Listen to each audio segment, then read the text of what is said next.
Let me just pull up my questions. So many tabs. There we go. Hi. So Uh, the first thing I'm going to ask is just like your name and the title of the piece that you made.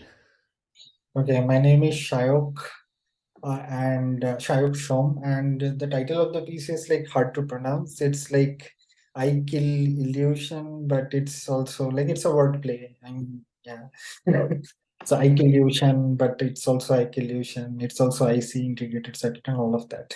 Yeah, anyway. Totally. Oh, Yeah. that's really great. I was curious about the pronunciation. I'm going to turn on captions as well. Mhm. There we go. Um, and right, name, title. Where are you calling from? I'm calling from the UK right now. So I'm an Indian artist, but I'm living in the UK right now. So yeah. Got it. And when did you make this piece? Last month. Oh wow. I guess I saw it was released on like December 20 or December 2022, right? That is when I started like making it, but I published it last month. So it was like that is when I like started that space, but I hadn't worked on it till like end of January. Okay. And yeah, I would love to hear more about sort of what was your process for making the piece? Yeah, so I was doing this workshop, like in our conversation also, I told you that like we're like a bunch of artists, like we're talking about like a bunch of artists and we were talking about like ideas of post-humanism and stuff, like how human machine, like how what is humanity now, like how do we define the human being now, and how like our experiences and things sort of like transmute between these physical and digital like worlds, and how like we can represent or like how we can actually like I don't know, translate sort of this material and this psychological thing, psychological space, material psychological space into a 3D space. So this was an experiment that I did. Like we were trying a bunch of different like online tools. We were like experimenting with photogrammetry and also chat GPT, text generating AI and image generating AI and all of that. So then I like it sort of like developed organically from then on. So I did a bunch of experiments with other stuff, and then uh, gradually like I came to doing this. Like it sort of had this idea of like I have been working with like in my previous work also. Like I have worked with with this idea of like perception, interpretation, expression, and all of that. So that is where like that I like being slashed. That is like a classic image from that the surreal film An Andalusian Dog by Salvador Dali and Louis Buñuel. So there's a like reference there, but yeah. So I thought like it would be a funny thing like if I can like use my experiments to like somehow represent this like digital like in this digital space, but it's also like the space I want. I mean, like when you enter, like we'll later on move on to the 3D world, I know, but like yeah, it's mostly like the 3D space more than an exhibition. I was thinking just like entering a completely dark room, it almost like or entering a theater also. It's like reveals sort of like the images. It's like as if like the like dreams or the thoughts they're projected onto the screen. So that is why like it was the idea of like this dark space where it's like it's a metaphor for the yeah psychological dimension.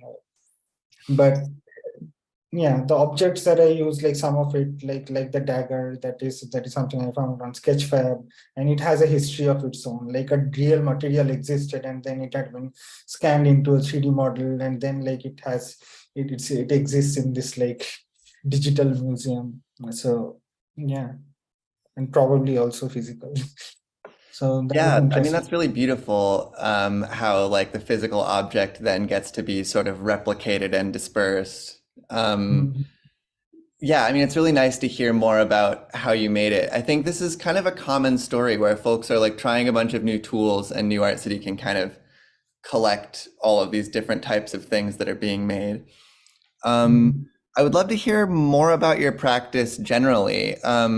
often the question I ask, because our archive is now like 3 years old, and so it really Mm. overlaps with the main parts of the pandemic. So I ask like, what was your practice like before the pandemic? But I'm curious, sort of, what is your practice like in general, and maybe did it shift during the pandemic in any way? So briefly, so I grew up in a like industrial town in India. So my world was very small in a way. So I grew up during the 90s. So I'm 32 now. Anyway, so during the time, like after I went to a city basically to study engineering. I studied engineering in my undergrad, and during engineering, I that world of internet, like I was connected to the internet. I got to see movies.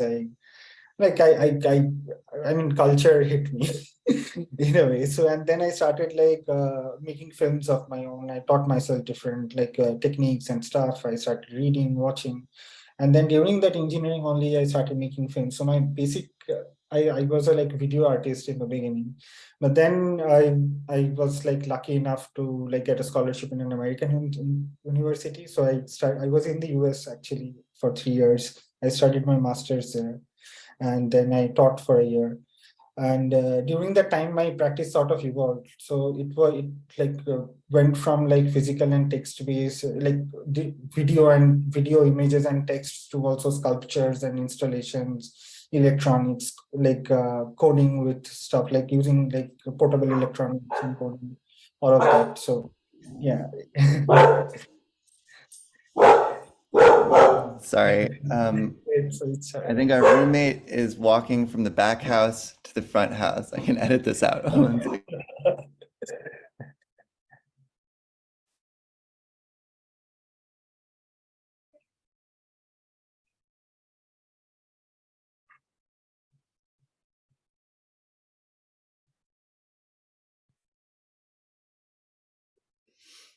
yeah. She's silly. Yeah, that's really cool to hear. What was your master's in, and where was it? So it was in Cincinnati. So I studied in the University of Cincinnati, and like the masters, it was an interdisciplinary program. So like we did a bunch of stuff. Like I experimented with like things across the board. So my like basically I was a video maker in the beginning, but then like I was a sculptor. Like I did made sculptures, installations, music, all of it. I love that. And so, had you experimented with any virtual world tools before New Art City? Virtual reality tools, I had like dabbled in it a little. So I like during the lockdown and during the pandemic, actually, I learned a bit of JavaScript.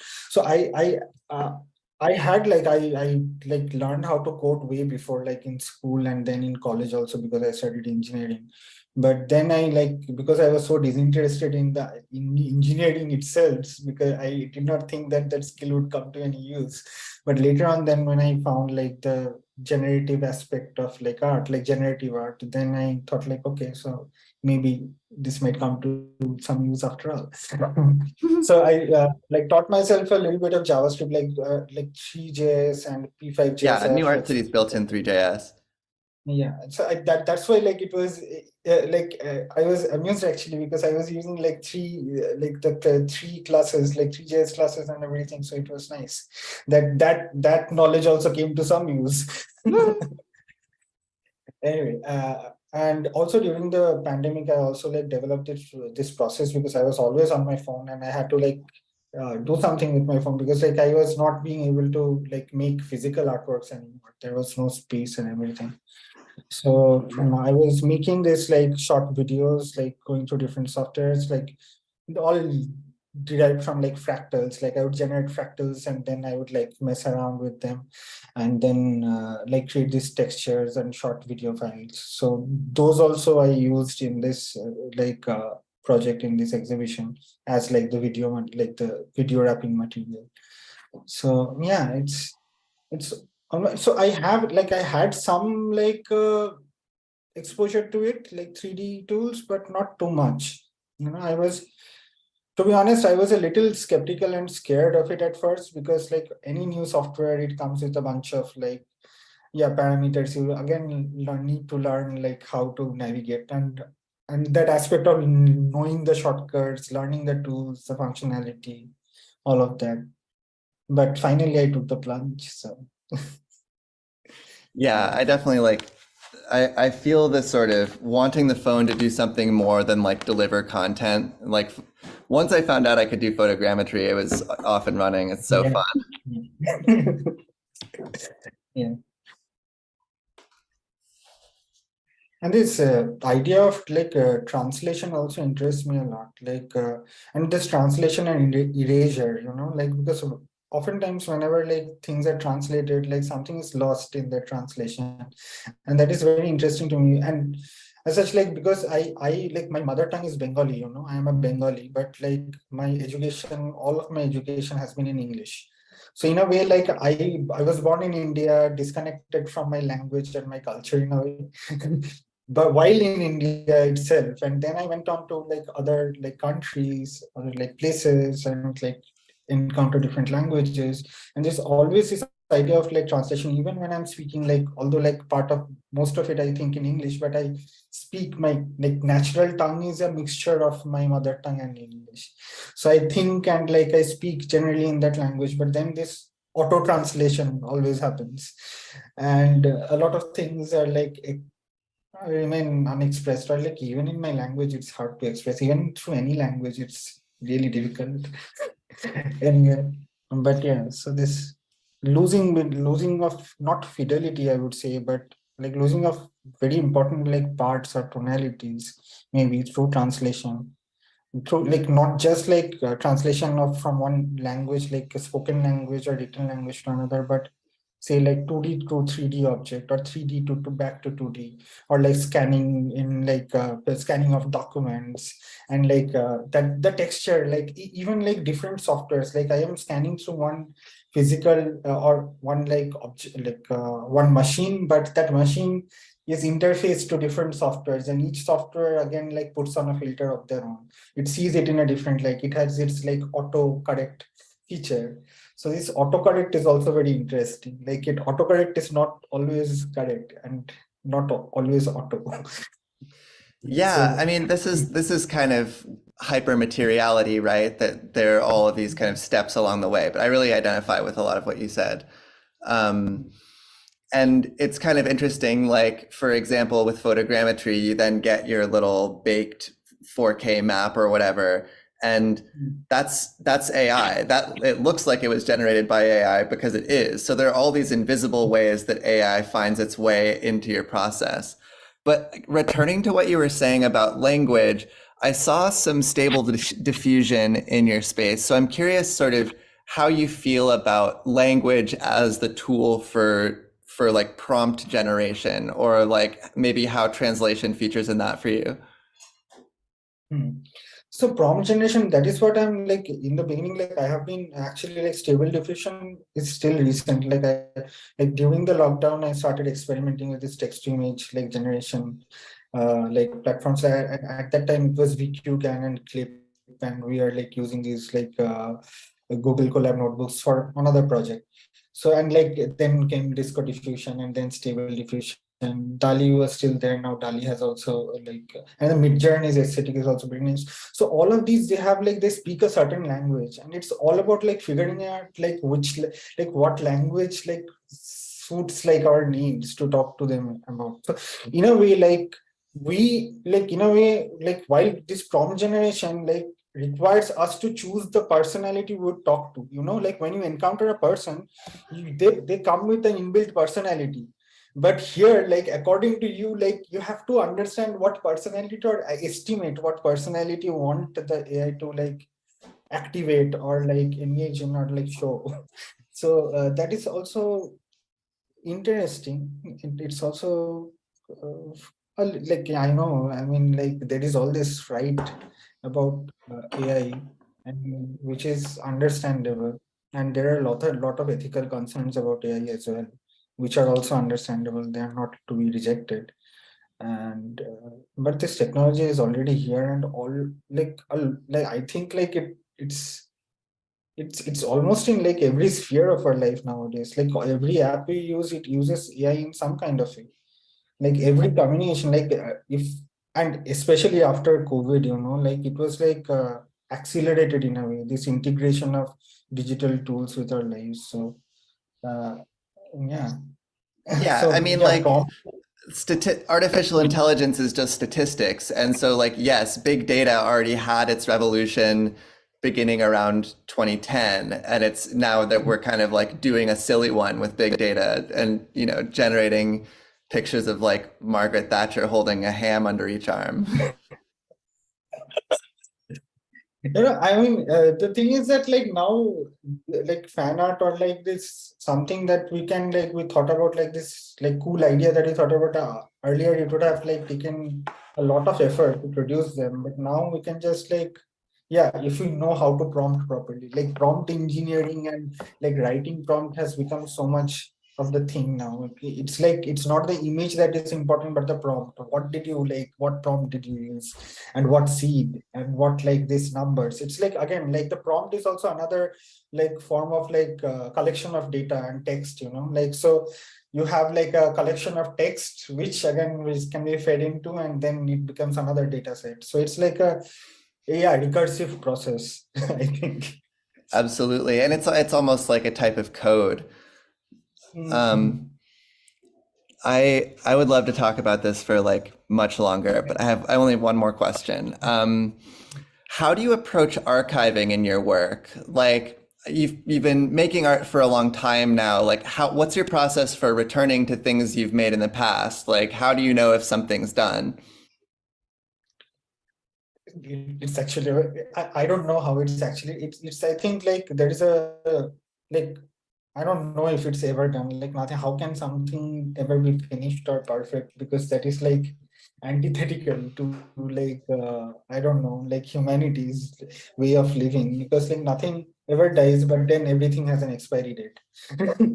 So I don't know. I think like it has got to do something with uh, like at one point like either like you take a decision to end it there even though it's not it's perfect you like it's just like life is, sometimes you take it with all the imperfections. Like life has like all these like what do you say like contingencies and like they need to be accepted. So sometimes like yeah I would like if there is something that's I don't know like imperfections they actually appeal to me and sometimes I have this like dilemma of like whether if like fixing it will make it better or like maybe not fixing it is as like more beautiful. I don't know. So if anything can be like modified, updated, and that is why we have this sort of like economy of subscription right now. Because like earlier softwares could be bought and then like after a few years a new software would come out and you need to buy it again. But now it's like all based on a subscription because you can update it like till infinity. So anyway, yeah. So I don't know like if a work is ever ended, but archiving is a difficult process actually because I have like lost so much work because like a lot of my work when I archive them, when I document them, it's stored digitally. So hard drives, so when I'm moving places, I'm moving countries. So because these magnetic drives, so they can fail anytime. So and then cloud space. So how much cloud space can you buy and how much? So archiving becomes another process of reorganization, organization, just like you do in your home. If you like don't clean it out, then it like fills up, and then you need either more space or you need to throw all of it out. So similarly, the same thing happens with digital space as well, I think. But this like fear of losing work is like ever present. I mean, It's like the cycle of samsara, right? It's just, it's always being yeah, like I moved to UK last year, and like during my like move last year, like, my main hard drive it crashed. Like I struggled so much to like fix it myself, but I couldn't. And then like it's ludicrous the amount of like money it required to like Oh, it's recover the like data. So $20,000 you pay up front and there's no guarantee that you get your data back. It's just like, okay. I thought okay, I'll just make all of it again. Like I'll make new stuff. So anyway, like a part of my it was not much, but still like it hurts when you like lose that. But sometimes it's also just like repetition of like files. Like I have like about 10 versions of the same files. And when you're working, you can't like work and organize at the same time. You can work and then organize. But then that organization is like when you have so many files, it's so hard to even organize them. So anyway, I don't know. Yeah. I hope like My there's AI in the future which can organize. But I, then w- it might delete. But then it might delete. But it's I don't know. Like I want there my are like like definitely. AI Marie Yeah. Kondo. Uh, Or like, yeah, but yeah, what there. personality do you choose for your like archiving robot? I don't know.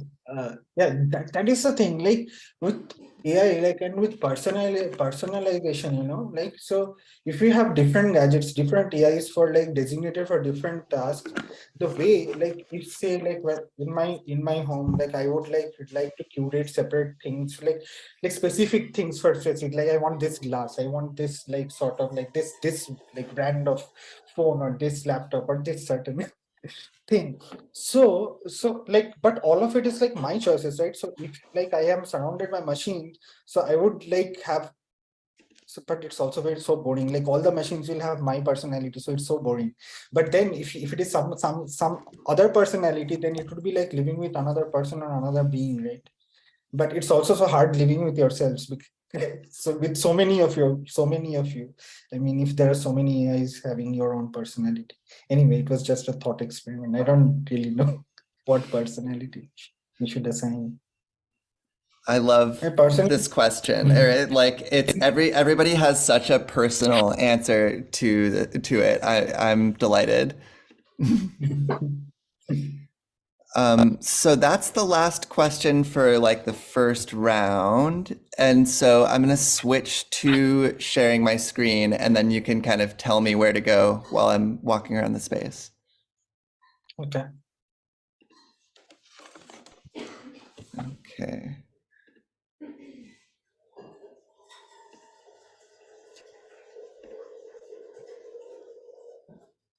Okay. So do you have like an exhibition statement that you want to read, or is sort of have we spoken enough to the work before we go in? Yeah, I think we're spoken enough to them, but I don't have any prepared exhibition statement as such. But yeah, uh, Totally fine. So here we are. Oh, I need to make sure I'm sharing sound in case you have any sound in your space. yeah, I do have sound. I think I also need to like give a headphone sound so people wear headphones when they're experiencing the space, because the like ambient sound is really low like in the initial space. I don't want it to be overwhelming, but then I think it's only audible like in headphones. Oh, I see. I Share mean the sound. basic sound, but the other sound I think it's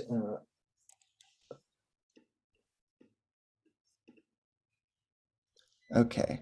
Can you see my screen? not yet. Uh, Oh, no, I can't see the screen actually. okay. Now I should be screen sharing. Yes. Let me see. Oh, it's also messed with my audio.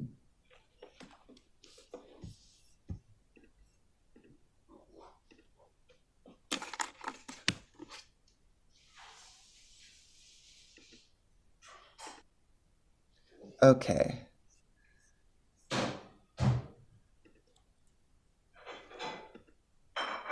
So, whoa. Right. So we're seeing a dagger shape that's pointed off into a sphere. It's really, really dark, completely black background, and it's pointing off into a sphere in the corner. I don't know why the audio is acting weird. I'm gonna take my headphones off.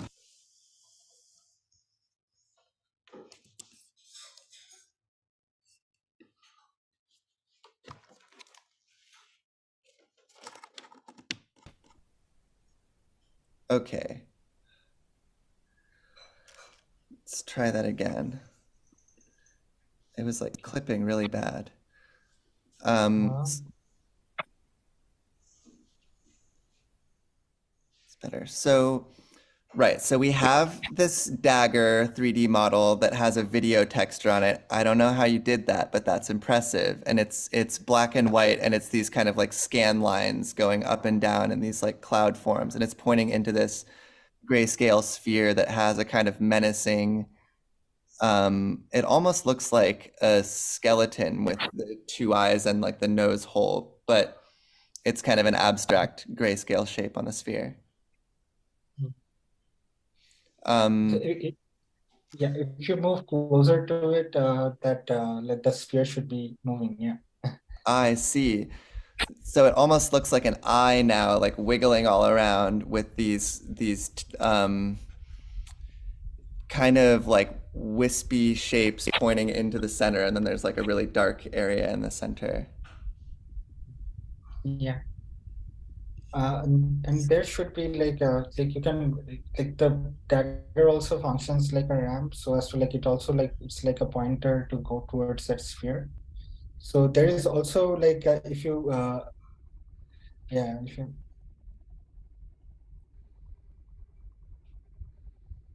If I what?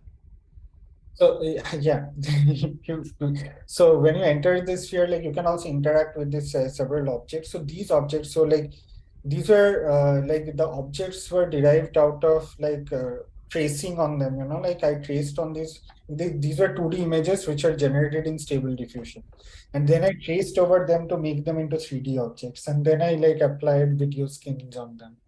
So so like it was like this something which was generated like in the computer, which is scraped off the internet, generated in the computer images in one shot, like in a few seconds or a few minutes, like many images. And then I was like, my thought was also again that like if you can generate so many images, and like what use are they if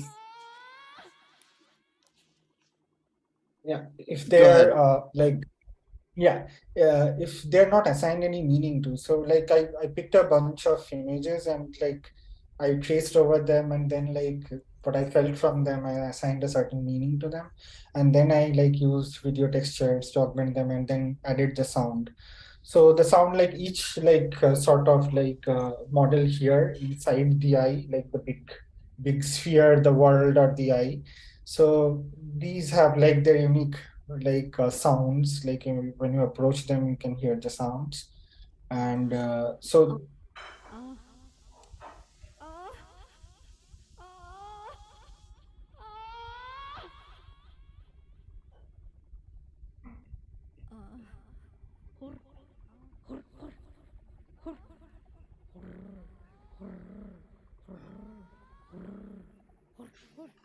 I really like the sounds. How did you make the sounds?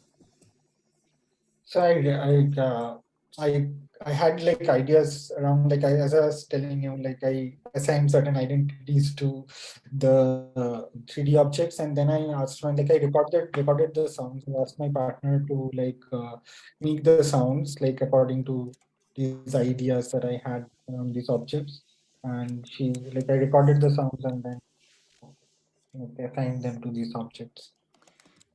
That's excellent. I mean, I love how the like visual has like a sonic counterpart.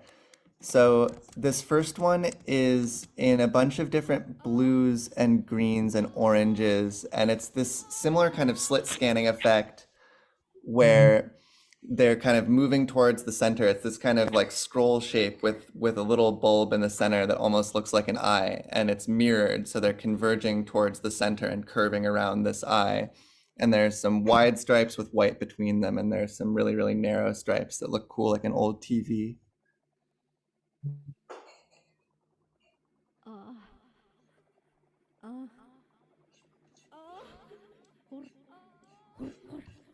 And now we're inside. It looks like one of the Star Wars TIE fighters where there's two squares on either side and they're like central little cylinders coming out of the center of each square towards the center, and there's another sphere in the center. And those cylinders going through the flat parts are protruding on either end. And it's this it almost looks like replicating bacteria, or it's this kind of fractally effect that's emanating from like these blues outward, and now they're blacks, and now they're oranges.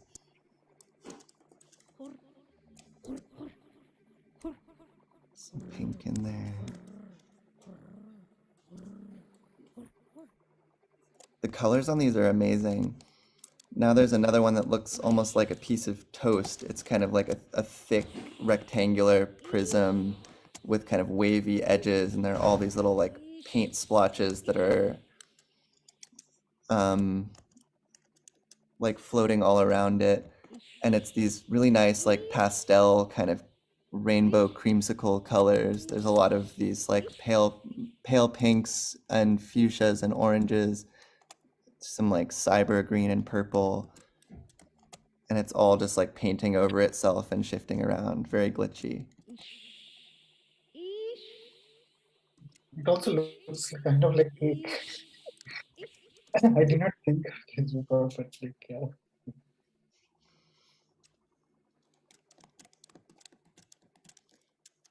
Now we have this, ooh, this is an interesting shape. There's kind of this like irregular like rock sphere in the center, and then there's this one more like rectangular like hook coming off of it, and then there's another like protruding, almost like an airplane wing or like a table leg with yeah, it looks like a table leg with another thing sort of going down off of the side of it. And it has this, it almost looks like one of those thermal cameras. It's a lot of like purples and oranges in a little bit of a spiral, like animated all around it.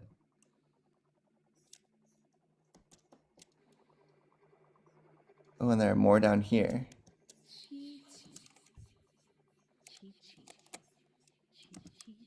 This one's like an irregular door where there are all these like jagged edges in a rough circle with a distorted rectangle portal through it, and it's in sort of more like flame, like dark flame type colors. It's a lot of like oranges and like dark umber colors. Now it shifts briefly into this like maybe reversed pattern where it's these like whites and blues. And it's almost forming like a rose at times, very fractally.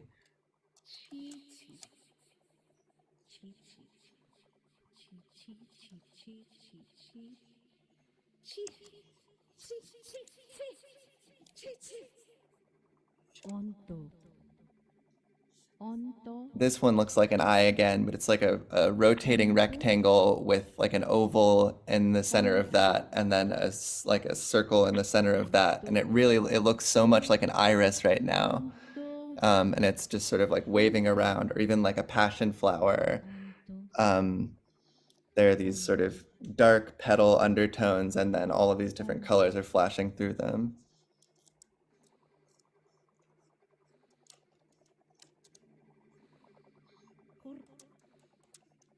And at the top, coming through the sphere, looking down at the eye.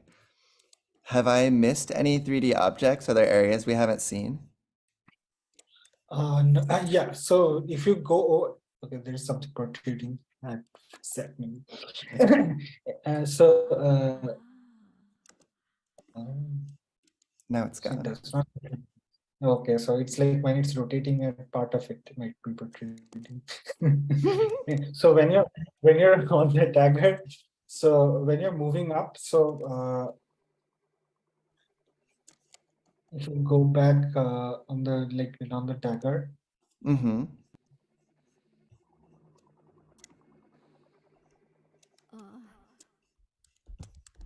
So you'll encounter, like, if you go down the dagger, like follow the dagger's path, like down once you'll find yeah, so there is a like sound cue on the dagger. So like there is a small object there.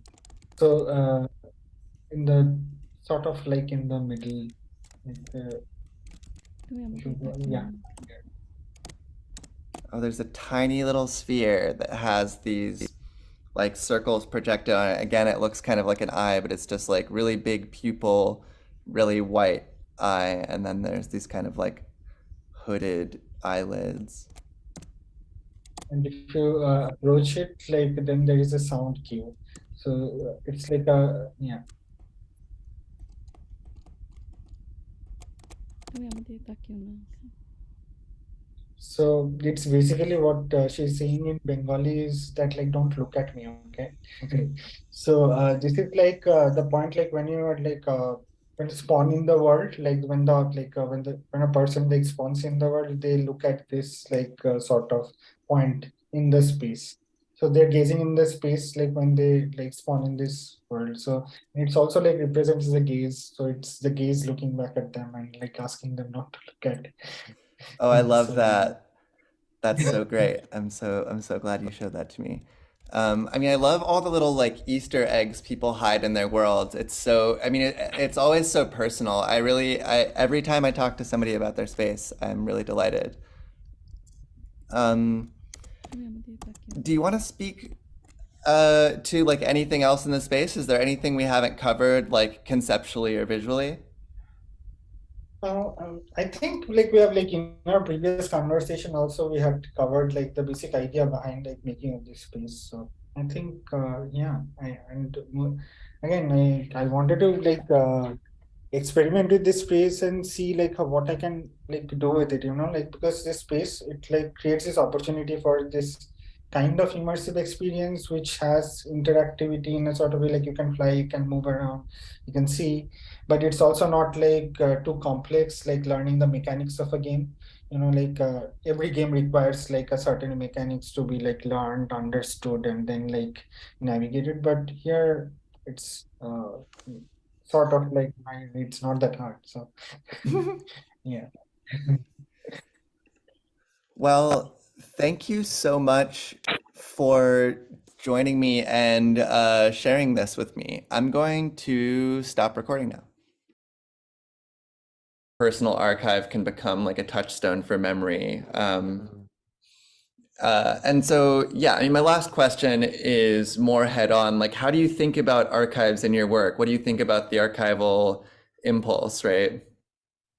It's quite, I think at times it can be a little bit crippling, because I know for myself, just in terms of like practice, in terms of like daily practice and weekly, monthly, yearly practice, this idea of kind of like gathering and recording and there's some sort of like sense of like arbitrary weight to it, that like, no, of course I should keep my diary, and I should also, I mean, I keep, it's a bit, I don't know if other people do this, but like I keep like box folders. I have a box folder for each of the last like 10 years, and in each box folder is a plastic wallet for each month. And in each plastic wallet is like all of the sort of like bits and detritus that I've gathered over that month, and I just put them in the wallet. And it's like, I'll probably never look at these again, and probably no one will ever look at them again. But some part of like keeping those seems important to me. Are these And physical plastic wallets? yes, Oh, that's so cool. I think it's mad though, and I love it. Like, it's nice to then look back at it and be like, oh yeah, cool. Like, those things are there. I think in a way, no, I mean, I think that's making too big a statement. I was going to say that they're more important than the diary and stuff. And I think when the gathering these bits of paper and stuff, and when the keeping the diary, and when you know organizing photographs or whatever, or playlists or whatever it is, however you archive, like, I think when they're functioning well is when they, when you let when they can happen kind of of their own volition. I think if you're forcing them, maybe there's something kind of like beauty in that kind of like rigor, but I think ultimately things come out of them quite stiff. And I think if you just kind of say with a journal, you just let it happen.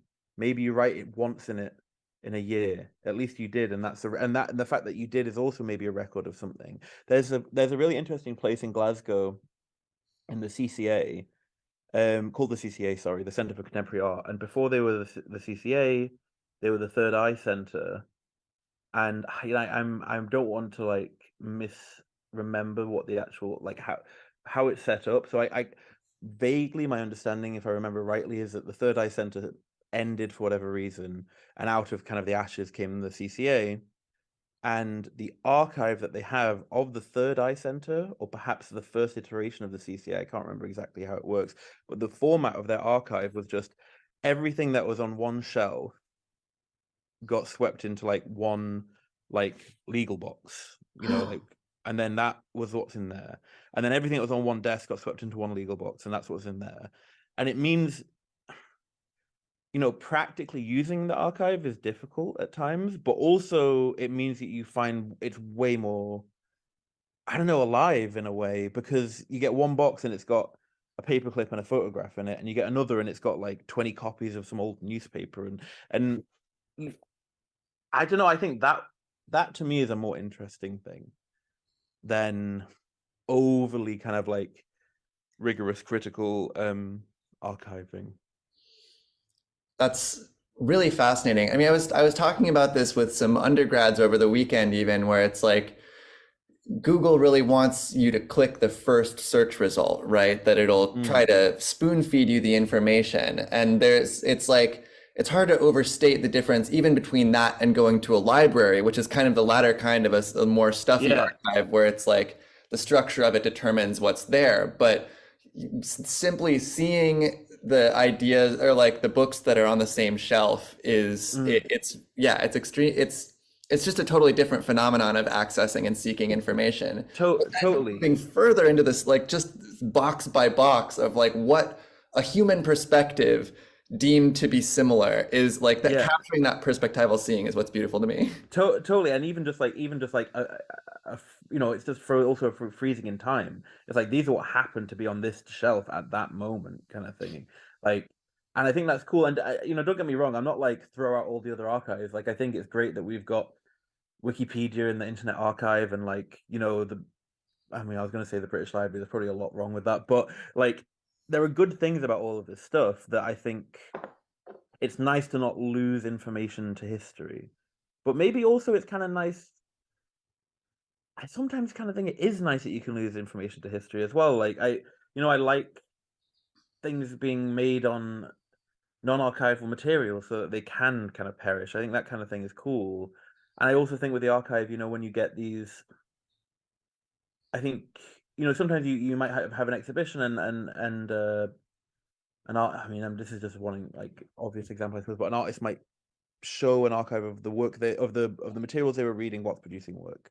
That kind of thing, I think, has a nice activity to it.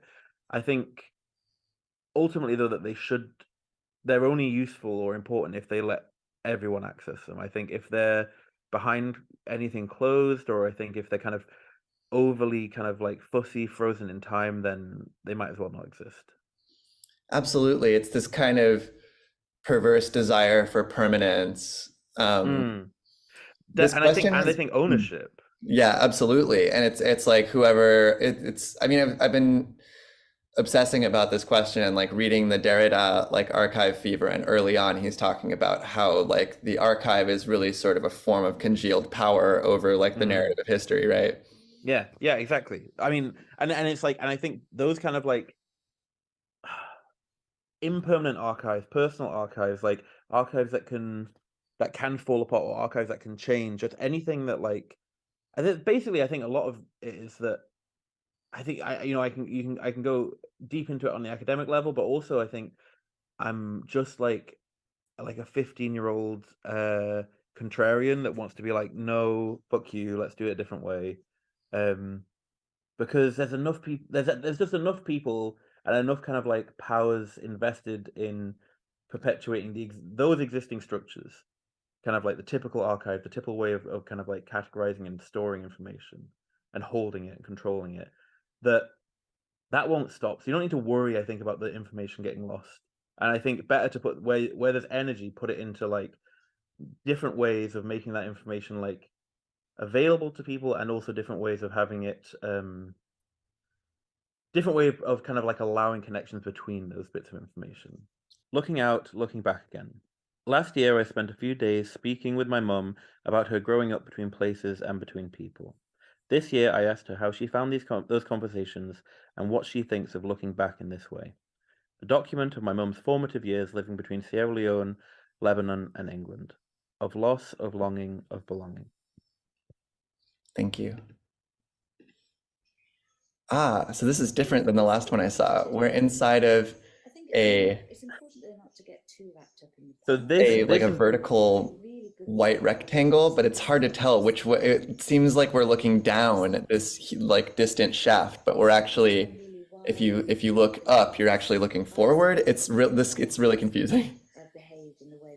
so this was the addition. This was the kind of like revisiting um of the original looking out, looking over. This was looking out, looking back again, was kind of like an intro corridor in the kind of like physical sense. Where I went back and went through the space with my mum and asked her like how she felt about it, how it affected her, like if it had any effect. And actually it had quite a big effect on her. So that was cool. I mean, I love it's so meta. It's really like a fractal of what we're trying to do with this festival. So I'm really Yeah, I delighted. know, I realized it's quite funny. So That's her. so we look back and we see a picture of Peter's mom. How would you describe this picture? Because it's like I can say this is like a picture of a laughing woman in a dark sweater with shoulder length brown hair, and like with a cloth lavender background. But what does the picture bring up for you? So the picture, it was a photograph of me. Well, it was a photograph made when I was trying to take a new passport photo for my mum, and and she was laughing because it was quite funny, and she didn't like having a picture taken. And I just think again, for me, it captured this, and on a basic sense, this kind of like joyous thing of hers, but also a little bit of this like. Often she doesn't want to be seen, or often she'll think of a photograph of her as bad. Almost always she doesn't like a photograph of herself, but then she quite liked this photograph of her. And I did as well, and I think that was enough to put it up. Yeah, that's really beautiful. Thank you. So I'm looking up at looking out, looking back again, and we have this chat transcript over the top. I'm curious, is the text file uploaded to the catalog, or is this like a PNG? I'd have to remember. I'm pretty sure it's a PNG, or is it a text file? No, I'm pretty sure it's a text file. I can double check, but like, yeah, from an accessibility perspective, it could definitely be a text file. Okay, great. Yeah, I want to make sure that's in here. So we're going down this hallway, but it really does feel like we're going down this long shaft, and we have this really long transcript all along this what we now understand is the ceiling. We're going towards a door, and you can see the rotating New Art City portal cube. And so if we go back, then we will be transported to looking out, looking over. And so the floor is this sort of textured Google Images map, and you can see there's driving directions between Tyre and Sidon, which this is Lebanon, right? Exactly, yeah. So this was showing the distance, the drive that's described in one of the videos when my mum was at boarding school in Lebanon during the Civil War. And the Civil War got bad enough that eventually he would be my great great uncle. Philip went to go and like basically collect my mum and her sister in a taxi and drive through what at the time was a war zone to get them back to where my granddad was meeting them. And it's a heavy story for sure, and it's a heavy kind of thing to have grown to live through.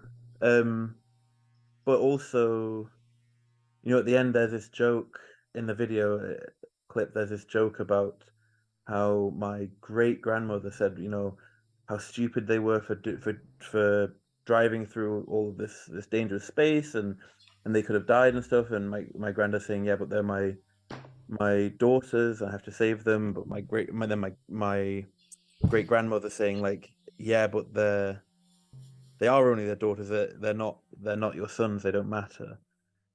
And it's kind of it's miserable, but it's also, I don't know, there's something always with all these kind of like, these heavy stories, there's always like a kind of cut of, I don't know, self-aware humor in the whole thing. It's sort of if you don't laugh, you cry, I suppose.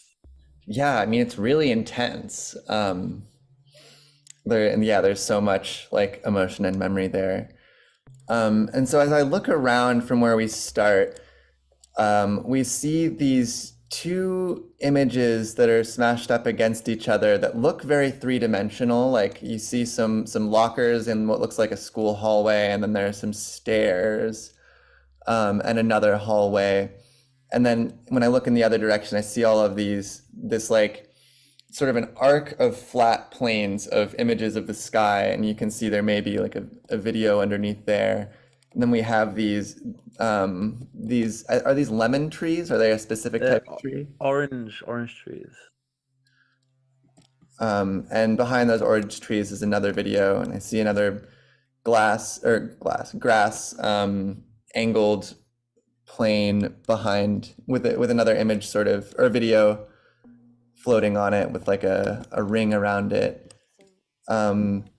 And so, yeah, I mean, there are lots of interviews in here. I would love to stroll around a bit. Or is there anything else you want to sort of say about how you built the world before we start listening to the interviews? Only that, that I think not the entirety of the material in here, but almost everything else is, other than the videos, is pulled from Google Maps, Street View, Google Image Search. And the idea was that it's all they're all these places that I have never known, that I'm so close to through my mum, but that I won't ever know. And even physically, like I haven't been to any of these places, and I would love to eventually.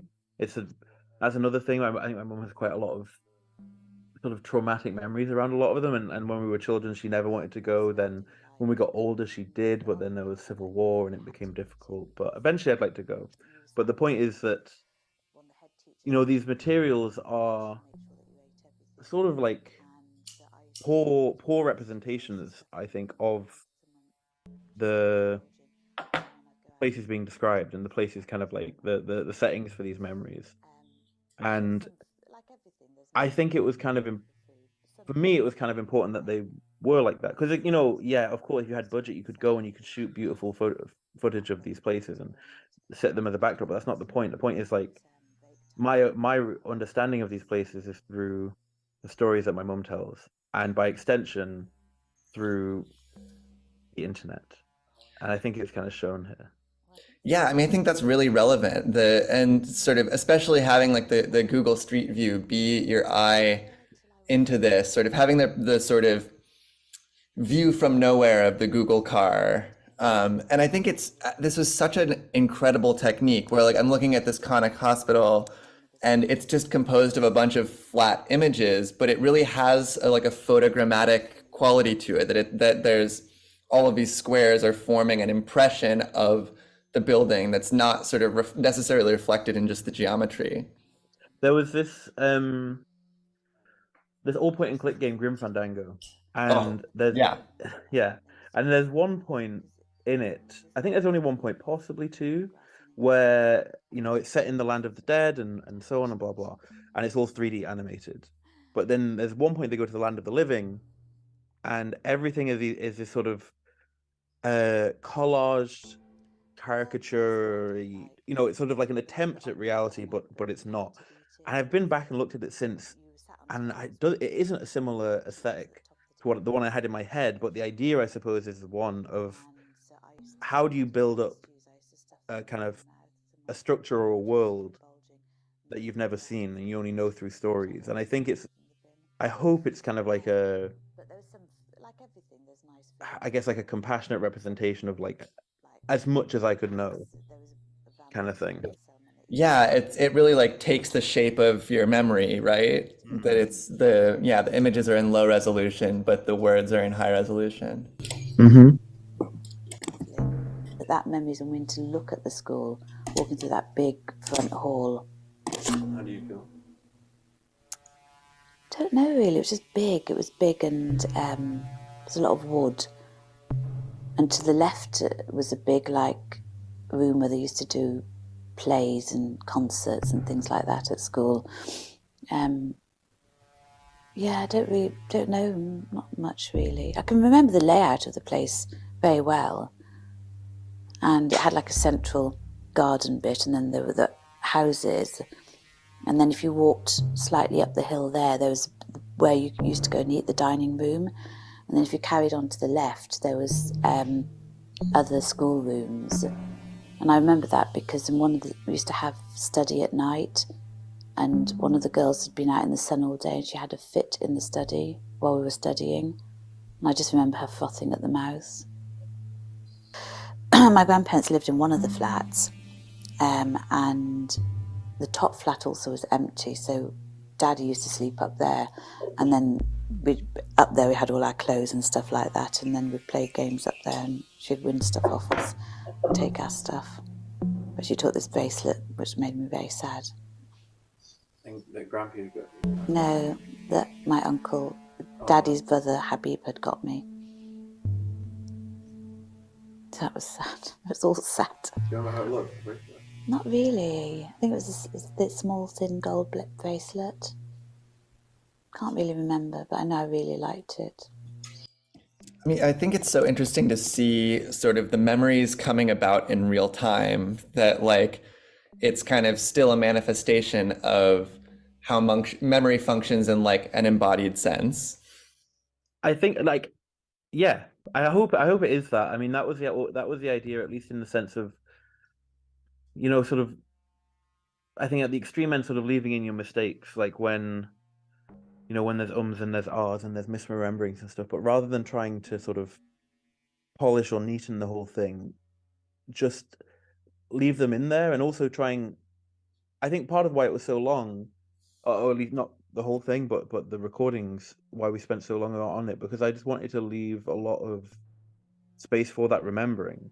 You know, it's not like you're doing an interview with someone who's talking about something they did last week. It's like, okay, please now recount your entire life. And and you do really see that, like, you know, one thing will be remembered and it will prompt a memory of another, and it will prompt you know, a kind of alteration of a previous memory that has to get corrected, and so on. And these paths of kind of memories in the mind, I think, you know, are then mirrored in these paths of like of across the world between the different places where my mum lived, and then I hope then mirrored again in the space where you move around in them. Yeah, it's really all of these things are kind of uniting, that like, following the shape of memory, not sort of the shape of an event described through memory. Yeah. We had to put the tables that sort of on their sides and hide behind the tables, and we could hear all of these. We could hear all the fire shots and the bombs and everything, and then suddenly Uncle Philip turned up, and somehow he'd got a taxi all the way from Tyre to the school, and he must have gone to the house that Adele was at first, picked her up, and then came to ours, picked us up, and we drove back to Tyre, and it was so frightening because the sky was just, you could just see all the bullets firing over the taxi. And we got back to my grandparents' house. My grandmother was so angry with my Uncle Philip for putting himself in danger. And then my Daddy flew over from Freetown, and again he got a taxi from Beirut, which was all very dangerous. And when he got to the house, the flat, my grandmother shouted so much at him and said, "Why are you putting yourself at risk?" And he said that, but they're my children. She said to him, "But they're only girls, they don't matter." Anyway, then we packed all our stuff and we went to Freetown. The Civil War started, so and that was very bad. We were doing a concert once, and then the air raid thing went off. Everybody ran, and they had all those chairs that flattened, and all the chairs were flattened. We all had to run to the shelter. We all made it to the shelter that time, and then the last time we were ever at school, it went off, and we were told to I think Adele was in the other house. There was Surveyor and I in this house, and we had to hide behind. We had to put the tables that sort of on their sides and hide behind the tables, and we could hear all of these. We could hear all the fire shots and the bombs and everything, and Yeah, I mean, it's interesting to sort of come into a video midway and then find your way around the loop. And it's also interesting to hear about the Yeah, phenomena that's in the video and then see the video. yeah. That's also the thing. I think like the fact that you have these. So on the technical level, initially it wasn't intentional, but the fact that you have videos just looping, and not necessarily, starting on by your presence. And so you come into things halfway through and a third of the way through and whatever. I quite like, because I think it just adds to this, I don't know, discovery and kind of like rebuilding and building of your own connections and stuff. Absolutely. Yeah, should we move to another space? Yeah, sure. So there's three others, and they're all, I mean, extremely loosely thematically linked. I think to the point where I couldn't necessarily tell you what those thematic links are now. But again, I think it was largely a case of,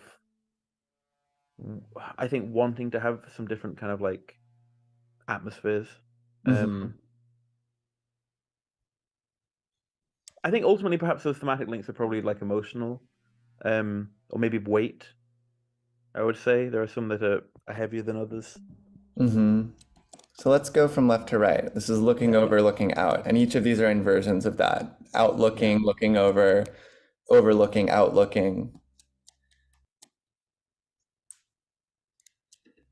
So the fog is green here, and we're looking at a map of Africa. Yes? Yeah. And it's kind of mirrored over this plane. And there's a drive that's 85 hours. Oh, now this side is it's sort of North Africa. So we see Morocco and we say Spain and Portugal, and it's the drive from Gibraltar to London. So this is from Sierra Leone to Warrington, where I grew up. Oh, I see. Not No, London. sorry, not for where I grew up. Warrington to Baldwin's Lane, which is one of the houses that my mum lived in.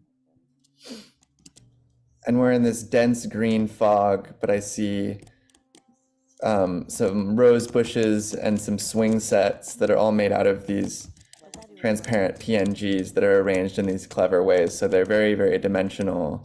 And then surrounding this playground is a crown of videos.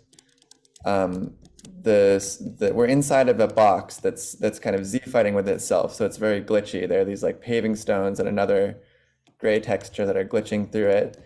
A lot less sort of serene feeling than the previous one. I hated milk.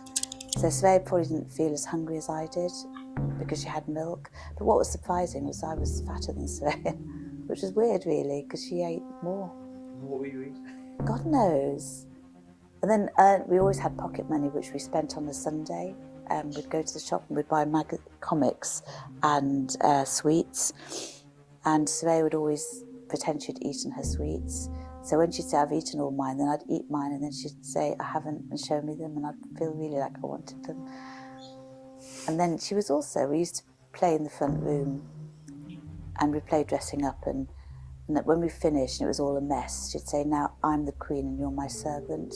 So she'd make me tidy it all up. And then the other memory, the detective thing. But it was just so nice being allowed to stay up and watch the telly. Because every other day we had to go to bed quite early, about 7 o'clock. And we didn't have a supper, we just had this sort of light tea when we came back from school. Because people used to think that children shouldn't eat heavy things late at night. And then I could always smell their food downstairs, like roast chicken or whatever they were having. And I used to feel so hungry. Oh, everything was different, yes, of course, because like being in Freetown, it was hot. That was another thing, and you didn't wear many clothes, and everything was freer and really nice. Because again, when we were here, when we were in England with our grandparents, they didn't like us to go out. So when all the children would play outside, we weren't allowed to play outside because they were worried that something would happen to us because they were looking after us. But the nicest times, the garden, I hated it, it scared me so much, and she chased me in the garage with it and cornered me, and it was so frightening. There is something about the quietness of the voice where it's like sort of demanding more like deep listening. It feels appropriate. Old women, I think there was very scary. that was an unintentional consequence, I think, but it does help. Probably In a cot. 2-ish. Because there is a picture of me lying in the cot, so that's that I've seen since. And then, do you remember, like, what's your earliest memory apart from the dream? Then another memory I have is being taken to nursery school and really not liking it, and the teacher was horrible, and I wanted to go home. And then I also remember being smacked by my dad for coming out of the bathroom with my underpants on when we had workers working. But I was only probably about 3. Do you remember what he said? No, he was just angry. Oh, and also I remember a nice memory. I remember standing on the balcony, and then people would go by selling fresh baked bread, and I'd ask if I could have it, and I'd just eat the hot white inside bit. That and roasted peanuts, so everybody sold roasted peanuts there, which were delicious. And those are the main memories there. And then the next memory, which is a strong memory, is being put on a plane with my older sister to come and live with my grandparents and auntie in England. How old were you then? I was 4 to 4.5, and we got put on a plane with, travelling at the same time as a friend of my dad's called Herney Hersham. And I just remember being on the plane and looking out of the window and feeling really sad and empty and horrible. But then I don't remember when I arrived in England what it was like. And so I asked my Auntie Pat much later on in life, what was it like? And she said when they picked us up from, it was either Heathrow or Gatwick, we were like 2 lost souls. So I asked her what they did, and she said, we just kept you up talking till you were so tired that you'd just go to sleep. So then we just fell asleep. My first memory, I think, was being asleep in a cot, because we all slept in the same. These are so like enthralling and beguiling. I mean, it's hard because some of them are talking about eating some hot bread, and then the others are talking. I mean, that one was talking about both the hot bread and also them coming back. I think from not long after my mum's mum had died when they were little. Yeah, it feels so much more like it's like reality versus realism. It feels like this is so much more reflective of like a reality of sensation rather than kind of like a historical narrative. I always think about like the composites of memories that are like half photographs that you didn't take or that you don't remember being taken.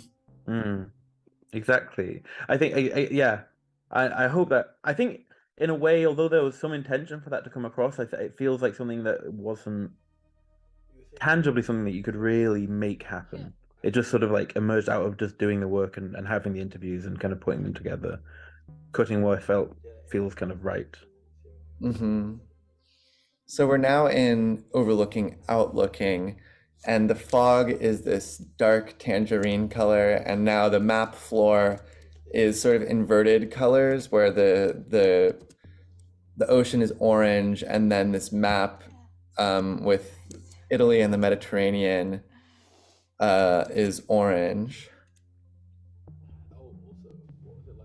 And so I'm trying to find a spot where I can read this. So now this would have been Sierra Leone going to Beirut. Oh, I see. Yeah, 114 hours, something like maybe 2,800 kilometers. Exactly. Yeah, I think it's also like showing the driving. Although they would have flown, but showing the kind of driving distance to show I suppose the huge distances for these to be places to be living between. Mm-hmm. And so there are a lot of pictures of like a neighborhood that are stitched together. And so there's a street sign. It must be towards like a roundabout maybe, but it says Magduche. I'm not sure if I'm pronouncing that right. I'm also not sure actually. The all of the kind of these are all Google Street View views of places where my mum grew up, Mhm. and also where I grew up. So these are basically cut between sort of Warrington in the northwest of England and Tyre in Lebanon, and also Freetown in Sierra Leone. Yeah, I mean, it's really interesting to see this like juxtaposition of palm trees and this sort of wooded hillside with a bunch of buildings on it, and then these like very sort of normal suburban type houses that are mostly made out of brick with this like hedgerow and these like highways with cedars and then more suburban places. And it's like it's quite difficult to tell exactly like where is where.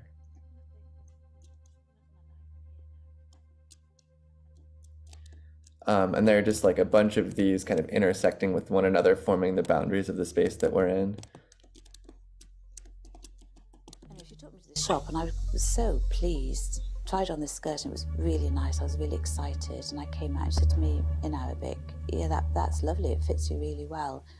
And I couldn't believe it. I actually thought she was going to buy it for me. And then she looked at me and she said, well, you can save up for it now, can't you? And I just felt so, just like, devastated. And also upset with myself for, I mean, I was only like 14, but upset with myself for just relying on somebody to make me feel good. But all of these things, to be honest, they just taught me to be completely self-reliant and not expect happiness from anywhere apart, really, from internally. It's interesting that sort of like the jump between the last video we watched and this one is about 10 years, and to see the way the feelings that infuse the memory are so much more like narrativized than when she was 4. Totally.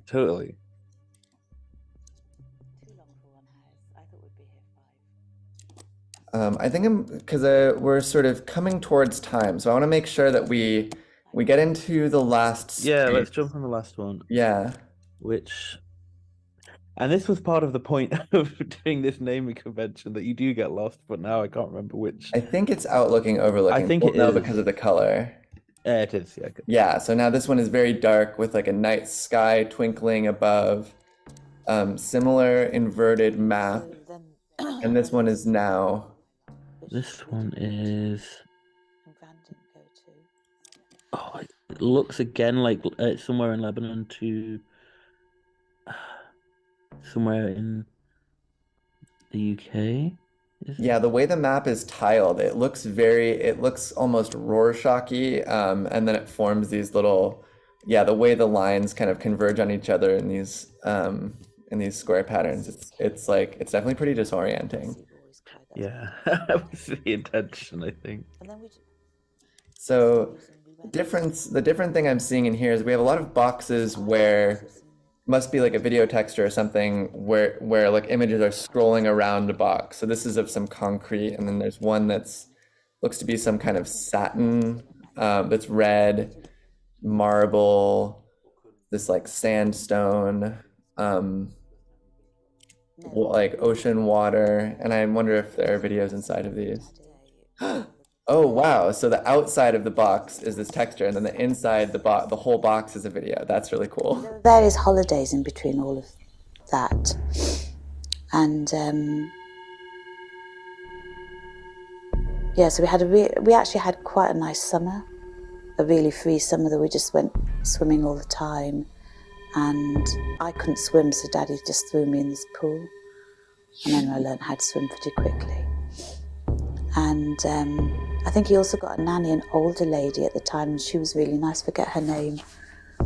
And then he had another auntie, forget her name, Hannah.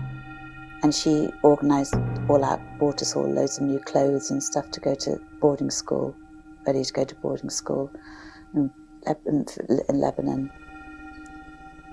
Do you remember what like after our granny died, your mum, what you and those talk about you staying in Birmingham or going to school in London, like, do you remember anything of what you wanted? Or I think I probably wanted to stay in England. Because it's so, we didn't know what you felt. Nobody actually asked, what did you feel? Nobody actually came up and said, how are you, for all three of us? Are you sad? Or there was just nothing. It was all just, you just got, just get on. And now,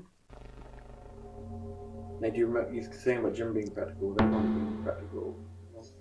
yes, everybody was quite practical. But not emotional. They didn't. Daddy was. Daddy was very emotional. He was always crying at that time. But I don't think. I mean, he was just. He was only 30. Wow. How old would Daddy have been then? About 33, 34. So he was young. He was young, and he had 3 young kids, and he'd lost his wife, and he knew he had to work. He had no option but to go to work. So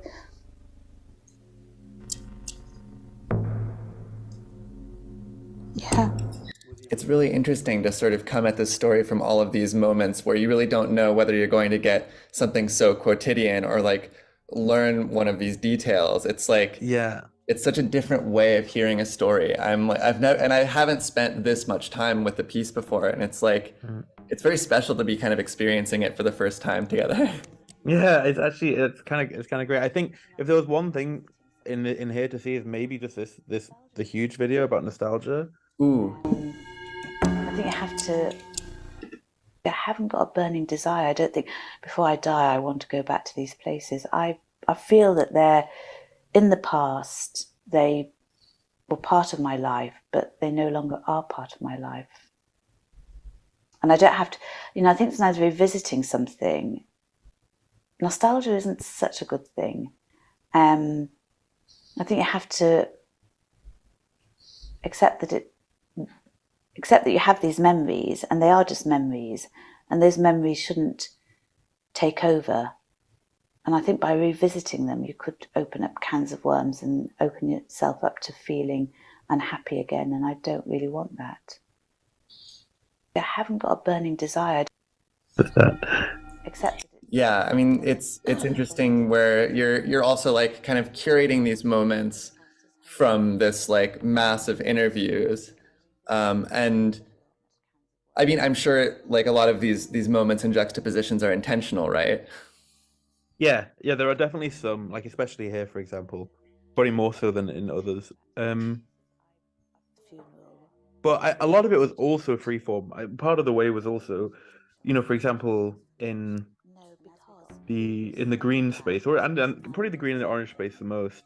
That was where I was sort of importing videos, having already kind of cut things to kind of these 2-3 minute sections about a specific point or a specific memory, and then just kind of randomly arranging them until it kind of made sense. So it's like the curation is happening more in time than space. Yeah, I would say. Well, I think it's great that, the catalog is another way to be experiencing these in a semi-random order. And I love that like the medium is very much based, or like the audio experience, I think is like really resonant on its own. So I'm super glad that we did this. Yeah, same. Okay. So just start by like introducing yourself. Where are you calling from, and what is your piece called? Yes, my name is Ruby Talo. I'm calling from Ridgewood, New York, and I presented, and you're gonna have to tell me what the date was specifically. I forget the date, but I presented No More Metaphors, which was a virtual show for my gallery, Sometimes Gallery, which featured 2 artists, Georgia Pettis and Marissa Sean Cruz. November 1st, 2020. That is amazing. You are definitely, like, I mean, like I was saying, you are one of the first people to use New Art City. That is definitely the earliest date that I've encountered in these tours. So I want to learn more about your workflow to create the piece. And I mean, I would love to hear more off the top about Sometimes Gallery. Tell me more about that project. So Sometimes Gallery began in 2018 as a way to showcase what I thought was just amazing visual art that wasn't necessarily getting representation in the galleries that I was seeing all around. I lived in Toronto, Canada at the time, and there were certain festivals and certain things that were doing cool stuff, but overall there wasn't a lot of attention on digital art. Myself, coming from a background of cyber ethnography and studying digital communities, I saw amazing creations and didn't really see a lot of not only representation, but also curation and sort of light shined on some of these amazing things. And so it actually began with, I was in this community called People That Sometimes O and Aum, which create these macros, essentially images with words that are not memes, but have some kind of emetic quality to them. And, this was a community of, 10 to 20,000 people. They created, over 50,000 images. And I work with one of the most prolific artists within that community, Nikki Schiffer, to both archive her work, but also give it some space within a gallery context and think about what does it mean to create for a little group online in the Facebook group, and what does it then mean to sort of bring that out and showcase this in a different way. So that's always been sort of the curatorial approach at Sometimes, finding a niche, allowing folks who are making amazing things in that niche to present sort of to a wider audience and to contextualize that work within the framework and the history of art. Oh, that's really, really cool. And so what was your workflow for creating this specific piece? It looks like you're mostly just presenting the videos in the 3D space, but I'm curious sort of what your selection mechanism was. Well, so I had these two amazing artists who were making video work. And to me, to some extent, a lot of these pieces were speaking to each other. And so let me see if I can pull it up. On the one hand, I had Georgica's work, which featured a sort of embodied performance, and then same thing with Marissa, who also through the costumes, through the music, sort of embodies this creature, something completely different that feels uncanny and otherworldly. And for intents and purposes, to me, it was just about having these two amazing artists and having the work speak to each other. So when I thought about the 3D space, something that I couldn't do in a physical space, was having the user being able to see both at the same time and both of them playing just as you enter the space. I thought was really, really cool. And I always tried, and this was of course my first time trying to do this. It's quite simple, but one of the things that I look for in exhibition spaces, at least digitally, is to create something that can't really exist in physical form, whether it be the floating sign when you come in, or not just doing sort of skeuomorphism, but really understanding what are the affordances of the space and how can that really speak to the work itself. And so this is, of course, like a prototype. Both artists knew that I was working with some new technology, but they were amazingly generous in allowing me to present their work in this new fashion. Yeah, that's a really great way to think about it. I think it's a very common theme, because like my next question is like about the pandemic, right? But I'm trying to uncover like how much of this is born out of necessity and how much is like the virtual something that is uniquely suited to the work. And almost unanimously, pretty much unanimously, people are really thinking, oh wow, I can finally accomplish this thing, not like I can't do this other thing, so I guess I'll do this thing. Yeah. Yeah, sorry, go ahead. No, I totally agree. I think there was both on one side folks who were trying to recreate spaces that they had lost within the pandemic. And, it was a very tragic moment for a lot of the art world. But for a lot of folks like myself who were really like internet native, it was just an easier way for me to create things that I've always wanted to do, but didn't necessarily have the resources or the technical ability to do like a full Blender build or something like that. And so I was telling Don last night, that the amount of foresight, or I don't know which gen possessed Don to make this thing at a specific moment in time, but it was extremely prescient and really ended up, at least being for me, an eye-opening platform on which to showcase work. Thank you. Yeah, I mean, it's like Don did create it. This is like classic New Art City lore. He was teaching.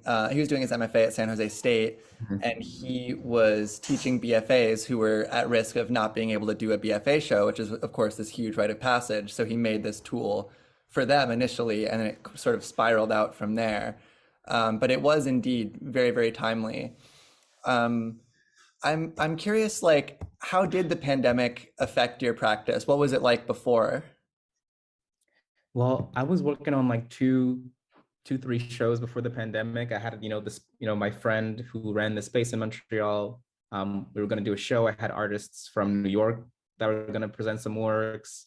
And I don't know, kind of ruined all those things. It made it very hard to do some of those things. And so I lost some of these opportunities to present physically, but being sort of internet minded and internet native, bounced back fairly quickly, had a show called Breaking Case of Emergency on the Sometimes Gallery, and was really able to take this moment and think through what are the new images created from this instance. I presented this collection of empty spaces, that was sort of a living archive of what the world looked like when it was locked down.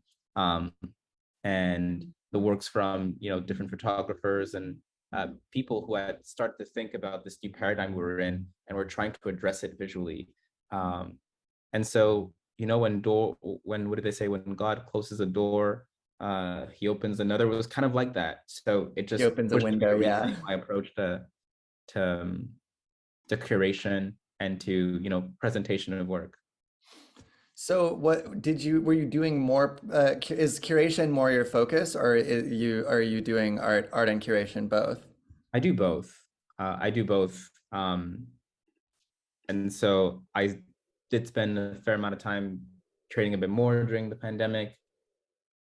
My practice also, went through, because it's about technology, and because in a way, COVID accelerated technological adoption in a lot of different spheres.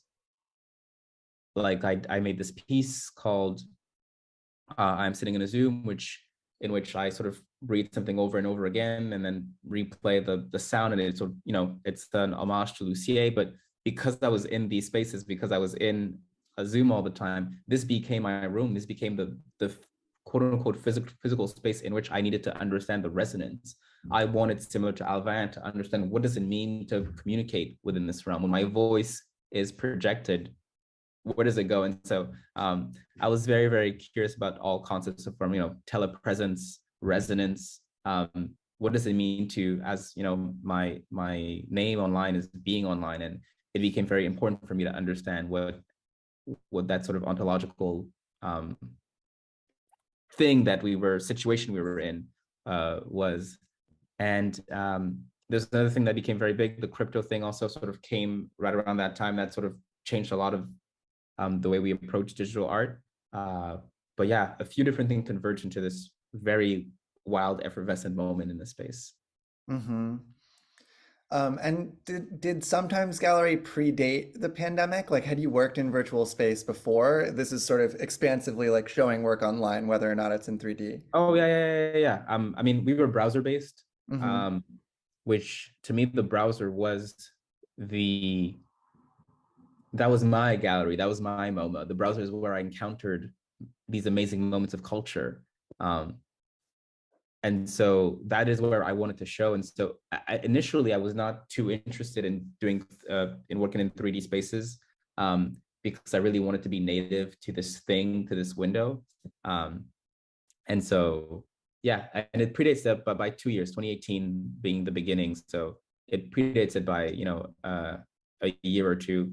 And I have to shout out Harm van der Dorpel from Left Gallery, who, when I think I started Sometimes Gallery in September, and then I met him in December, and really speaking with him and understanding what he was doing with Left Gallery was a big inspiration to, and a big sort of push. He was like, keep on going and keep on doing it.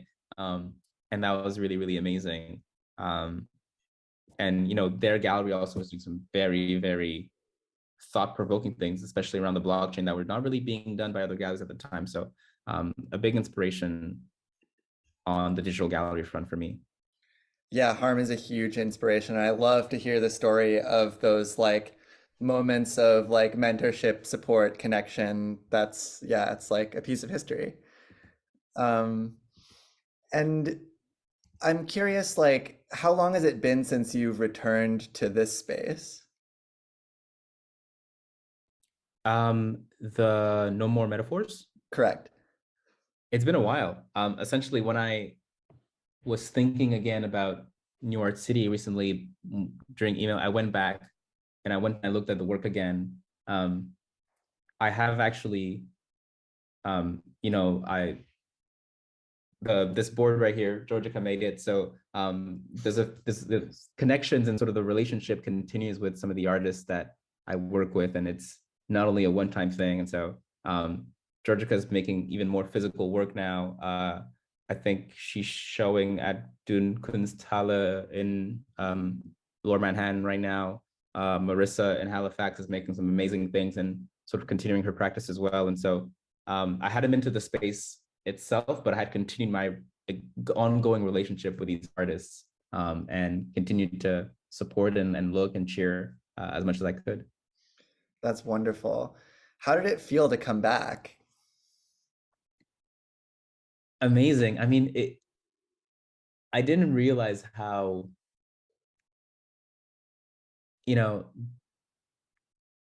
looking at it now and looking at, I actually had a class too where we worked in New Art City. So actually, I think last year would have been when I came back, because we had to make work in New Art City during my MFA program. I'm graduating this year, but I'm in my MFA. And I definitely did not fully explore all the possibilities, and my land feels kind of bare compared to what I know now is like the realm of possibilities. But I think to me, this would maybe exist in like a revamp or reiteration where maybe new things get added on, new pieces, and a more complex structure is explored within that same idea of like, what is it that we can do here that is impossible in the quote unquote real world? But yeah, it's been a while, but it's good to see this. Yeah, I love everybody's answer to this question. I'm curious which class, where are you doing your MFA? Oh, at Parsons in the Oh, was it Design and Jaslyn? Technology program. Yes, Jaslyn, exactly. Oh, love Jaslyn. Yeah, Black Beyond is such a good space. Yeah, big inspiration as well. And DeForest also was in that class, who was also another big inspiration on critical thinking of technology, and always sort of reflecting about why we do the things that we do and what is their impact. Oh, he's so good at that. He's such a trickster. I have his book here. Of course, yeah. He's That's something amazing. about, yeah, iconic.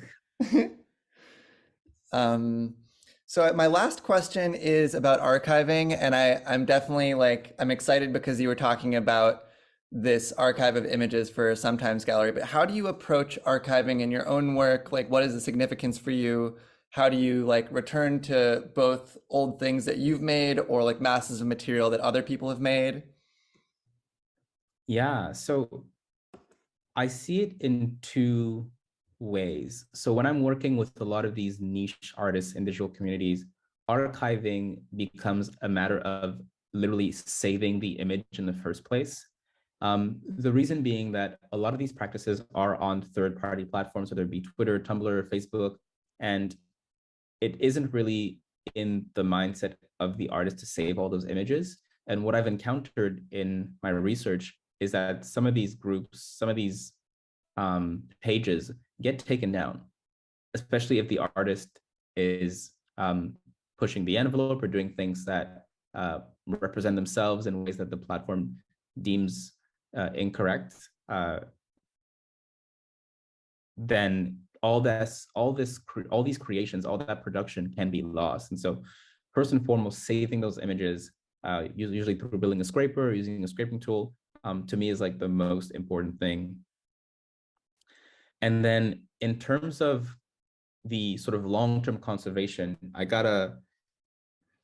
I'm highly indebted to Regina Harsayani, who's a maestra of time-based conservation. We were just talking about last night again, you know, saving GIFs and showing GIFs as MOVs, and sort of the pitfalls of trying to do both too little and too much in conservation. So I tend to rely a lot on my peers and people who have truly studied the space into like, what is the best format if I want this to, you know, server or IPFS, that kind of thing. I tend to rely a lot on my peers to really come up with the best strategies and solutions. I do have a specific, I think, idiosyncrasy that I believe, at least with digital work, that they should be shown in their original format of creation, which means that in my piece of Play Against Cyberspace, when I'm showing a work that I would have watched on my, you know, my mobile in 2000X, I'm going to show it in 3GP, right? I'm going to show it in this like sort of very compressed, very pixelated, because that is really, I like to talk about the sort of holistic experience of the digital with both the actual device, the interface, the resolution. And I know a lot of preservation and archival tends to want to always upscale and keep the file sort of at the latest and largest format. But to me, the experience of the work also is rooted in the place in which it was experienced, as well as the interface on which it was experienced and the resolution on which it was experienced. Yeah, I mean, the phenomenology of how you experience a device or how you experience the scale of a device, I think it all really matters. And I was just doing another tour of a space that had a lot of like Web 1.0 GIFs in it, and the artifacts on them they're so resonant. Yes. And, you know, there's like a limitation in colors too, and all these things like, oh, yeah. And sometimes I think we forget this for, you know, because we want to quote unquote optimize or keep things, I said upscaled, but no, so these artifacts, these constraints are really what bred the creativity that made these things so amazing. So I'm a big fan of them, and I tend to want to keep things within that original format. There you are. Yeah, I'm in it. I was looking at it too. So we materialize in front of the like exhibition poster, which has this like coral orange background. It says sometimes.gallery, no more metaphors, Georgia Capetis and Marissa Sean Cruz, November 1st, 2020. And there's this kind of embossed lettering that's very like line drawn, and it's 59 over and over again in a grid, alternating between. It's SNG actually. It's sometimes what? Gallery. It's like a logo. Oh, form. SG. It looks like 59. I see. Right. Okay. And it's sort of like slightly bubbled off of the image. That is a really cool logo. So let's go left to right with these videos, and I'll do some visual description. And obviously there's sound. There's somebody who must be in a green suit laying on a couch, and they're like a window that is showing the background of or like it's showing like an iMessage conversation.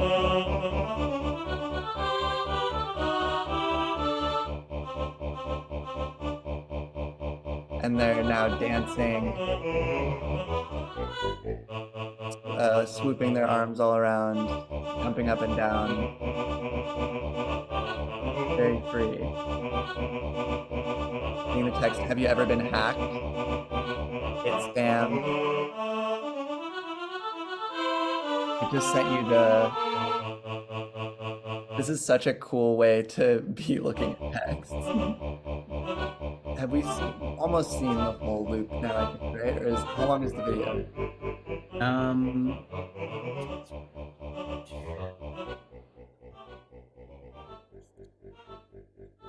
I don't remember specifically how long the video is, but essentially, Georgica got hacked and decided to use that entire sort of digital experience as a jumping off point for this contemporary dance, sort of this hack dance, which is performed, as you can see in front, and it is both hilarious and both speaks to things that can really only happen within the digital. It's 4 minutes, 26 seconds. And it's sort of, Hacker Concerto is this re-embodiment of this individual who took over her identity in the course of this hack.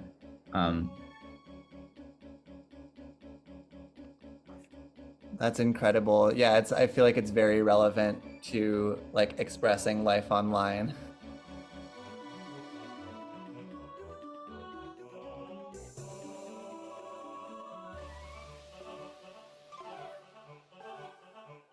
She's laying back down and kicking her feet up and then slowly lowering them back onto the couch, spreading out.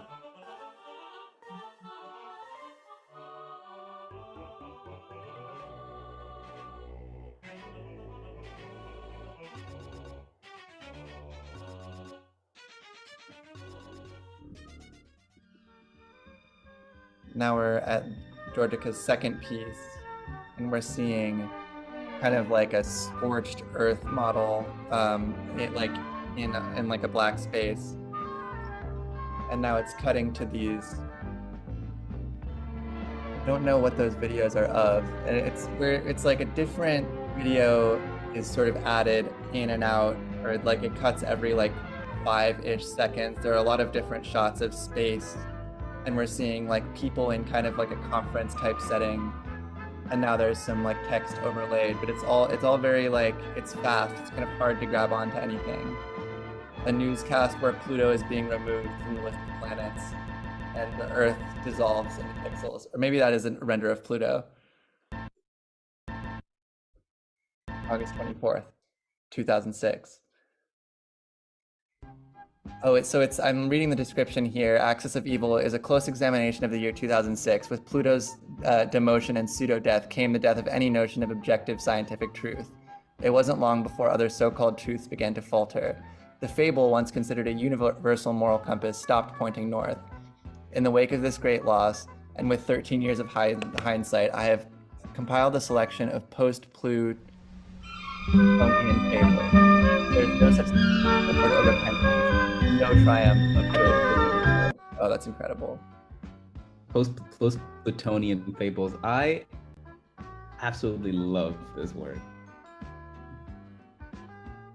I mean, that's such an incredible concept. Or like, I had never thought about the death of Pluto that way, but that really makes so much sense.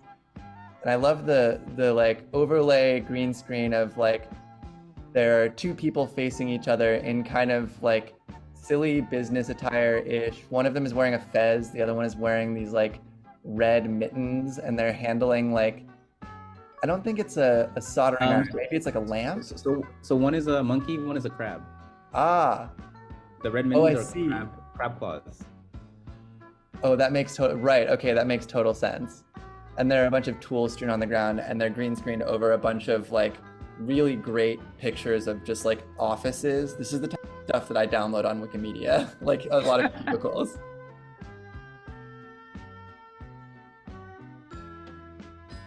Shaking hands in a really awkward way. And now the chairs are empty the very next day. Oh, they're back. Monkey is holding a candelabra and the crab is holding a giant wrench. Mind if I take back my wrench? I was foolish to give it away. But it's my wrench now. Have you forgotten our trade? Oh, this is so fun. I don't think I can narrate the entire thing. I think this one is a bit longer. Yeah, 10 minutes. Hmm.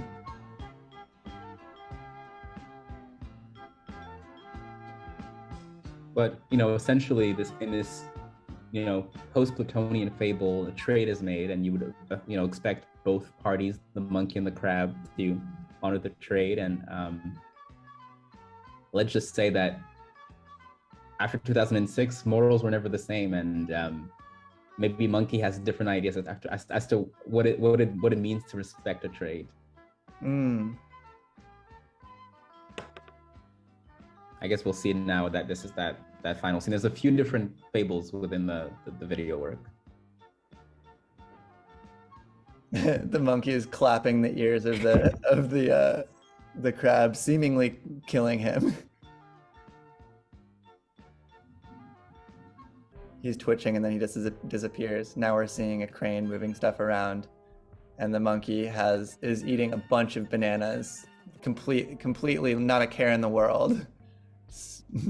Smashing a banana onto some paper, contemplating symbols, licking symbols. Are the tiny little finger symbols, are those themselves symbols? That is the question. Fair deal, new deal, green deal, blue deal. Oh, this is really fun.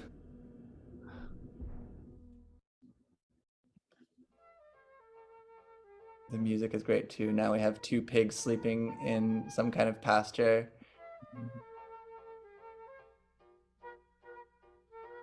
Well, these are human beings with little pig noses on.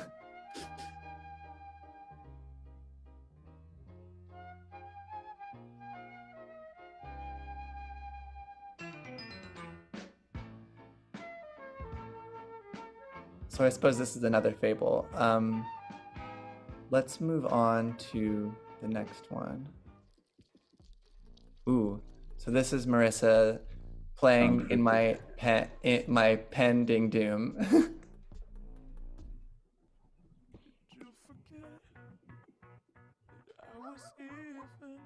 And it's next to a piece that says Doggy Dog World. Oh, that's very, I love both of these puns.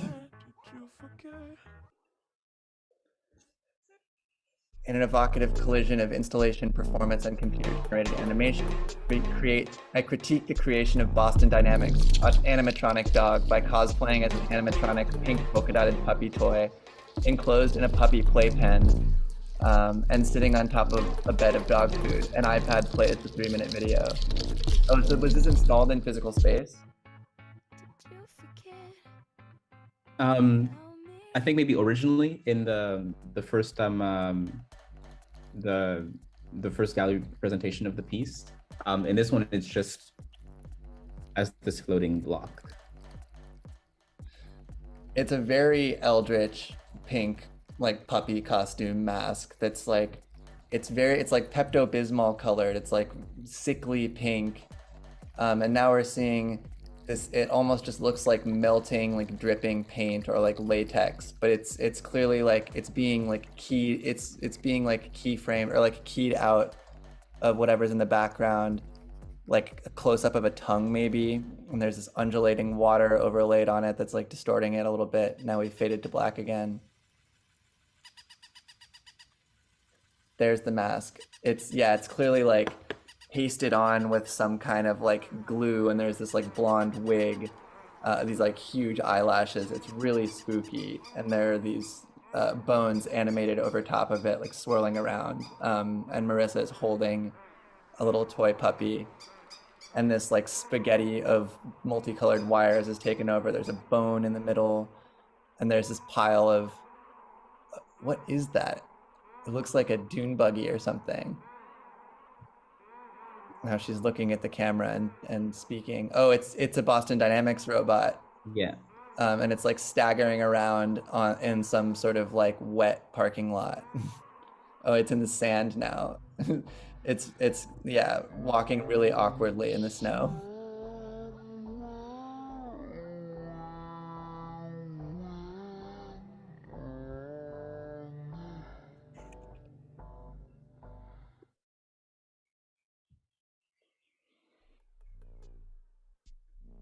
Oh, now we have the dog filter from Instagram, like slowly getting smaller and smaller over top of the pink puppy toy. This looks kind of like AI generated bread or like mold. Puppy toys back.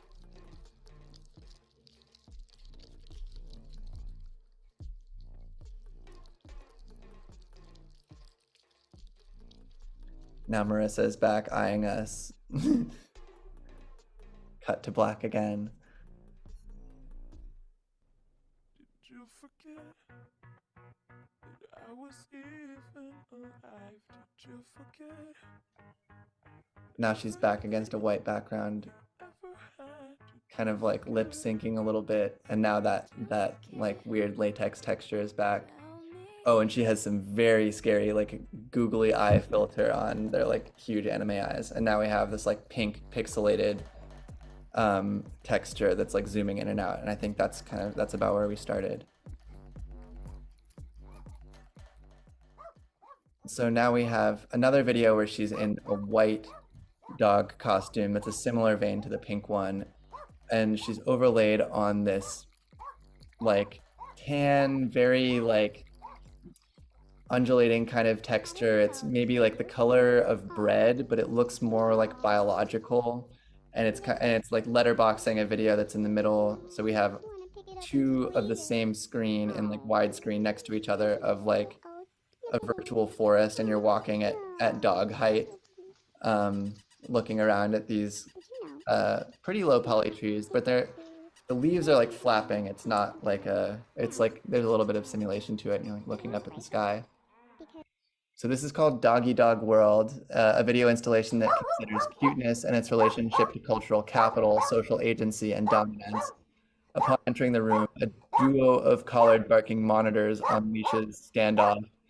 Subsequently, behind the pair of tethered screens, a wall projection of my skin and a dog are liquefied together. So that is skin, but it's like an extreme close-up.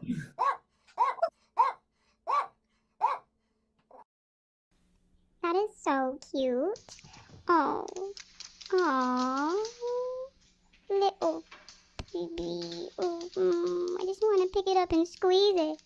Oh, look at this little. Look at it. Oh, look. Oh, it's so cute. So these twin screens of the forest scene are not exactly alike. It looks like they're maybe the like stereoscopic two images that you would get on a VR headset. Now she's back as a dog with this like, I think it's zooming in on a raspberry that's sort of forming a rotating circle around her, and then in the background there's some kind of like chaotic MS Paint illustrations that are pretty abstract.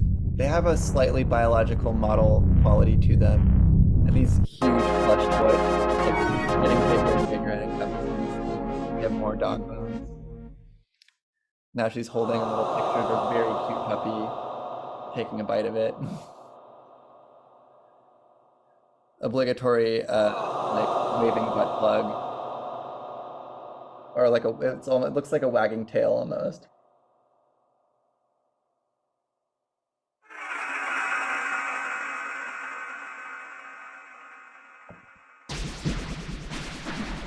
Now here are the two poodles. I'm imagining it's in a physical space where the screens are facing each other. Very interesting strategy to like condense these three different textures or like separate in a physical space for video.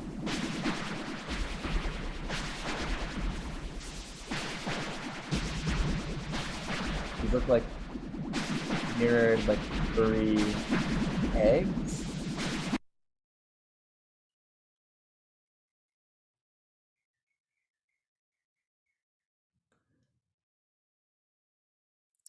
Now she's smaller, and the right screen is black, and the left screen, she's like on the far left, and she's throwing fruit at us. And now it's just the undulating skin, and I think that's the video. Is there anything else you want to say about the relation of these two pieces together?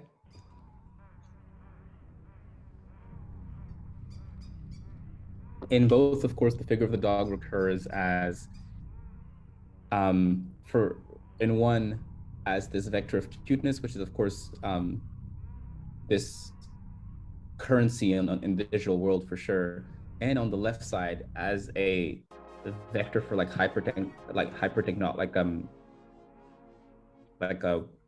technological warfare or whatever the Boston Dynamic dog is being used for.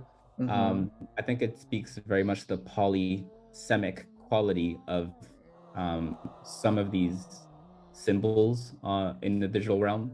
So in one end you have this thing that's probably going to be used to kill people, and on the other end it's just, you know, the extreme cuteness, and they kind of just gelled together within the form of the dog. And of course, is the character played by Marissa, who embodies both the cuteness and both this more deadly dog, and you know, speaks to the ability to sort of multiply identity in digital realms. There's definitely something uncanny about both of these, and there's I think that has a direct relationship with the uncanniness of cuteness in digital realms and the uncanniness of robots generally in physical spaces. Yeah, it's really interesting that like part of the design process, for example, for those little food delivery robots, is they had to be designed in a way that you would feel some sort of empathy for them and not kick them over. So like in Hollywood, for example, they have these driving down Melrose Boulevard and they all have names like Marissa or Frank or Steven. And it doesn't work on me exactly, but I've seen it work on other people, and it's like it's so interesting how this is an intentional decision, and this like biomimicry is kind of a way for us to like be tricked into empathizing with something that does not have our best interests at heart. Oh yeah, and it's probably not even like the steps to create that connection are very small. You know, you just add the name to it. There definitely was some upheaval with the scooters, and you know, when you place technology within the walking path of individuals, they get angry sometimes, and they take whatever you put in there and they'll throw it in the street. Or I've seen scooters sort of all around being thrown in, you know, rivers or lakes or from, and of course they're not robotic or they're not automated. But there's this precedent that if you get into people's ways, you know, they're liable to do whatever to you. And you being a machine, like you'll push over a stroke, like you'll push over a cart, a shopping cart. If there's a bottle, you'll kick it. So objects tend to be sort of pushed away when a person is on their way from someplace. I hadn't thought about it that way, but you're so right. And I mean, I've always thought about the scooters in particular as like a physical manifestation of the like excesses of Silicon Valley. And it's like Silicon Valley is so deeply hated that like and it's also so like far removed, or if it's like very insulated from the real world. So I think people kind of took this as an opportunity to say, you know, fuck you to the big startup. And I think in a lot of these, the retaliation comes from a place of like lack of consent. Like nobody's ever been asked for any of these things. And so similarly, when that robot is delivering something on your street, like the first time you see this, the first time you can be like, what is that? Why was I not consulted before we put 1,000 robotic dogs into, you know, the streets of LA or whatever? So it really feels like, at least with some of these decisions, control is being lost, right? And there are other people deciding what the city or what your urban living space will look like. And all those decisions are made with no regard for, you know, public opinion or public consent. Right. These are the people who bill themselves as building the future, but it's like a very specific vision of what the future is, and the feeling of not consenting to the future of your own life. I think, yeah, it's very pervasive.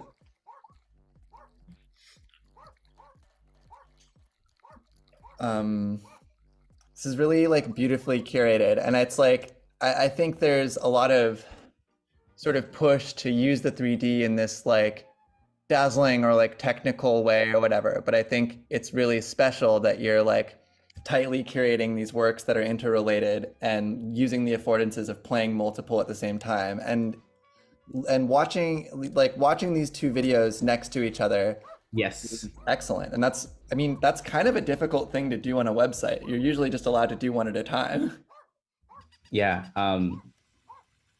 100%. And I mean, both, like in both scenarios, whether it be the hacker represents a sort of post-moral figure, and then the fables about it. So I try my very hardest to really connect the works presented and really get to a point where things are coherent and are in dialogue.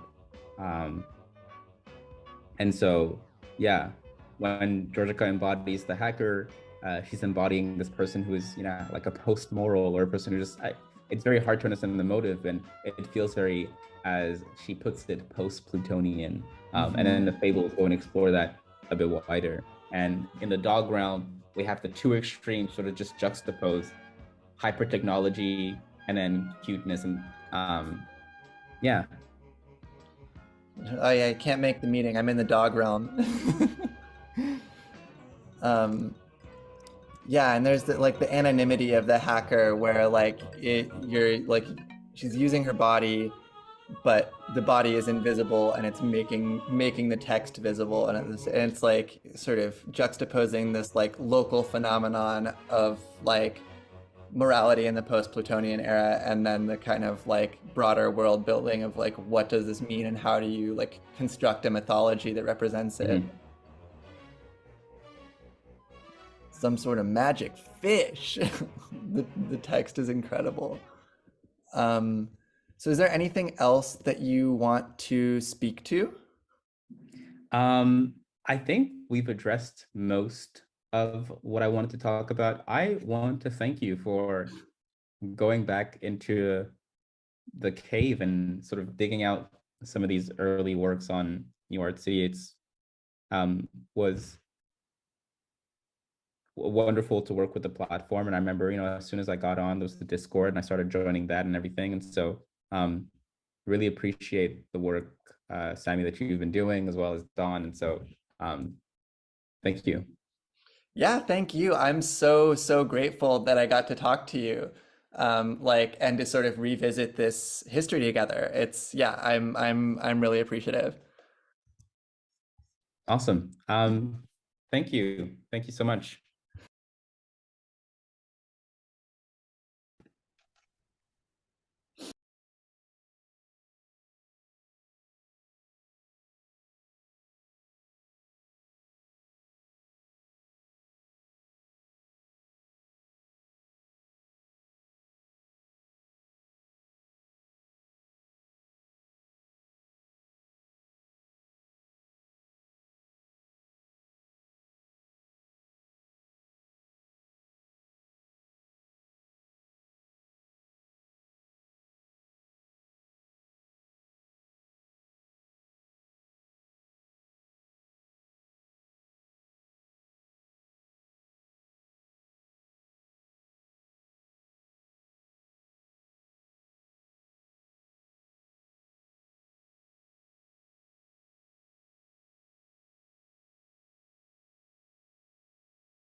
Hi. Hi. Um, yeah, go ahead and just tell me your name, and like where you're calling from and when you made this piece. My name is Christine Drake Thomas. I'm calling from Dallas, Texas, and I made this piece a year ago for my MFA thesis show. Tell me more about your workflow that you use to create it. My workflow. So this like lives both virtually and physically. So a lot of the objects in the space are physical handmade garments. Some of those things are real that I 3D scanned. So in the space, you'll see OBJ files that are um, actual, real, tangible garments. So it starts as something that's physical or and then becomes virtual, and then again somehow shifts back into the physical. And then there's things that were just always digital to begin with. So there's videos and things made with AI that just kind of exist as well. Yeah, I love the transits between physical and virtual space. Um, so if 2022 was your your MFA thesis, then like Mhm. you probably did a lot of your MFA during the pandemic. And I'm curious, like, how did the pandemic affect your practice? Oh man, that is a loaded question because like there was like that period where everyone was just really sad. So yeah, that happened. And then yeah, it affected my practice in a way that it made it more so leaning towards virtual things, because how can people experience physical things when you're not together? So a lot of things that I probably maybe would have made in a physical sense became bits of data instead. Yeah, that's really interesting. So like, yeah, like what media do you typically work with? I guess you kind of described like a pretty wide range of things. I I don't stick to one thing. Sometimes I make garments, sometimes I'm like fabric printing, sometimes I'm making videos, sometimes I'm making installations with mannequins, sometimes um, I'm making things for social media platforms. So it kind of just shifts every couple of projects. Totally. And had you worked in virtual space before you used New Art City? Only in like Blender to make animation videos. So not Mm. really like to make a virtual space that somebody can wander around in. And how long had it been since you like returned to this space since you made it? I think it's been 3 or 4 months because I had to do some applications for things. How does it feel to come back to it after some time has passed? You know what? Some of these things, they're no longer applicable. Like you see how fast tech moves, and you go, oh, because there's instructions how to find your data for meta apps like Facebook and Instagram. And I look at it now and I go, oh, yeah, no, that's not how it's set up anymore. That's like 2 phases ago. So like the instructions aren't correct. I'm like, oh, That's fascinating that it's like there aren't just like broken links, but there are also like broken guides. yeah, you can. I think you can somewhat still find them, but maybe not really. I think Meta changes the mechanics and layouts of their apps specifically to like manipulate people. Mm, yeah. Um, okay, my last question is kind of like about archives. Like, how do you approach them in your work? And yeah. Archives. I don't. Ooh, if I had to like think of archives, I'd think of all of the USB drives I have. Just like a massive box of them. And I feel like that would be an archive, but it's jumbled and a mess, and half the time I can't find the videos anymore. So sometimes it's like a physical USB, and then sometimes I guess it's in the cloud somewhere on a Vimeo link or like a YouTube link. And do you like return to old files often, or like do you sort of recycle them in new work? Sometimes I go back and rewatch things just to like get a sense of where I've been. And then I guess sometimes I do like take small things from things and then insert them back in. Like if I liked an image, like a JPEG, I'll take that and I'll put it into like the skin of a mesh. Yeah, yeah, I do Yeah. that too. Yeah, I mean, I think there are like some people who really just like want the past to be the past, and some people who are obsessed with the past, and there are a lot of people who are kind of somewhere in between. Mm. So the archive question is my last interview question, and I will switch to sharing my screen.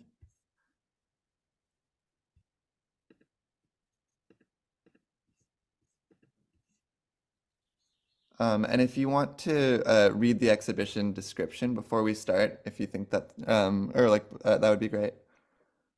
I have it up here. So it reads in the third party pop-up shop hall. Wait, what is this for? Okay, no, that is different.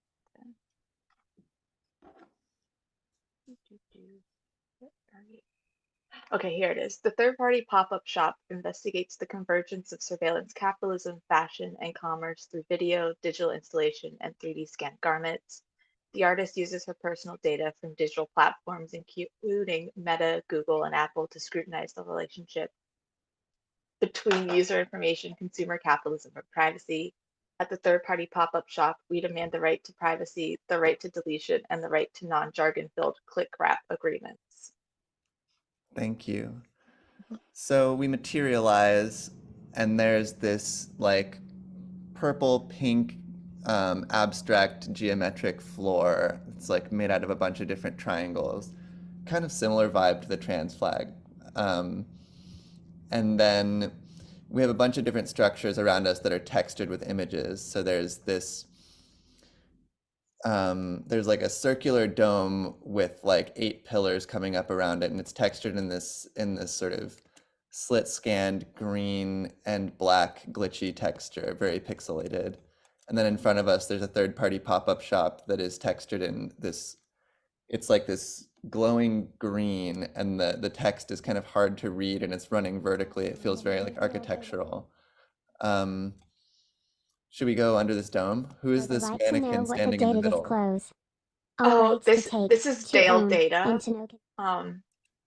She is a personification of Google's first data center in the Dalles, Oregon. So she's the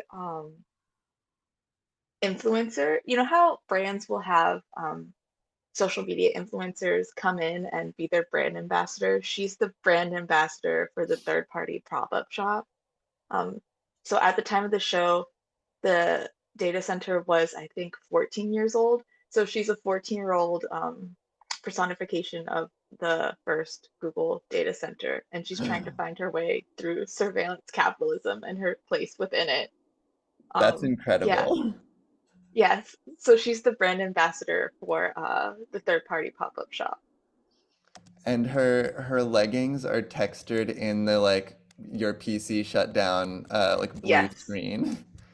And behind her is the Google declaration to their rights to surveillance. Oh, so this is something that you wrote.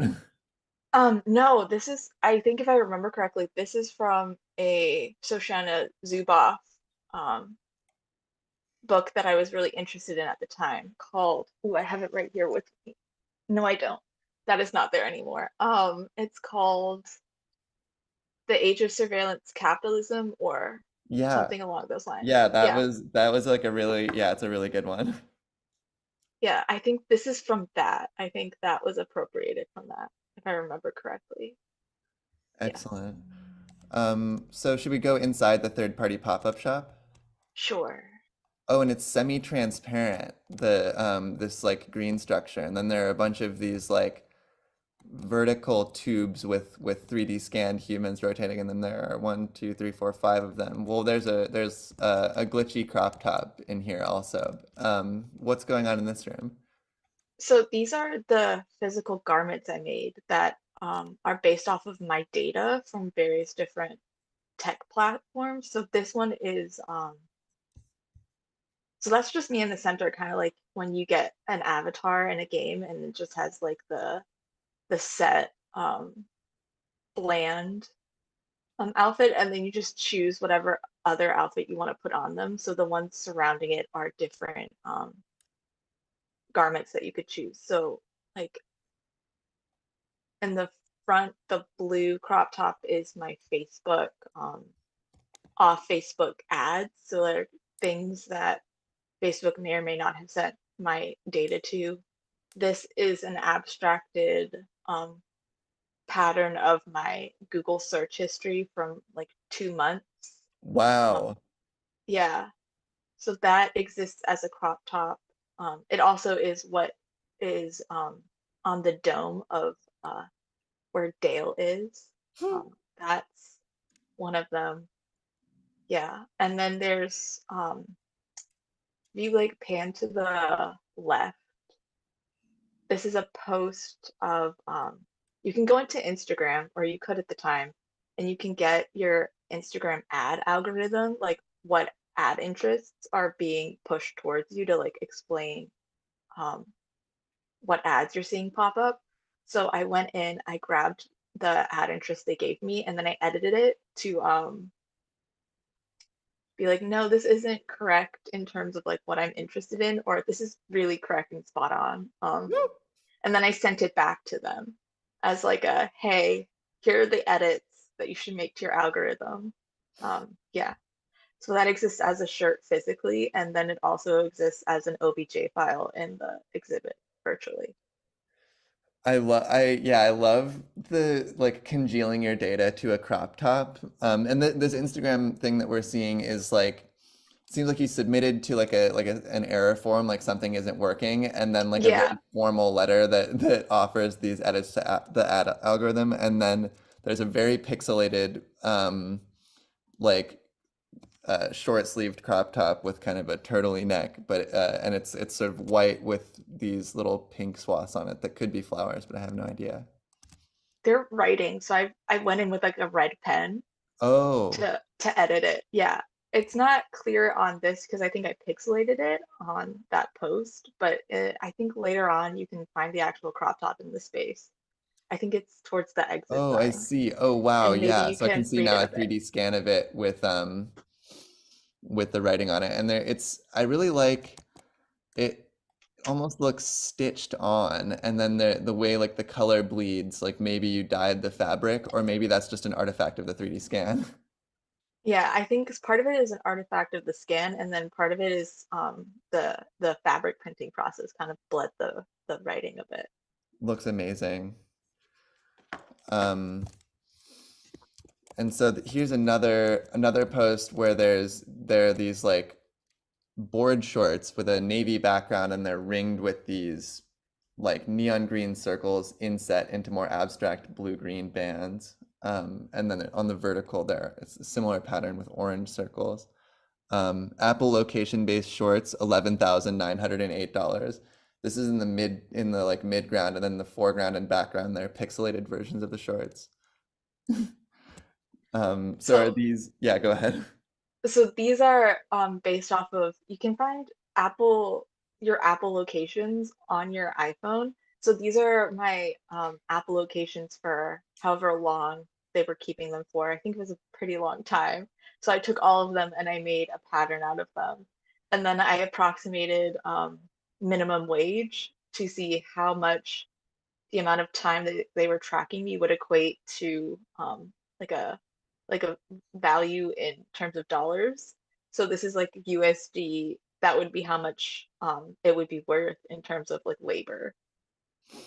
Does that Wow, make sense it's in terms of? just so enriching to like, or it's like every single one, like I love the way that you're appropriating this data and transforming it, because it's like in some way you can turn any data into any result, but it's like sometimes I'm like, why is this data congealed in this object? But it's just like so intentional here. I love it.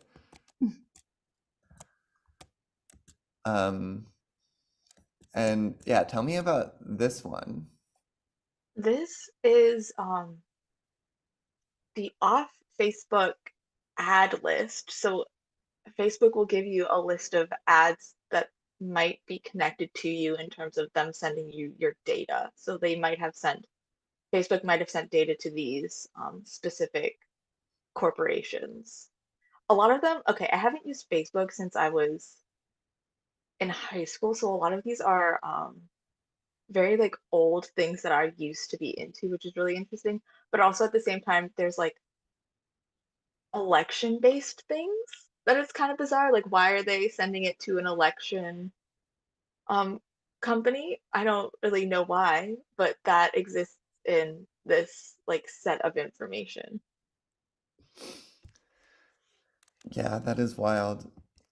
And what's this? There's a vertical video render, red background with a bald, grayed out avatar dancing somewhat seductively, but her arms are like glitching through her own body, and she's Yeah. wearing this like bralette and then like a mini skirt and like platforms, and in the background it says "Want data, I want your data" over and over again.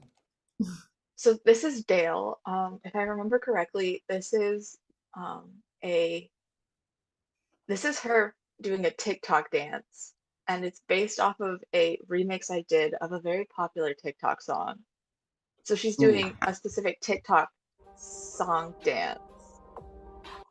Oh, this is called Surveillance Capitalism is Savage. So it's based off of the Savage song by Megan Thee Stallion that was popular during the time I was making this.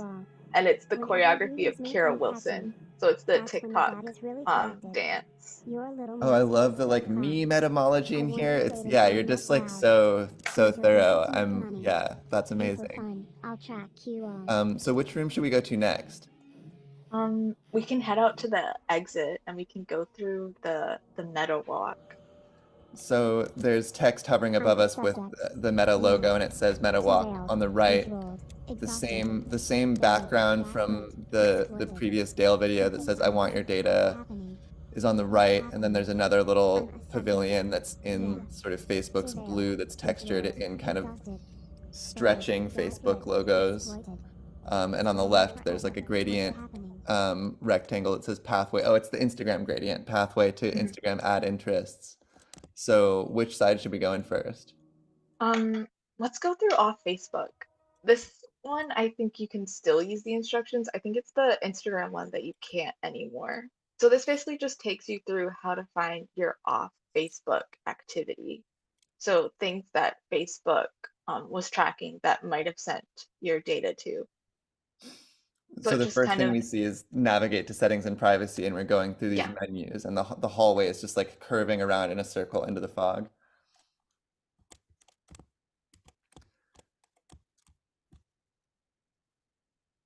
Settings. Your Facebook information. Off Facebook activity. Manage your off Facebook activity. I'll track you all. Whenever you use me, I'm Ooh, I love that the call to action at the end is screenshot your off Facebook activity and DM it to Dale's data. Yeah, I don't think anyone ever did, but there's always the dream that somebody will find this and send it to me. And I also like the way that you're labeling exits, that we go around this curve and come out, and I assume that we'll then like, okay, now we're back at Dale's Dome. Yeah. So should we go back over to the data section, the red area? Yeah, so that'll take you to a very bizarre AI generated click graph agreement. Your date of birth and passwords. If we determine that a business or an organization is violating our terms, we will take action against that business or organization. So this is a video cube in blue, and the text is kind of like doubled and distorted a little bit, but you can still read it sort of scrolling through this auto-generated text. And it's in kind of a Facebook aesthetic, and then you can just tell it, there's a button that says where you can tell it to stop, but I assume it's also reading it as it's typing. So let's listen for a second. Facebook offers the following privacy controls to help you understand how Facebook uses your information. Use the activity controls on Facebook's ads settings page to see what information Facebook has collected about you. See how your information is shared with other apps and websites. See what information Facebook has collected about you, including the types of ads you see and the topics you're interested in. See what information Facebook has collected from apps and websites you've used. See what information Facebook has collected from I'll track you all. It's very dreamlike inside of the cube. It feels like being in latent space. It's just absolute nonsense. And yeah. Should we go into the pathway to your Instagram ad interests? Oh, so it's going to be a Sure. similar guide to the off Yeah. Facebook activity.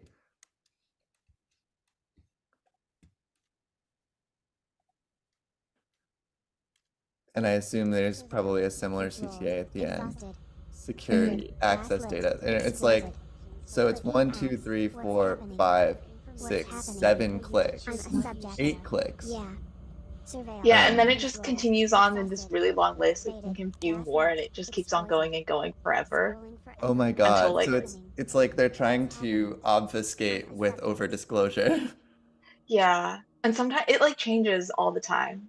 And sometimes you'll be like, these things are counterintuitive to each other. I think I once got things that were coding me for like Republicanism, and then also at the same time a Democrat. So it's like both, and I went, okay. Yeah, it's like Instagram sees me as both potentially pregnant and in need of beard oil. Yeah, it doesn't make sense.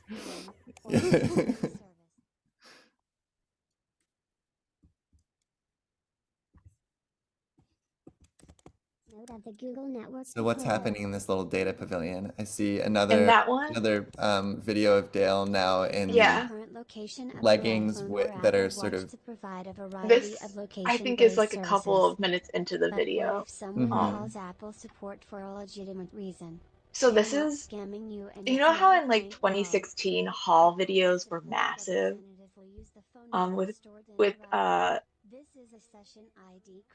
with influencers. I made her give a haul video of all the data I have in the show.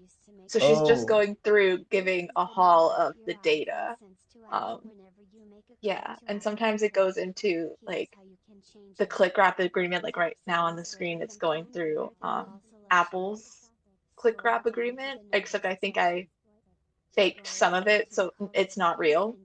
It's AI generated. I like fed it its legal statement, and then it like becomes increasingly not legible. What networks did you use to generate these? Oh, I cannot remember the name of it. That's okay. I'm just curious because I want to do that. Yeah, you could always just use ChatGPT to do it now. Can you feed it a corpus and make it generate stuff? I think so.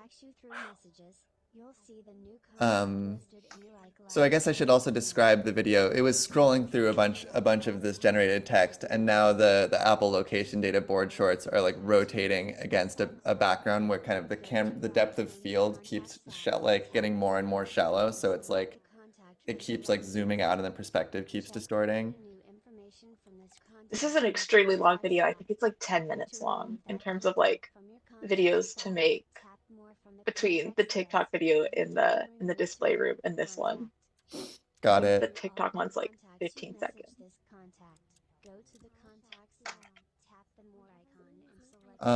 Is there anything else that I've missed? Any Easter eggs? Nope. That's everything in here. Well, thank you so much. Oh wow, this effect is really cool. Through the semi-transparency, all of the different displays of outfits inside are like the only thing that are making the transparent glass opaque. So as you move, it's like scrolling through this text. Looks really cool. Well, great. Yeah, thank you so much for joining me. It's really amazing to hear about your process. Like it's just so like thorough and rigorous across all of these different media. I definitely want, like, are you still selling those clothes? I would love to wear one of these crop tops. I I think I can make you one of your own data if you want. That would be dreamy. Yeah, let's talk Yeah. about this later. Mhm. Okay, Yeah. I'll go ahead and stop recording now. Mhm.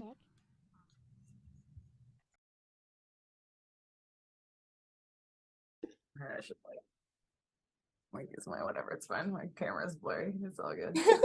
Got it. I'm like, Hi. look at my cool view. I'm a film and video artist. I know how to set up my iPhone camera.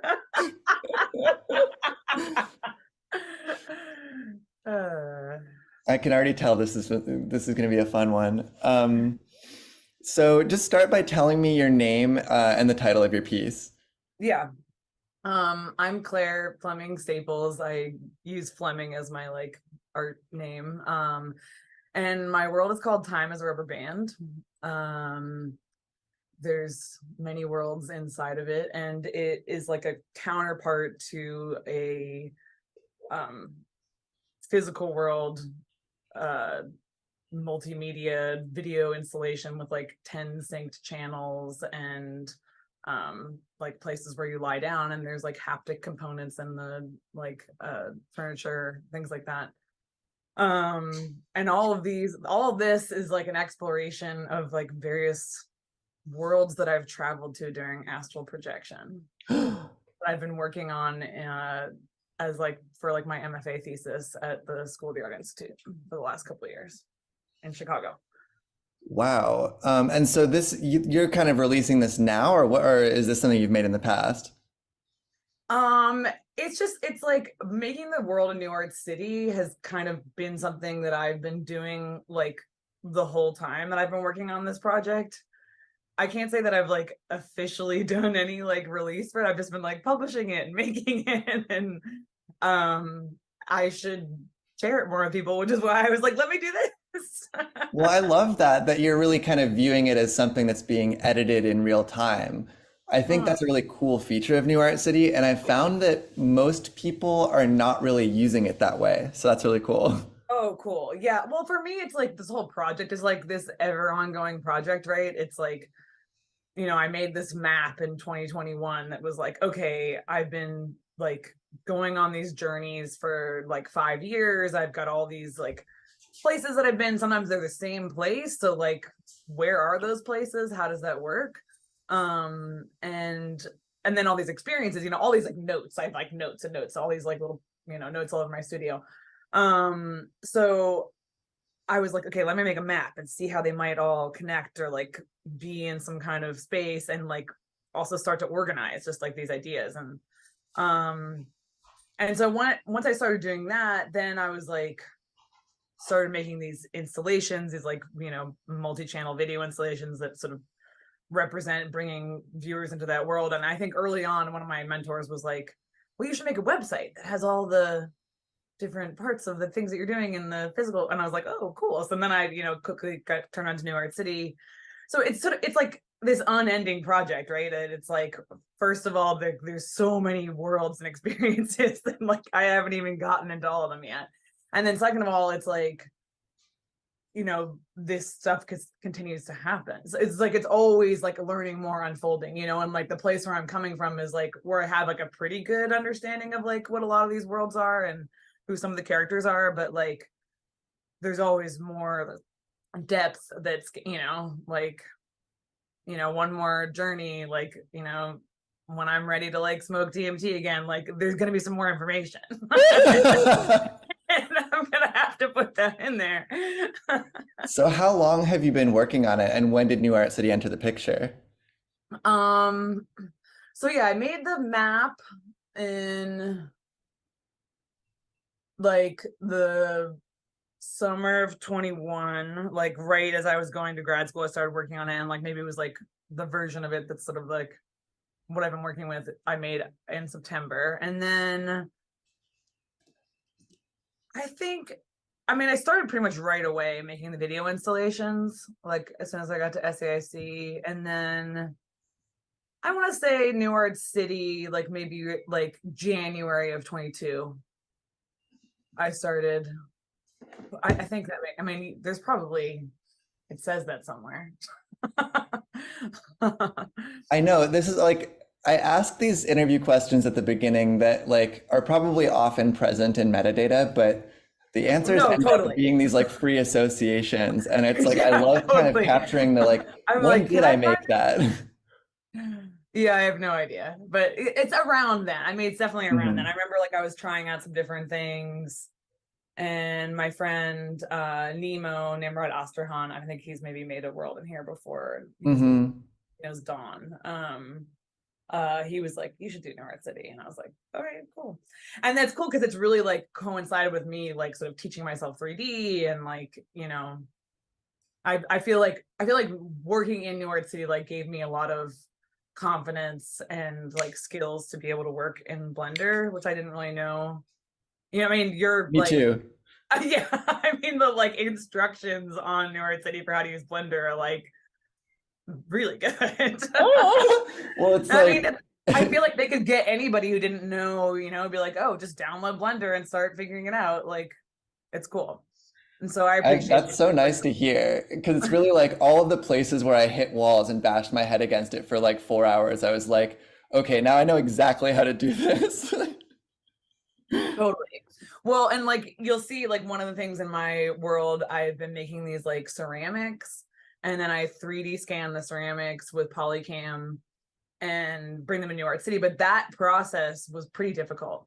You know, there's a lot of various 3D people at the school, and I was like, hey, like, do you know a process to like make these things smaller? And the answer was like no, basically. Or it was like, here's a tutorial that's like sort of related, or like I was taking a class and people were doing this like low to high or like high to low like baking sort of like in Maya that was like a crazy amount of steps, and I was like, I feel like okay, now I have the concept of like what we're doing.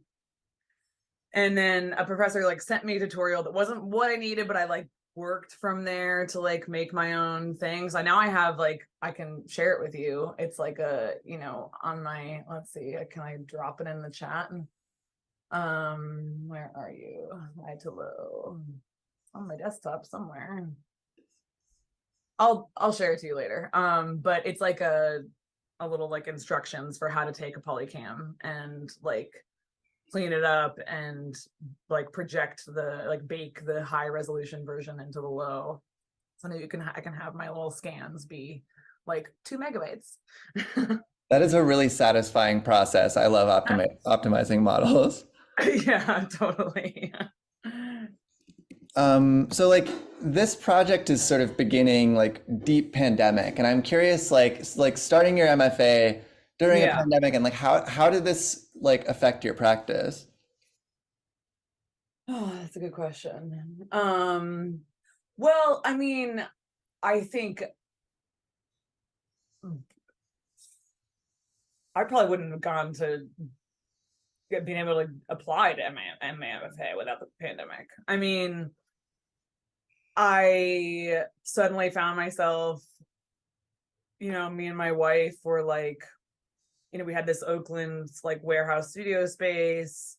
So we had our studio in our house, and suddenly like the world shut down. And that was like scary. We couldn't pay rent. And then within like, what was it, like 4 or 5 months, like that unemployment pandemic thing came through. And that was like more money than we've ever had. You know, I had like this like photo booth job that like I hadn't worked in like 4 months because I'd like cut my hand on a table saw at another job, and like suddenly, you know, and so I'd been out of work because I was like healing my hand, and then the pandemic happened, and like suddenly it was like we were just getting paid to be at home, and it was like a grant from the government, and so like suddenly like we just were in the studio, like I mean like we couldn't go anywhere, but our studio was in our house, you know, so I just started making work and applying to grad school. I mean, I was already making work, but it was like, let me really focus on applying to grad school. So, I mean, I think that, I don't know, in a lot of ways, like as twisted as it might seem, like I feel like I owe the pandemic to giving me the opportunity to like focus on and like applying to grad school and getting into grad school. And and like really sort of like getting to like put everything else aside, but like focusing on my work, which was cool. I'd never had that before. Had another follow-up question about this. Or like, so you were applying with like film and new media, right? Or like, I'm curious, sort of in broad strokes, like tell me more about your practice. Yeah. So I've always had like a really multimedia practice. I actually applied to grad school in the painting department and the video department. So my wife and I make like acid techno. We have like a little duo called 404 Not Found. We've been playing together for like, oh my God, forever. Like, I feel like it's almost a decade or something now. And so like playing music, yeah, painting, and then like I was doing like my solo project performing, like was always kind of like performance art that was like with videos, and then like making my own music, and then like making music videos. And so that was sort of my video practice, was like these like music videos and making music videos for other people too.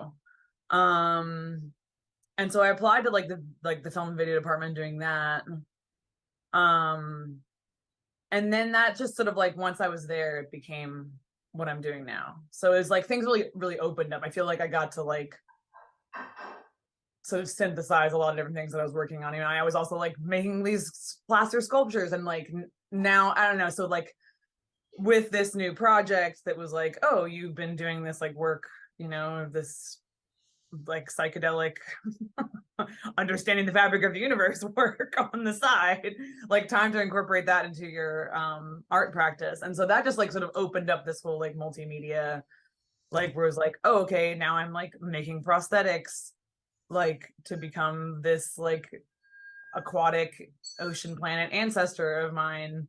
Like now I'm like, you know, building this, I'm making like furniture that people are sitting, you know, there's always like all my skills kind of in one. And they're not really painting, but like my painting is definitely in my videos, you know, like that's part of my like visual language. It's painterly.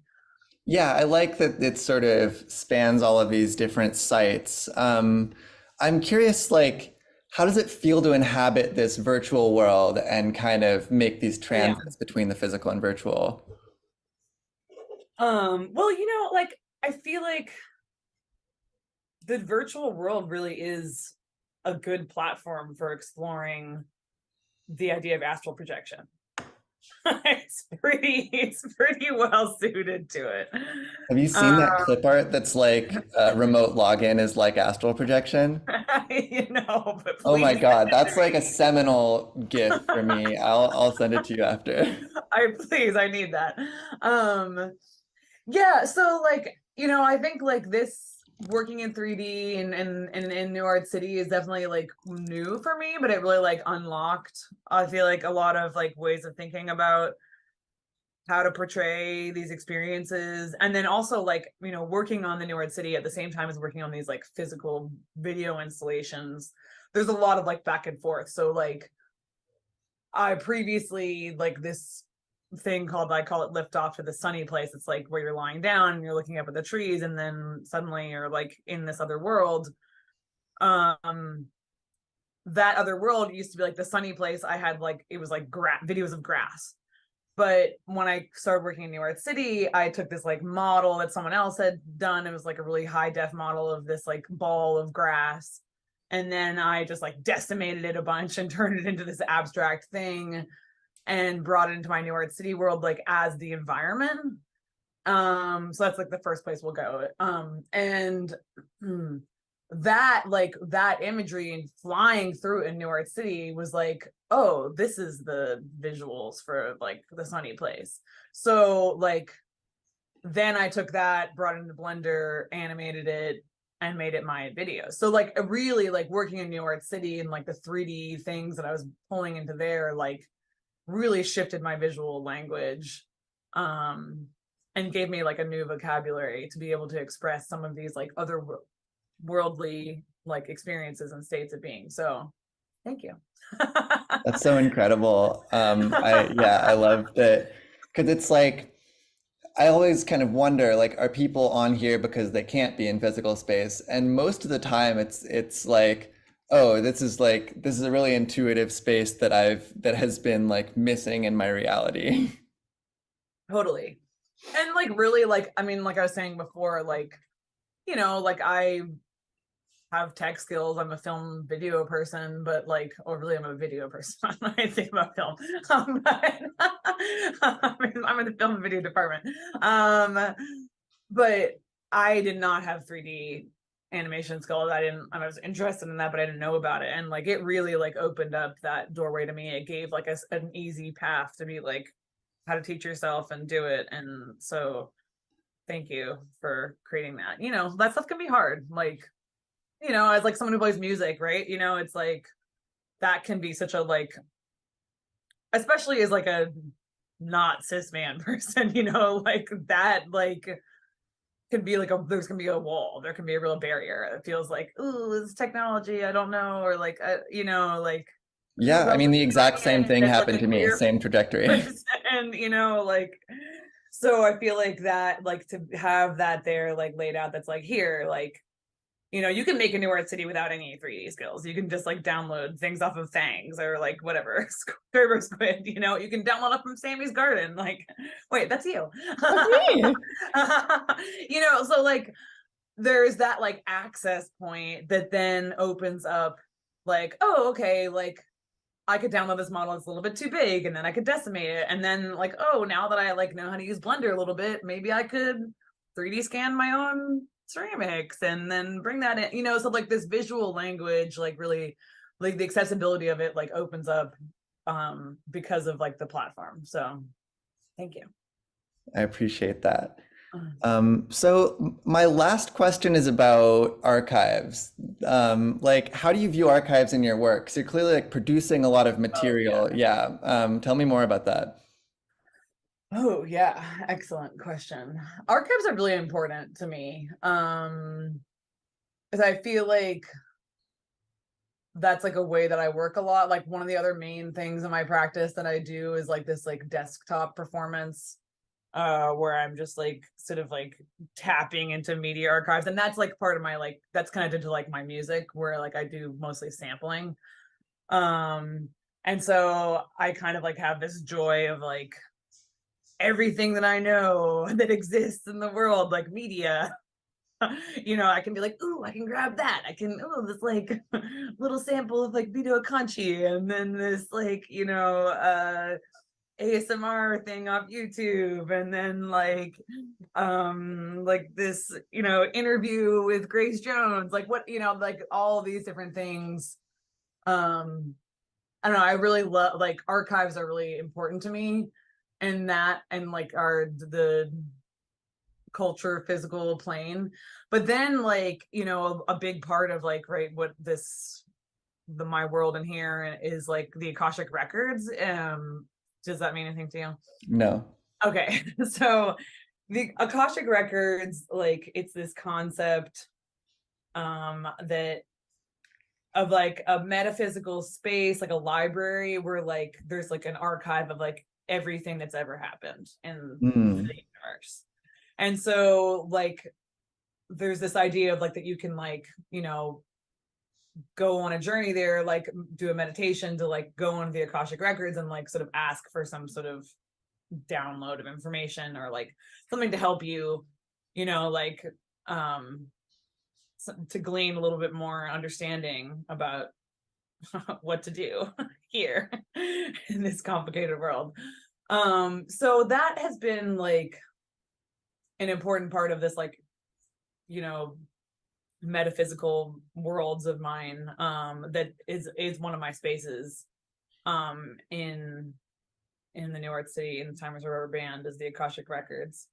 So, and I think like all of the whole thing is really about like, right, it's like trying to access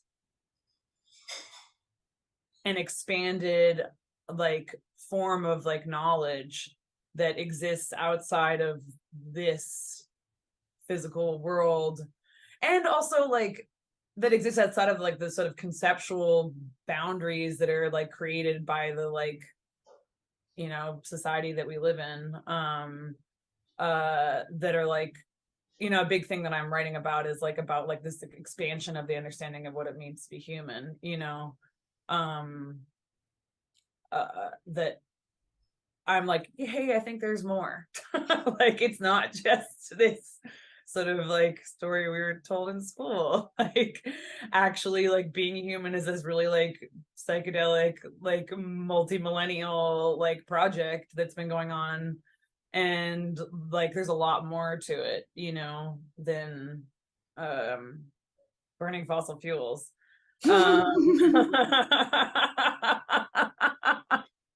Or like, you know, the fucking gender binary nonsense. Like, you know, like I'm like, hey, we evolved from like single-celled organisms and we like spent the first 9 months of our lives like in the womb. Like, what does that mean? Like, okay. You know, like so I think like the archive is very much about this like this really infinite, like unimaginably vast like source of constant information that is like we're just getting like little bits from, and I'm like trying to like grab them. I'm like out there and I'm like, oh, I got a little piece, and I'm like, okay, put it in the world, like here's this symbol, like maybe that, like put it in there, like then later on I'll be like, ooh, okay, I see what that means. And it's like helping to unlock like better understanding of like how to navigate in this space. Amazing answer. You covered like a lot of ground. I was like, yes, I mean, it was really, really good. Thank you.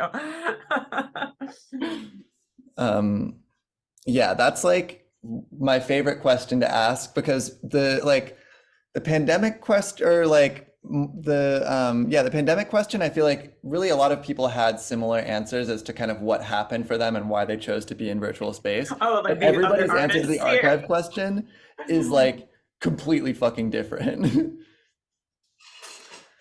All right, so you're gonna fly through my worlds.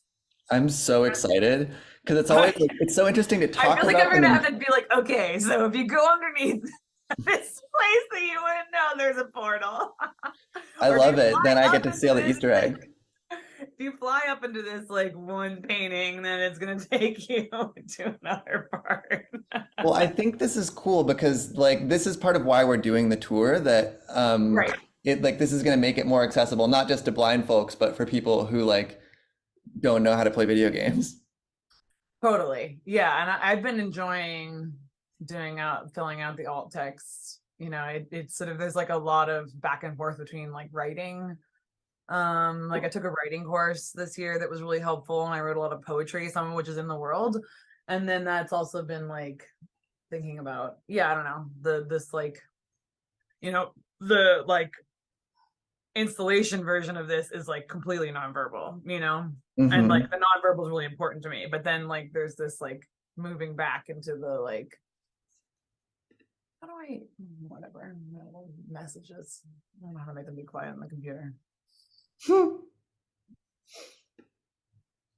right. Here we go. Okay.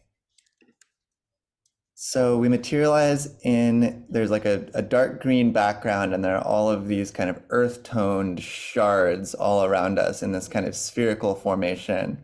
And there are all these sort of like jagged planes, but there's a lot of negative space. It's very diffuse. So what shape is this? Oh, what shape is this? Yeah. This is the world of the sunny place. So this is the sphere of grass that you decimated? This is the sphere of grass that I decimated. Oh, yeah, I was like, is it not playing? Huh. Let me double check. Oh, I remember. I muted the page. So Aha, yeah, that makes sense. There we go.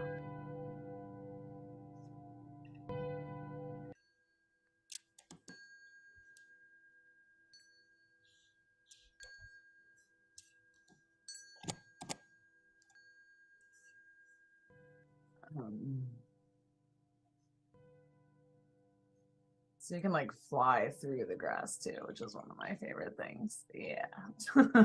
Oh, that's amazing. Yeah, because it's like clipping through you. So anywhere you go, you get up Uh-huh. to these like random geometries, and when you move your Yeah. yeah, I've played with this phenomenon also, that it's almost like a generative artwork that like if you are Totally. navigating just on your own, you won't every path through it will generate these like unique configurations, and getting all close up on the texture of the grass, it almost looks like painted brush strokes. Totally, which as a painter I love. And there's some Easter eggs out here. Oh yeah, there you go. So there's a portal to the ocean planet, but I want to see the Easter eggs. Well, that's one of those are the Easter eggs, right? That's the Oh, I portal to see. the ocean planet, and there's a couple other portals out here. Ah, okay, But let's you go. can go in. That's a good place to go. So cooler colors like pale blue fog, dark blue ground, and this rotating blue, green, purple-ish image. This also looks kind of like a painting, but it's quite abstract. It's quite like zoomed in. And then there are these floating kind of bone structures. They look kind of maybe like coral or like, because they're too sort of shaped to be rocks, but I see that they're called ancestor forms. And there's this ring of text here. It's rotating. Iridescent mineral water, clear open sky, a sandbar, endless ocean. Well, I guess I should be following the pace of rotation. Oh, you're doing great. But it's going in a spiral, so it's animated. It's really, I don't know how you did this. The reverberating sound of planets ringing.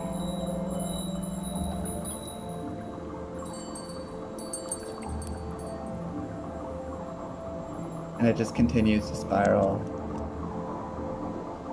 I love this like spatial poetry. Tell me about the ancestor forms. Yes, that's like part of my sort of thinking about these like what is our like history, you know, like that once upon a time this planet was covered in water. You know, one of these places that I've been to, I call it the ocean planet. It's a planet covered in water. Is it this one? I'm not sure. But I've like had this like continual vision of like myself as in this past life as this aquatic creature in this like this endless ocean with like a single sandbar. I started doing a lot of research, like Ernest Haeckel. I don't know if you're familiar with him. He was like a turn of the century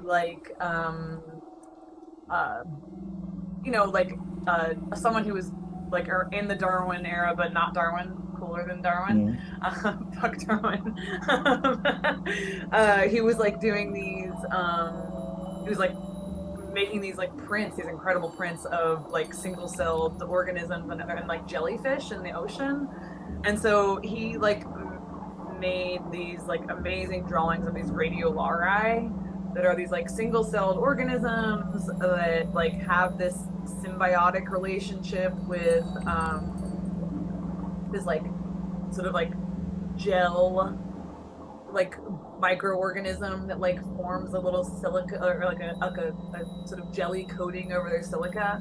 So I was like looking at a lot of those and just like thinking about like, well, what comes before this like sort of aquatic ancestor of mine? Like maybe it's these like single, you know, what are these like original creatures, like the original life? And so I made these out of ceramics and I scanned them. Now I can see that they're ceramic, and I like, the alt text on these is really good. So I encourage people who are using screen readers or not to check out the visual descriptions.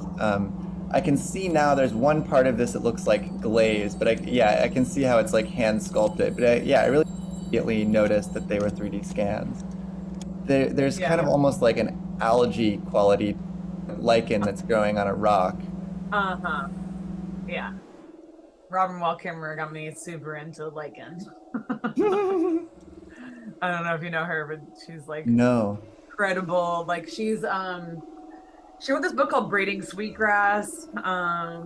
She is this like indigenous Potawatomi from this area, like scientist who's like very much, I mean, she's like putting forth this like super radical like ecology perspective of like respecting indigenous wisdom, like through this lens of science that is like so palatable to the most like basic, you know. Like my mom sent me the book and I was like, oh wow, like this is so good. Yeah, she's amazing. She has this article about like corn that's fucking mind-blowing. Okay, I have to read this. Yeah, I can drop the corn article in the chat to you. Totally.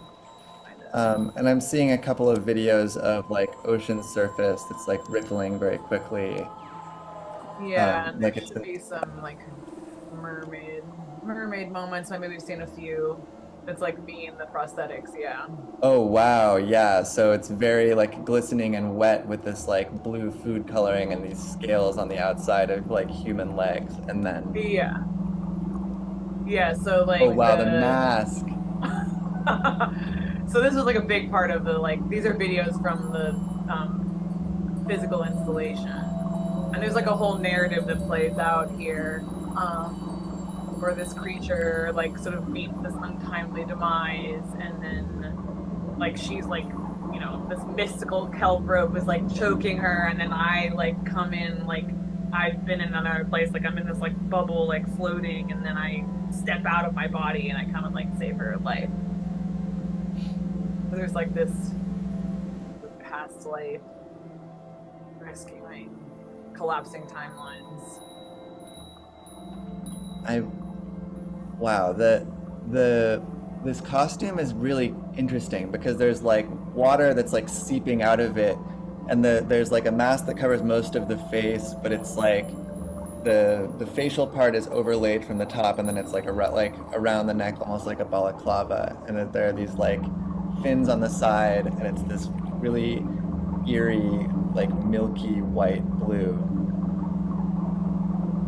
Yeah, so I mean, I think when you asked too about the like ancestor forms, those like ceramics, like I know I made these prosthetics, you know, they were like based on drawings from like visions of like seeing myself as this creature, and then I was casting them, and so like actually if you look around on the ground in here, like there's these like, I call them fossils, like right there ahead, and these are actually like scans of the molds that I used to cast the prosthetics. And so like part of that process, I think I made those first and then I started making the ceramics. So there was this sort of like, as I was casting these prosthetics, I was like, oh, maybe there are these like, and looking at the Ernest Haeckel, that it's like this, thinking about like evolution and these shapes and forms of like, that maybe like the shapes that are in the like more complicated creature is the shape of an earlier ancestor. And so the fossil is like this negative impression that's kind of implying the history. It's implying the history, yeah. And did you cast the prosthetics in latex?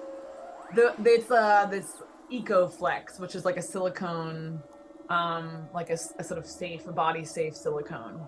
Wow. Smooth on world. Yeah.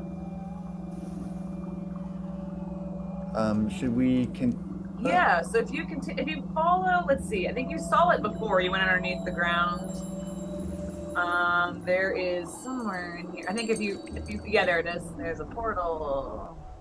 Okay, so we can go back to the sunny place, and then in here, if you go down to your right, I think you'll see, or we can zoom out too, there's a couple other, oh, interesting. That's cool. there's a couple other like, yeah, because the sunny place, oh, there you go. See that ceramic on the left there?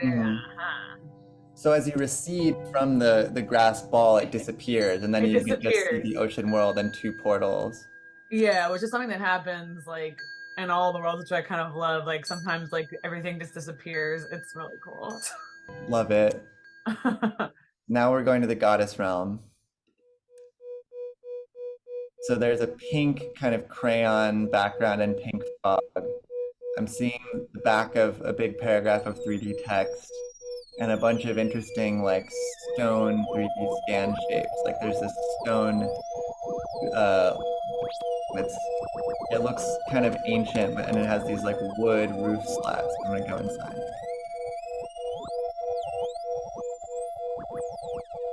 Very like low poly and decimated, but it's shared with real photographs.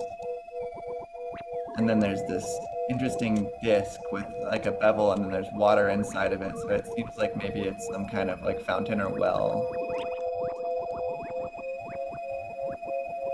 And another 3D scan of this stone sculpture of like 3 people that are all shoulder to shoulder, and then they have this sort of crown that's going across all 3 of their heads. And there are these kind of swirls that indicate like chests and arms. It's very low resolution. Tell me about this one. Yeah, this is the 3 goddesses. They're really important. The story of the 3 goddesses. I tried to talk about them in my grad talk, and I had like a panic attack. It's too serious. So the 3 goddesses were like, you know, I like originally, how do I tell this story? So early on, when I was like starting to astrally project, I had this experience where I had a dream, and I went to it was like very real. I was like in this graveyard place, and then I like was talking about it. So I was like in this like Reiki therapy, incredible friend of mine. And so it was like during Reiki that I would start to like leave my body and go to these other places. And so I was like, okay, I went to this, like I saw this graveyard. Like I feel like it's like not just a dream, it's like a real place. It's this metaphysical place. And so then when I went next into Reiki, I like traveled there, astrally projected. And in the Reiki session, in that astral projection like journey, I like went down underneath the ground in the graveyard, and there were these goddesses. And I'm like, oh my God, not only like I've seen these goddesses before, and I saw them in a DMT trip like 5 or 6 years before, in the same way, like buried under the ground. They're like stone, they have these wild hats. Like, what is this? And I'm drawing a picture of them. I make this sculpture, I put it in this world. I'm like, you know, they're in like part of my little archive. Okay, like here's some information. I would say like 3 months ago, I would like, you know, I've always been interested in like mythology, archaeology, whatever, you know, all different stuff. You know, I grew up reading Greek myths and stuff. I got this like Mycenaean art book, and I'm like flipping through it, and there's like a sculpture from like ancient Crete that is like literally one of these. Oh my God. With the hat. And I was like, oh my God, the DMT, the vision, the real thing, you know?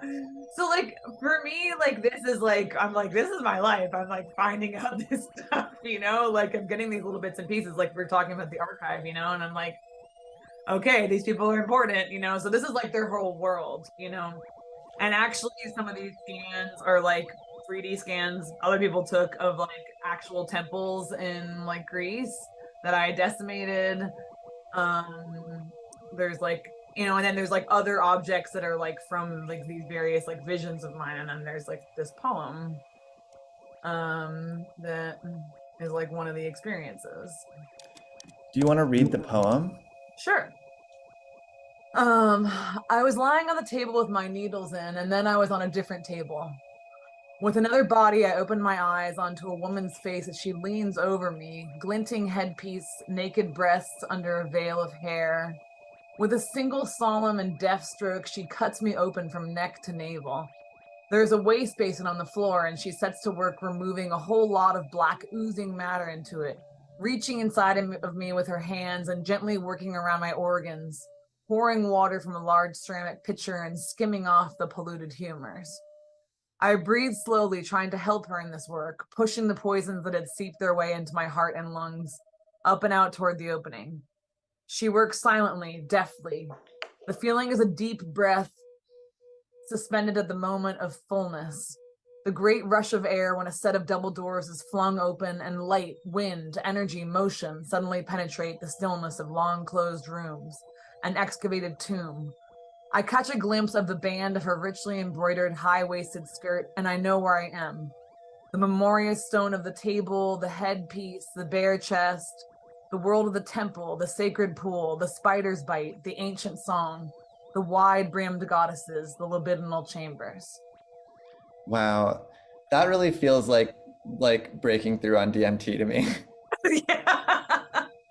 Well, and like, you know, what's really interesting about the thing, you know, the story I was telling you, right, is like, obviously I'm a person that's been doing psychedelics for a long time and, you know, interested in exploring these types of worlds, you know, but when I started going on these like astral projection journeys, it was like, you know, no drugs. It's like, I'm like, this is like crazier than any trip I've ever been on. And I'm just like lying on this massage table, like getting energy work done.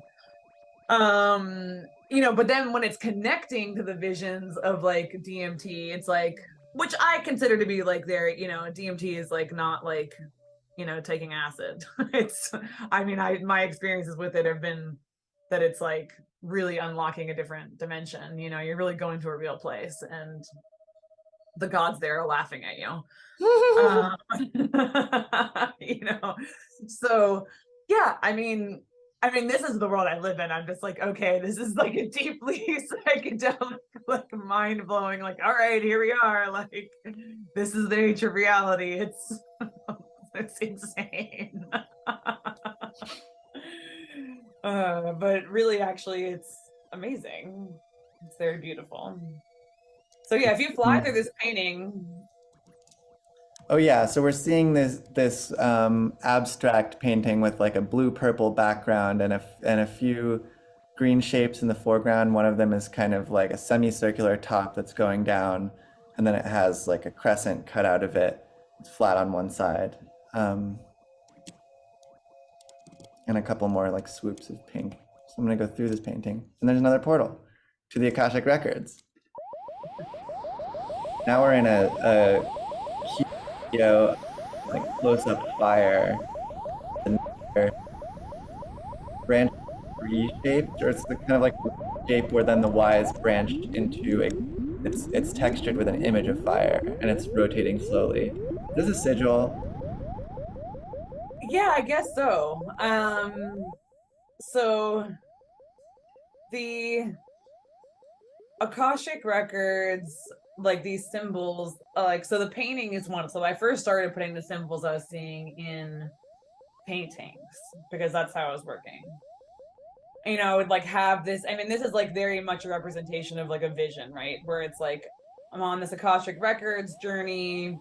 I come into this like building, this like old building, and this like dirt floor, and there's a fireplace, and then I'm seeing these like symbols in the fire.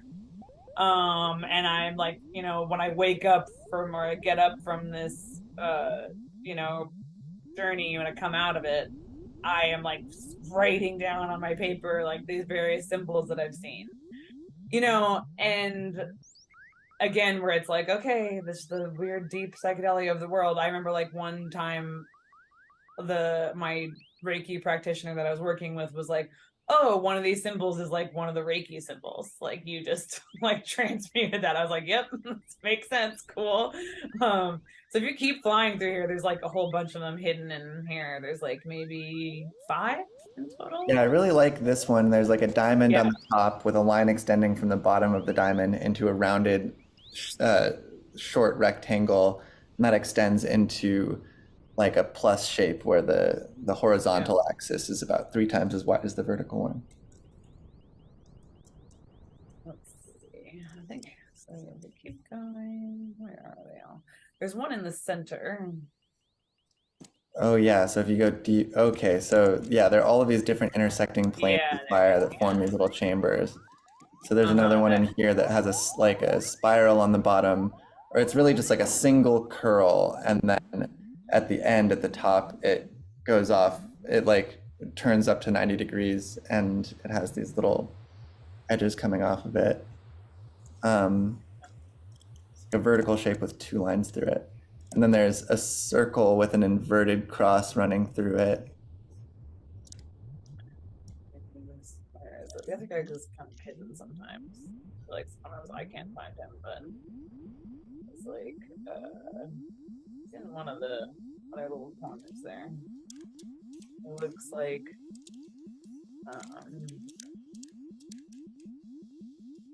he's the craziest one. He kind of looks like a money sign. Maybe you don't get to see him. That's kind of and that's like been kind of one of the interesting things, right, about making this world is like the fact that, you know, that they're like, you know, or the whole project really. I've been thinking about like how, you know, that these things are like these visions that I accumulated over like 5 years. Like maybe when someone's come into the world, they don't get all the information, you know? And Totally. that's part of why it's like you don't get to see everything, you know? Like you get to discover it on your own. Like you keep coming back, maybe you'll get more. Yeah, I love this floor. It's like a tiled watercolor in these light blues and greens. And there's like a big light blue like swath, and you can see the green like bleeding through it, and all of these kind of like clover flower shapes and like interlocking circles and things.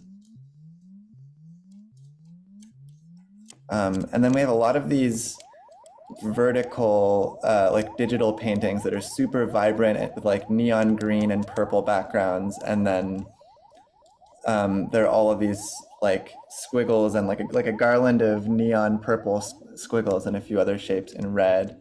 And there are a lot of paintings that are kind of in this genre of like squiggly neon tubes over like neon They're background. fun to fly through. Oh, true. Love to curate paths through. Yeah.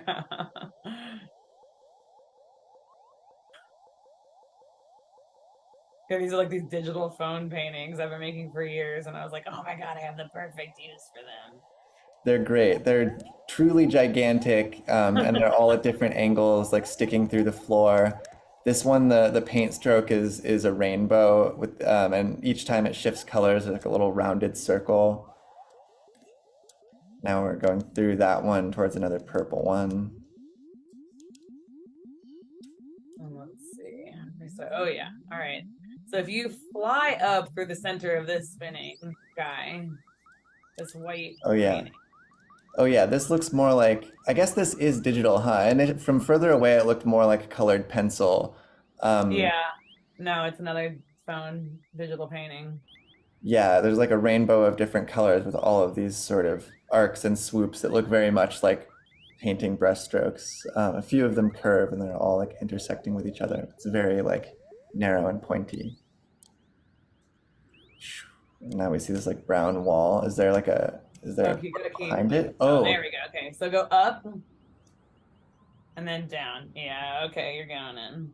so we're in this cave structure with this weird like low-res patchwork of cave impressions and this like cube, and then we look down and there's this like 3D scan of some stairs down into this grotto thing where there's a bunch of like spherical holes like bashed into the concrete or into the rock at the bottom, and there's this area that's kind of like a stone bath that's really kind of decayed around the edges, and then there are these petroglyphs that are sitting in this Yeah, kind water. of. Yeah, they're more like Akashic symbols, but they're on these tablets that are like under the water.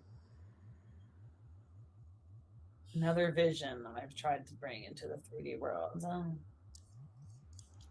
And as we go past the water, we're now like at the bottom of this chamber. Is there anything else down here that I need to find? Yeah, there is. And I'm like, you just have to kind of go out there, go through. Through here? Yeah. So I'm going through a wall. And Now we're in the then pink. let's see. There should, if you can find like the edge of the, maybe we gotta go back through. So it's somewhere in here. It's an Easter egg. Maybe we'll find it. Maybe we won't. This is great. And I mean, these textures are so good. They're all kinds of like different squares like superimposed on each other of all this like kind Yeah, of so actually sand what and- it is like, it's like an AI. Okay, go to the right. Yeah, I think because there's the edge of the. Ah, Okay, cool. There you go. You see it to the right there. So that's the edge of the other world, and then there we go. now there's a painting in the form of a cube, and this one is it's very vibrant. It's like there's a lot of moving. It kind of looks like this vertical rainbow fountain, and then I see one of the symbols from before that is kind of like, how would you describe this? There's like a central pointed arch, and then the bottom vertices of each of the arches curve back up and through it, so it's divided into 3 parts. Yeah, it kind of almost looks like a moth, like, and then Yeah. there's these like almost like the paisley shape or teardrops like that are in the bottom. Right. And so there's like, I mean, so I had that vision of the symbol, and then I made this painting, and when I was making the painting I sort of had a realization that like there's a depiction that's happening here of like the transition from like life from death energy back into life, like of like how energy gets recycled in the universe like after people die, and that's like kind of what's happening here on the right with the butterflies. This is actually kind of like the reverse of the painting, which is cool. And then there's like the energy like all flowing up like through it, like being transformed. Right, there's this like gold spiral around the vertical like swoosh of rainbow, and there's kind of a wing coming off of it. It really conveys like rapid movement, and it's extremely like ecstatic. Like the symbol is all ringed by these like reverberations of gold, and then there are these like lavender butterflies, like 6 of them going up the right side. And then on like one of the other energy plumes is like shooting this really nice flower, or like there's some vines, and then like a purple or a pink flower up top with like mirrored leaves on either side. And then there's like that white like kind of like stone sigiled carving. I mean, like I said, you know, these paintings were like a lot of where I was like, sort of starting to explore these things before I started making this new media world. But yeah, if you go back in there and you go on the floor, Oh, I see there's the another portal. portal. Now we're going to the map. I mean, it's so interesting because I think I was literally talking to an artist yesterday who was like, Yeah. I was making these drawings kind of as prototypes that I would make in 3D. Totally. So this like video you're coming onto, that's like you're looking up at the trees and then you're seeing the clouds. This is like a video from one of the physical installations where you lie down and look up at this with like the bass sounds like vibrating in the pillow underneath your head. And I don't know, so there's like the way that this world is like, it has the whole map, and then there's like videos in here from the installation, and then there's like other of the sigils from the other worlds, and it's just like sort of a place where like everything is. So it's almost, yeah, it's like a map of the 3D world as well. I can see you kind of have, yeah, I see one of the fire sigils with a portal, and I see one of the stone carvings from the place we were in last. And then you can see like this, like the drawing of the map that's like got it other places, and like not all these places are made yet. You know, here's like the empty pool, like that's a whole story that I'll eventually make at some point, but it's not made yet. And I also like the woods. There's a library with the red door, like that's not there. But if you, you know, and then there's some places too, like where the videos that I've made that I'm like, I don't even know exactly where this goes, although I know I have visions of them. So like if you go to this like blue water, like if you get close to it and look at it, it has sound too. So this is like part of the installation. I call it like phase transition. So there are a couple, so there's this like, it looks almost like melted ice on a window, and then it's kind of being, or maybe you're looking down at the ice and then the water is sort of splashing up against it, and it's like flattening on the ice. Yeah. So like in the installation version of this is like projected in a corner, and then these 2 chairs that are like boulders that have like the haptic like bass shakers and the like kind of at your like mid spine that like vibrate you with these like bass tones in the soundtrack.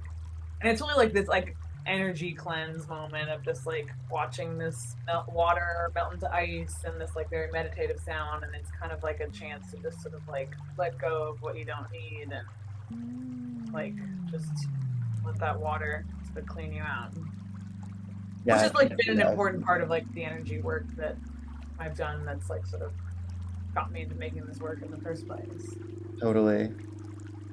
And I do want to describe the map that it's like all in crayon. And so there are all these different zones. Like we're seeing this like very simple crayon drawing of like a pink blanket, like interweaving strands of pink and like fuchsia. And then there's this like galaxy sphere ringed by the text "Beloved Baby." The pink ball of light. And gotta put that back at the library with the red door and this like forest, very crayon. Yeah. So let's see. If you go through the wall here by the water. Oh, more map. More map. And then there's these other videos from the. These are pretty nice. So coming down. There are 2 forest videos that were like walking through a forest, and they're at pretty acute angle to each other. And then forest videos of like, and another all like blended, kind of, and they're like a smaller rectangle in the center. One of my favorite things to do with Premiere. Yeah. Uh-huh.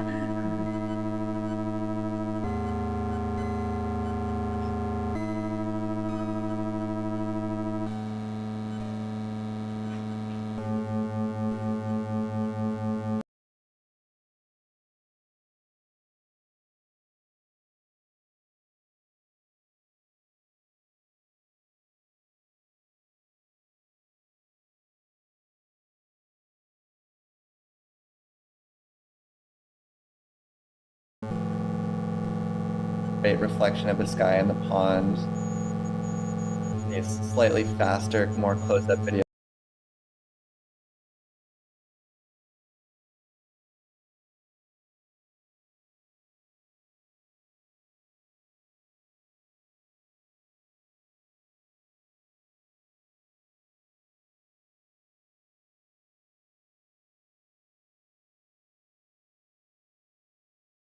Of the forest are now superimposed on the left. They keep shifting from like blending and not blending.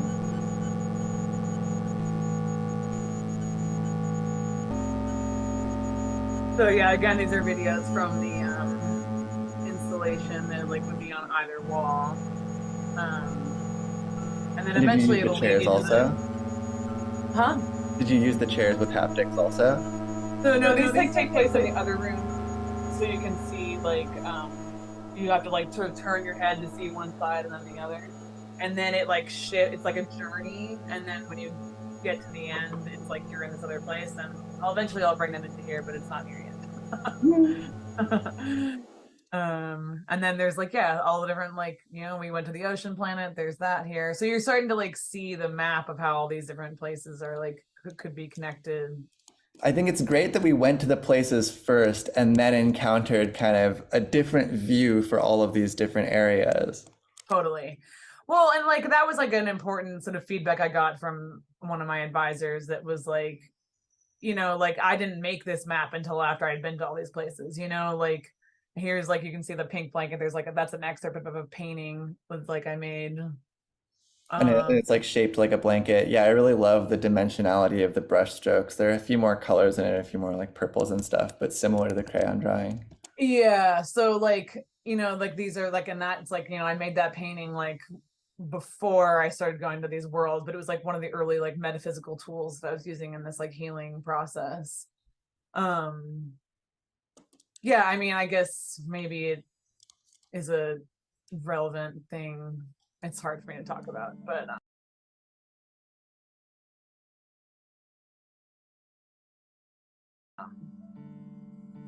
the reason why this like work is so very focused on like healing, and I mean, I guess like a reason why I got into why was I doing this like energy work to that led me into these astral projection journeys is that I'm sure you are familiar with like the Ghost Ship Fire Mhm.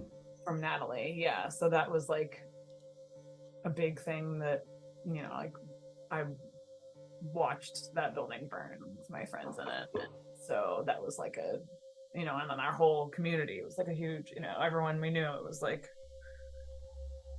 really intense, tragic situation, losing people that way. And so like after that, it was just like having to like sort of piece my life back together, and like this like I don't know, the healing work that came out of that like very much influenced this work. Yeah, I mean, I'm so sorry for your loss, and yeah, thank you for sharing that with me. Yeah.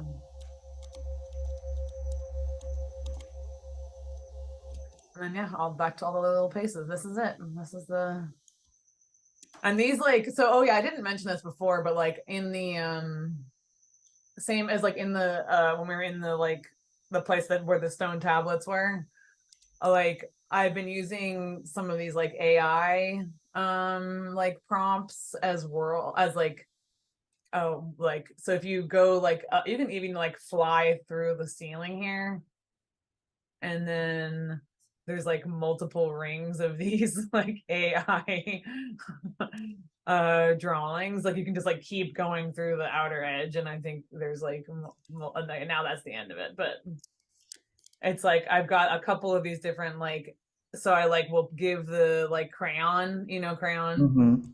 we used to be Dolly Mini, like various prompts about like, I think these ones are called like Astral Journey, yeah. And then like I'm like making them, so I've been enjoying doing that. And you saw me do that same sort of the same strategy, but with like drawings of my own, Mhm. of like making like these spheres of the single image, and then like making them like the world, the container.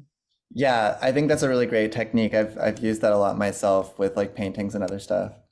Yeah. Yeah, this is well, it. yeah, thank you so much for sharing this with me. I've like really enjoyed exploring with you. Thank you for letting me drive. Yeah, of course. No, I'm glad you got to drive. Good job. You did a great navigation of my complicated worlds. And it's like, yeah, it's good for me to see that like I'm like, oh, it's not that crazy. You can find it. You Yeah. can figure Hi. Hello. So just start by introducing yourself and telling me what piece you're presenting here. Yeah, my name is Viv. I am founder of Output Field, an arts organization dedicated to redistributing clout. And we're here today to talk about our debut exhibition on New Art City called Skin Garden.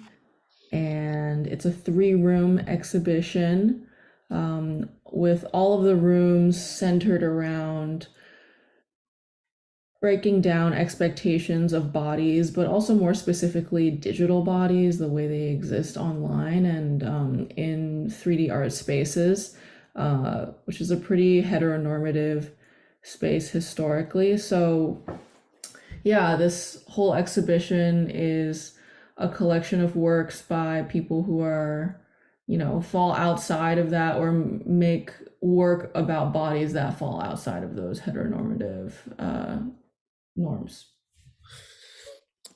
Yeah, I think that's a really like timely discussion to be having. And tell me more about like, or when did you release it again? Was that during the Year One Festival?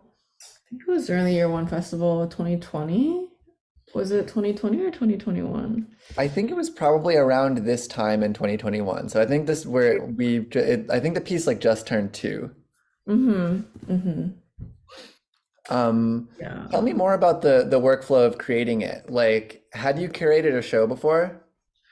Yeah, it's actually pretty funny. I'd never curated a show before. I had done sort of tasks for an exhibition that could be related to curating in school before, but this was totally different.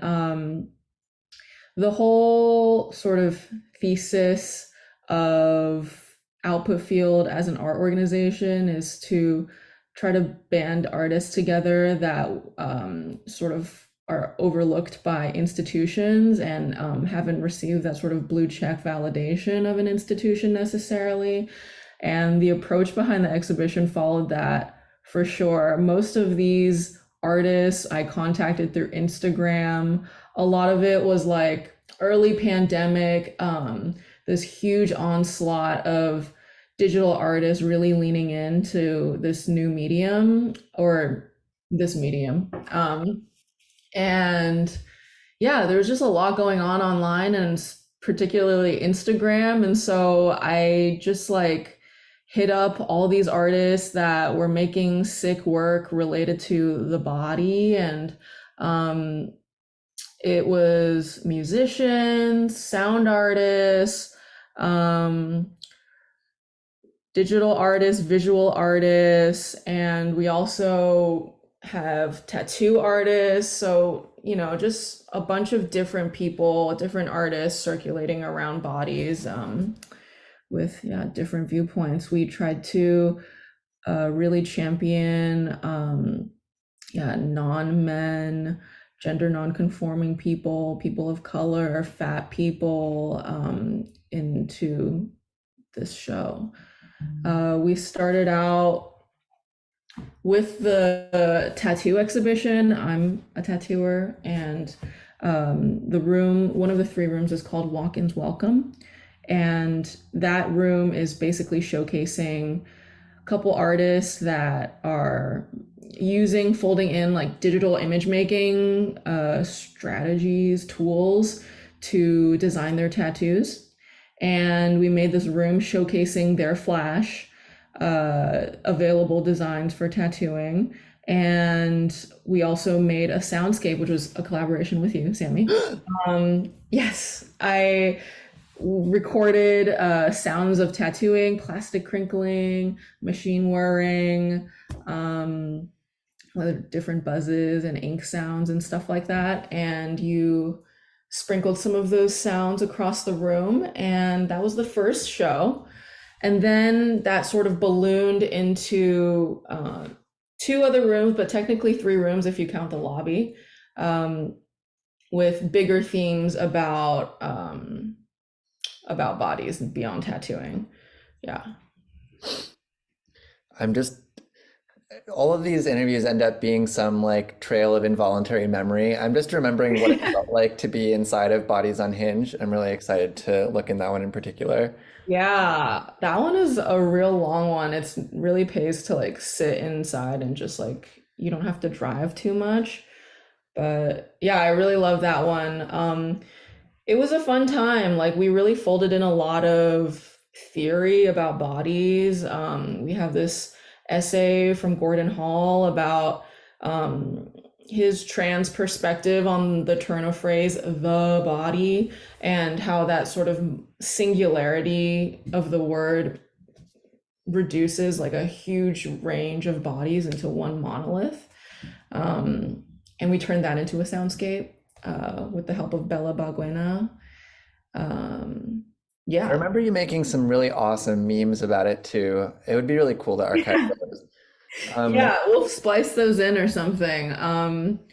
Yeah, I feel like the whole tempo of the show is very like fast and internet, but also just like trying to have nice place to just sit and watch and have some calmness that I feel like a bunch of other exhibitions or a few other exhibitions achieve really well, like Alice's Eat Me show.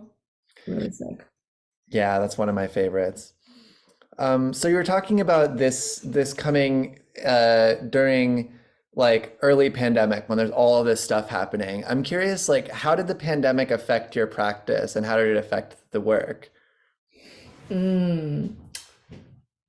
It was very holistically affected by the pandemic, I would say. I think like just the nature of digital, this digital medium was super, just like supercharged the whole space. So many artists that maybe wouldn't have the time to devote to honing their skills in making 3D art were, suddenly finding so much time to do so.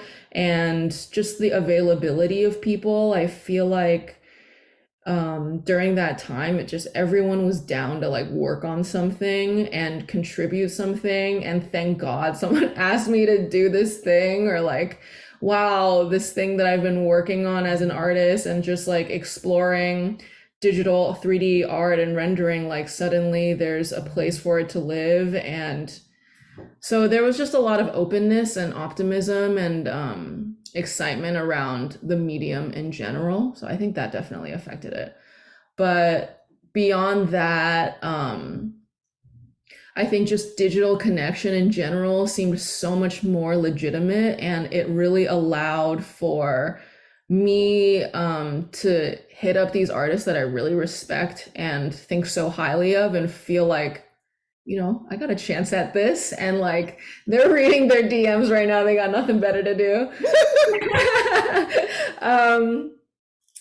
So I don't know. I think in terms of accessibility, both ways, just like an artist that has never been in a physical exhibition, accessing an opportunity in this digital one, and also me as a curator who, I don't have an MBA or MFA.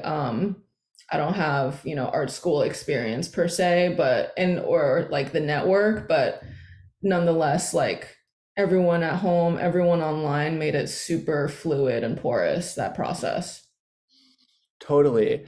And like, yeah, because you mentioned you're a tattooer, like what was your practice like before the pandemic, and sort of how did it evolve when you were kind of presented with the opportunity to curate like this? Yeah, I think one of the biggest things about being a tattooer that affected the way this happened was just feeling the fluidity of an artist community that was so passionate about this one medium. I feel like as a tattooer, even beginner tattooers, like, I mean, there's a mix of cultures of like accessibility and like welcoming and like welcomingness. But I feel like in newer age tattooing, in experimental tattooing, there's a lot of kindred feeling between people in the same vibe, working on the same genre. And yeah, just talking to them online, even though they're like thousands and thousands of miles away, felt very within reach. And so I kind of felt how in reach that was when I hit up and curated the first room, Walk-ins Welcome. There's someone in Moscow, someone in Seoul, and it just felt very fluid and everyone was down and excited. So I feel like that really boosted my confidence and I don't know, the fortitude of the curation process, just like feeling like, yeah, there's like sick artists everywhere and they're down to chat and down to collab, and you could do this if you wanted to on Instagram DMs or whatever on Zoom. Yeah, and it's like you don't really have, I feel like in the old world it's like, okay, so you're a tattooer, okay, so you're a painter, but I think you don't really have to be one thing. And especially at that time, people were like, oh, I really have to like look at what I'm doing differently, because I mean there was a long time when you just couldn't be tattooing, period. Yeah, I think also from another angle, I think the pandemic and like the cooped upness of it made people think about their bodies a lot. Like I know so many people that have made major changes to their body through the pandemic, be it like something as innocuous as tattooing or like transitioning. Like it was a very introspective time and lots of time in the room in front of the mirror. And I feel like there was a big boom of tattooing happening and body thoughts. So that was also a factor. Totally. And so I know you also have a background in like architecture and industrial design. Had you worked much with virtual space before, whether online or on a local machine? Never virtual space, like Blender type 3D modeling, CAD type stuff, yes, but like it was just for industrial design, it's just for making a product, making a physical plastic thing, you know? Like it was really nice to at least have the base knowledge of the infrastructure of a 3D modeling program, to just like jump into this new manifestation of it that I'd found. But yeah, I wouldn't say like much of what I learned in school has like informed this. Totally.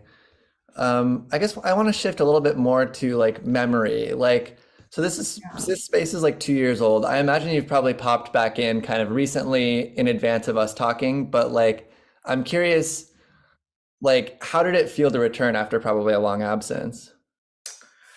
I think with any art, it's like any art that you make, it's like right the second you finish it and you step back and you're just like, ugh, like this part, that part, like isn't where I thought it would be. But I think if you step away from it, like it just feels much more whole. The more time passes, it feels a lot more whole. And yeah, it's nice to have a fresh lens on it despite having like a deep understanding of like how it was made. I was watching like my curator tour on YouTube right before this to like cram for my own interview basically. But it was just really fun to hear where all these like things came from, like the room for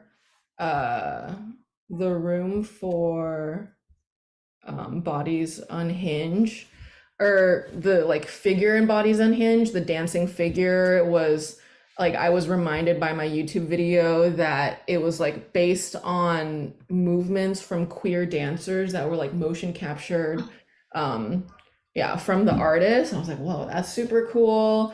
I don't think I even like clocked that at the time. Yeah. Google IOR 50 queer movement archive, maybe something like that. So that this is like motion capture that they'd collected and just like had as a thing, like a tool. And you know, this was their second time implementing it, this project with Bodies Unhinged. And then the soundscape for that is sourced by all of our queer community, reading this essay by my co-curator of this space, Venus and Foyle.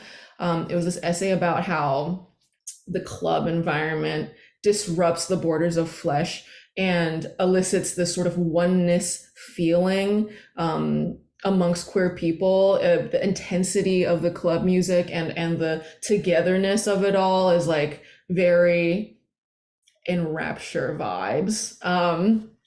And we had some of our friends, our queer friends, read salient excerpts from that essay, and that got like remixed by Betty Apple for Bodies Unhinged Soundscape. So there's just so many cool like source material that I forgot about, and yeah, it was nice to be reminded of that. Yeah, I mean, it's interesting how you kind of universalized it. Like, you know, I think we all step away from something and immediately like point out all the things that we don't like. But it's like everybody has such a unique response to like how they look back at their work.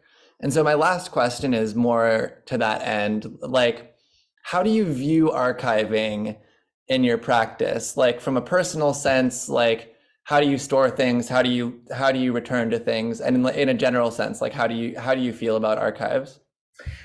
I'm like a hugely sentimental person. I'm in love with the concept of archiving. I love archiving. I also feel like it's like a compulsive thing that I do.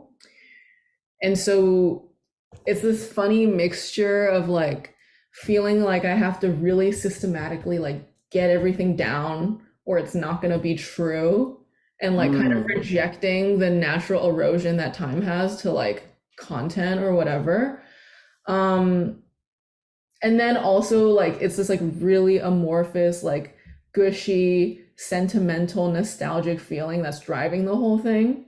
So I don't know, it's an interesting duality of like neurotic, but then also like, oh, no, nice. And I was reading about archives, and Jack Halberstam has this concept that he coined called a silly archive. Yeah, I'm like, I don't know. I probably shouldn't even brought it up because I couldn't even tell you what he means by that. But I'm gonna project my own interpretation on it, which is just like a queer sensibility to collecting things, sort of embracing a non-linearity to it. Like I engage in archiving in like a really systematic way sometimes, like trying to jot down my family recipes and like super categorically like get it all down in an Excel sheet. But then I have like a folder on my desktop that's just called Screenshot Confessional. And it's just all the screenshots that I don't have the heart to delete like on my desktop. And that's like, I think that's a silly archive. Yeah, it's like the act of collecting or like choosing what to save. It like infuses the archive with your perspective, and it's like archives are never neutral, and it's kind of like they're evidence of like an active process. Yeah, I really like that nature of them. Like, I've been thinking in my personal practice a lot about archival and like cultural memory and stuff like that. Just like trying to think about how to bottle up my family wisdom from my elders. And that process is like, I wish it could be like, part of me really wishes I could just like itemize it and like get everything down, but it's just an impossible task. And so I've learned to sort of embrace this like flexible, silly, queer approach to it that I feel like adds a lot of dimension to it. I feel like one thing I've noticed about oral history projects and like time-based material like that is like it's so linear, and it's like consuming it is quite passive. You know, no shade. Like I think that's has its place, and I love that, and I consume it. But I feel like when you have a silly archival approach, it really makes digging in a lot more, I don't know, multimodal, a lot more fun, a lot different every time. And that's sort of the whole point of like what you're trying to archive, right? If we're talking about art and wisdom, like that's like earned and found, not like fed necessarily. Absolutely. And it's like memory is associative and nonlinear. And so the like time-based linear narrative, especially if you're trying to do like a rigorous oral history, then you might interview the same person 10 times over a period of multiple years to sort of try to seek this absolute truth or something like that, or like something that is more objective.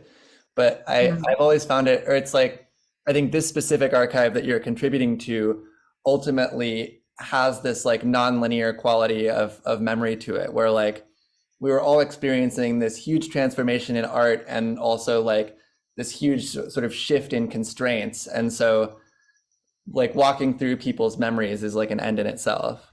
Yeah, 100%. So that is my last interview question. And so what I'll do is shift to sharing screen, and I'll edit this interstitial part out. But I'm gonna have you read into the record the exhibition statement before we walk into the space. That's okay?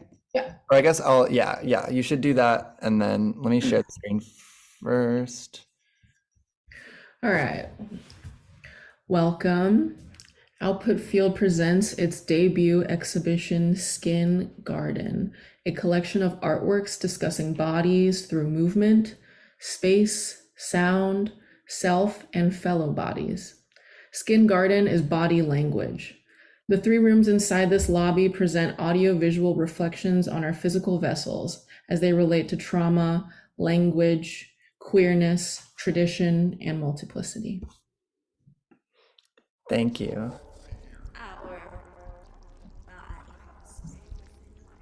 So now we're in commentating mode. Yeah, so this is actually the first exhibition to do this, where we're in this dark space and there's this rotating tunnel of these undulating shapes. And it pulls us through the text that says Output Field presents Skin Garden, three-dimensional musings in flesh. Yeah.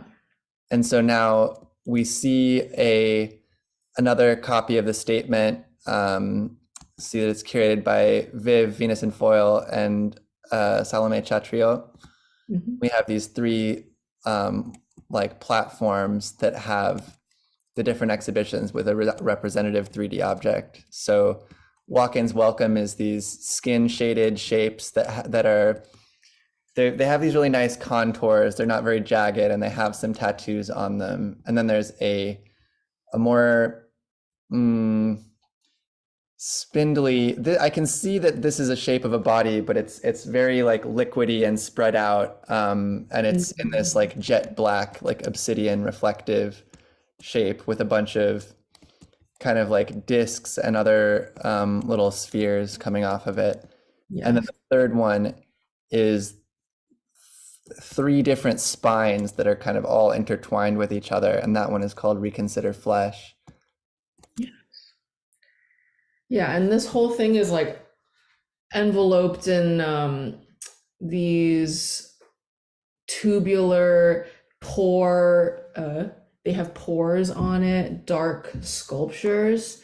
And one of the main poles, I guess, functions as a bridge to behind this triple platform where there's other information about live streams and stuff that happened during the exhibition opening. Oh, I see. So are those videos that you took of the original exhibition tour documented back here? Yeah. Yeah. If they're not by the time of this recording, they will be after. But yeah, this whole environment was designed by Kushagra, this Calcutta-based 3D artist. He did all of this platform, tubes, and other representative shapes that function as links to Output Field's website and donation link as well.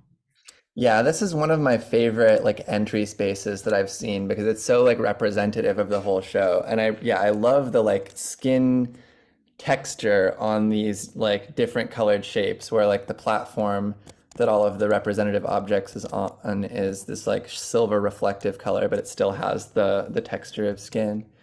Yes. Should we go into Walk-ins Welcome? Yeah, let's. Where's the portal? I think you can click. Oh yeah, you can just, that was another hack that you can just walk right into it. So now we're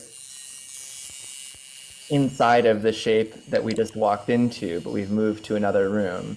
Yeah. So there are all of these like waving, undulating contours of skin, and you can see all of this tattoo flash on it. All of these like abstract black tattoos. So it has an almost like balloon animal like quality to it, or like combination of balloon animal and like ribbon and liquid. Mm-hmm. Yeah, that flash is by Kyoto Machine. Now she's in Germany, but yeah, she uses 3D software to design her tattoos. Very sick. And now we're looking at a tattoo that is currently on my body. That's true. This is a tattoo that I designed in VR and eventually tattooed on Sammy.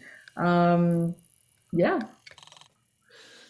Yeah, I mean, I loved that this was a translation of a 3D shape that was sculpted in VR. So it has the sort of human brushstroke quality, but it's in 3D of this kind of continuous tubular shape that it forms some loops and some knots on itself. But I was just so in love with the way this three-dimensional thing was translated into 2D and sort of what is lost and what is gained in that exchange. Yeah, it's a funny process where it's like first it started 3D in VR, immersive. Then it was turned into a flat image, 2D. Then we put it in a mesh to make it 3D on this thing. Then we put it on you, which is arguably 4D or whatever. Yeah, I love time as a spatial variable in the piece, and I love that it's making this transit multiple times. Mm-hmm. So where should we go? Should I go into this darkness? Yeah, go into the darkness. On the left, you can see another piece. Yeah, follow these, go left a little bit more, yeah. Yeah, this is a piece by Ilya Zarkov, and he basically manipulated a bunch of images and warped them. And it was also this like 3D spacifying software, like app on his phone, but I'm not quite sure what it's called. And this guy's based in Moscow.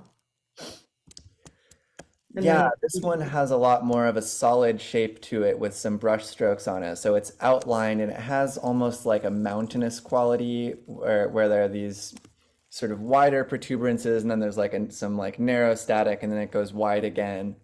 And there's a Yeah. sort of slight green gradient on it also. It's very painterly. This honestly looks like it was photographed off of skin, not as a drawing.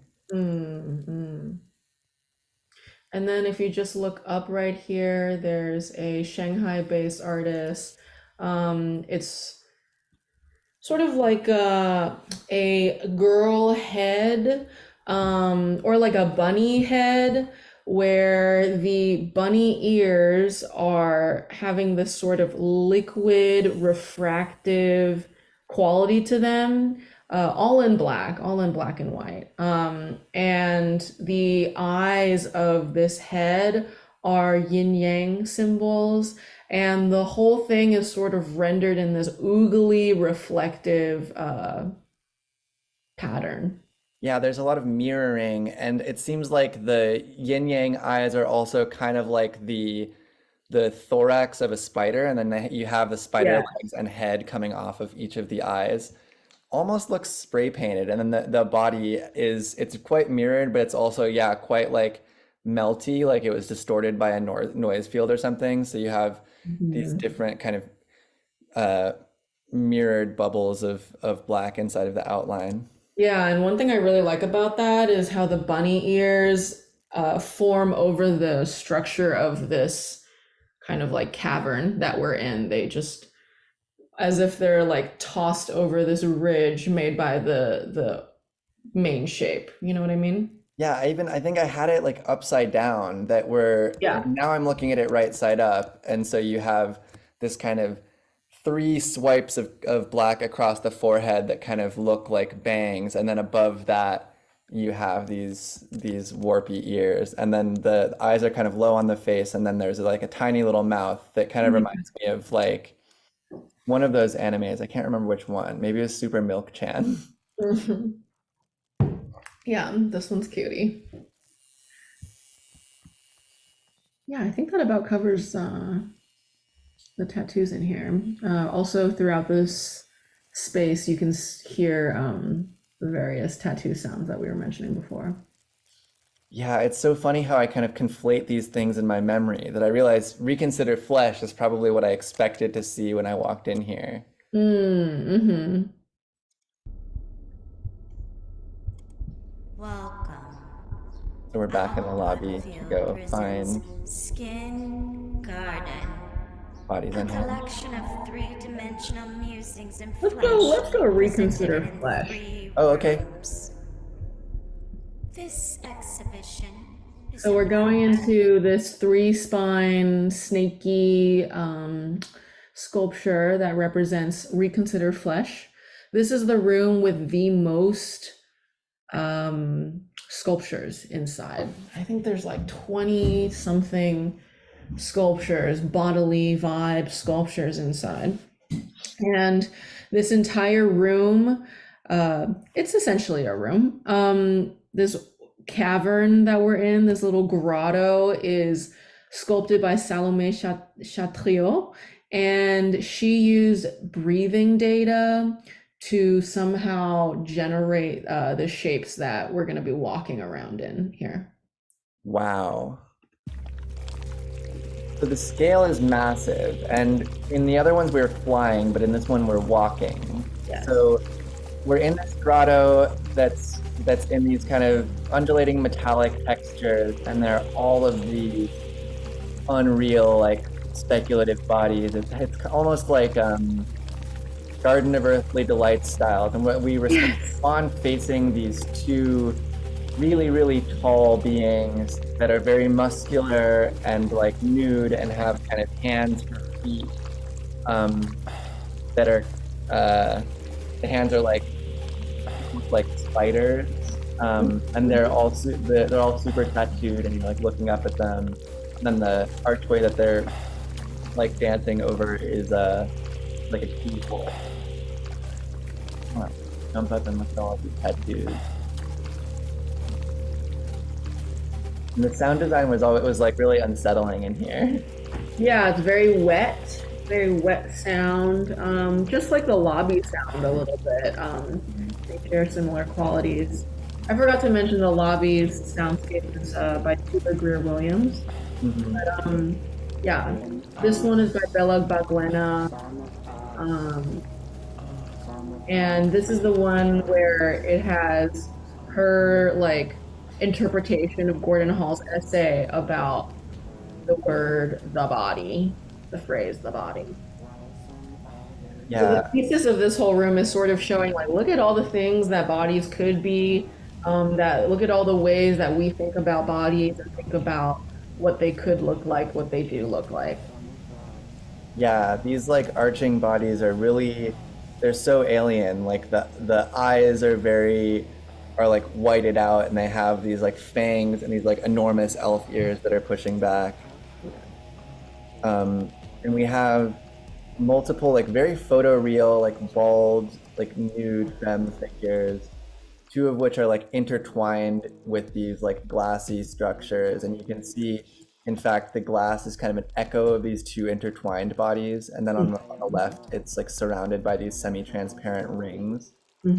I see these are by a hard metalcore called Rebirth and Frozen Angels. Yeah.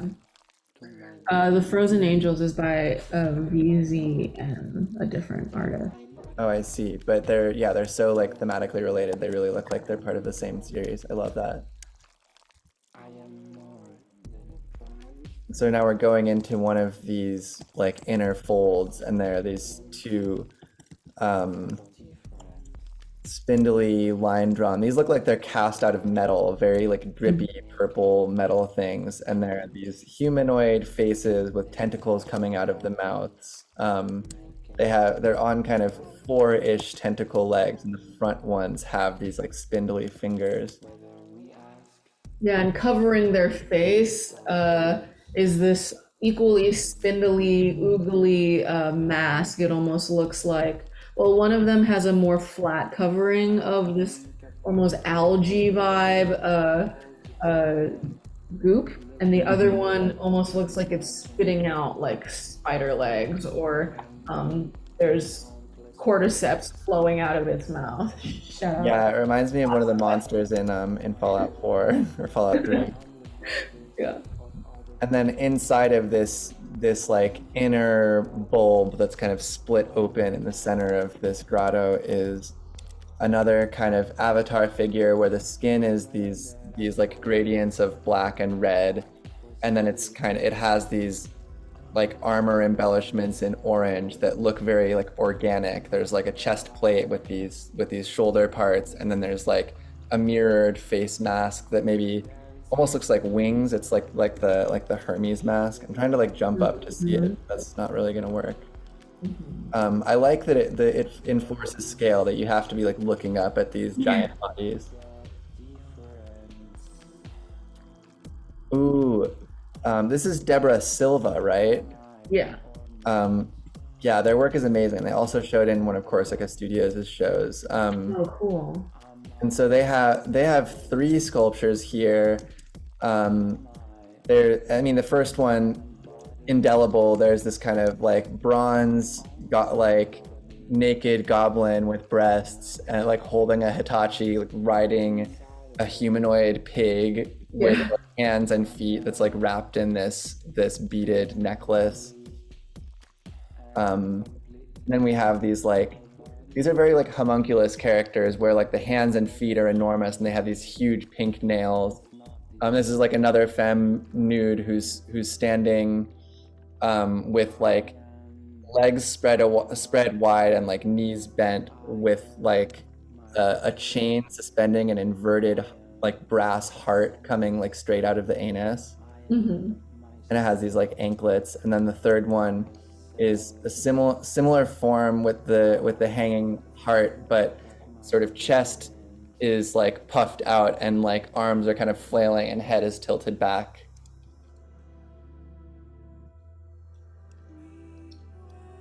Yeah, and the whole inner cavern you see here, like the textures of the wall, sometimes you can see veins. It has this sort of sunset golden hour cast to it.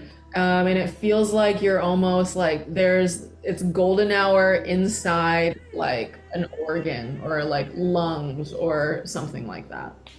Oh, I love that. I know I just noticed the veins. I thought that was really cool. And I specifically remember you saying like, can we change this Venice sunset ass HDRI? Yeah.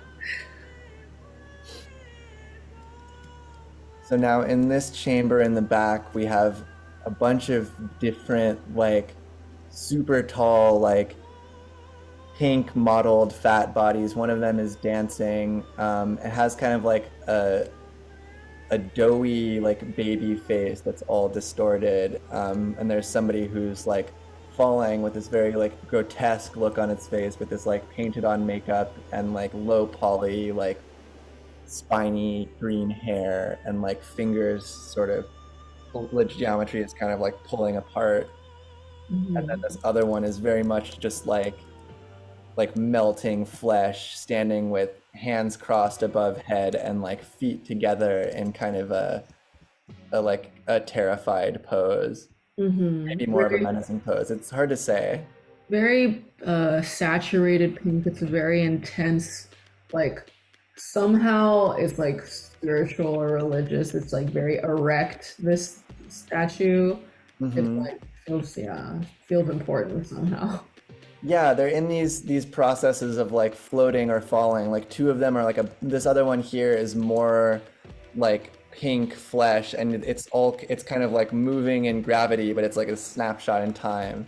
And then up against the ceiling, there's another one of these figures that's much more like saturated red, holding a pair of scissors, and it seems like it's holding some kind of like big black cat, or it's in conflict with a giant big black cat, and there's like a splatter of Pepto-Bismol above it on the ceiling. I can't really tell what it's holding. That's just hair, the black hair. Oh, I see. Yeah, but it's holding like maybe eyeballs or something. That are impaled on eyeballs and metal thing. Yeah, probably holding eyeballs by the veins, like dangling, and then cutting the vein, preparing to cut the vein somehow. I see. So these are all by an artist named Bora. Yeah, Bora also makes music. Mm-hmm. FYI. And then out here.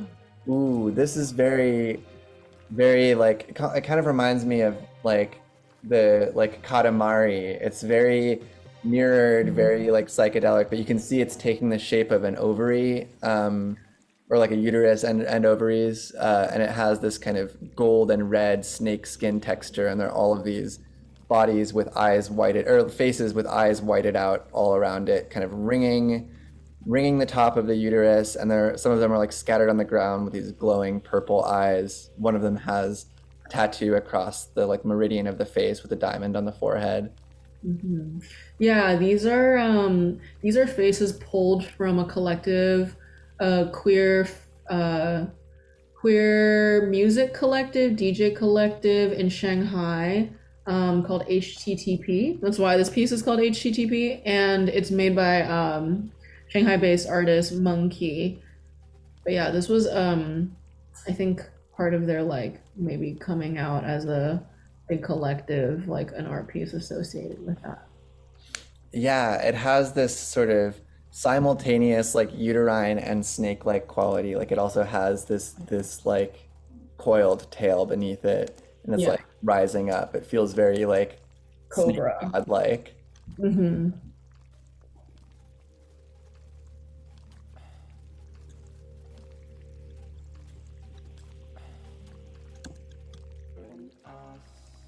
It's so easy to get lost in here. Yeah.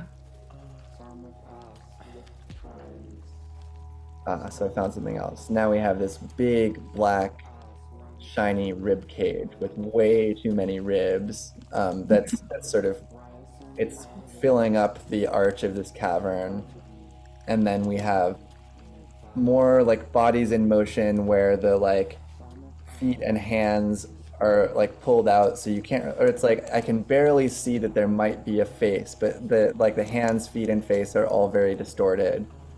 Yeah, distorted and contorted. It looks like the distortion is like a result of being so contorted or something.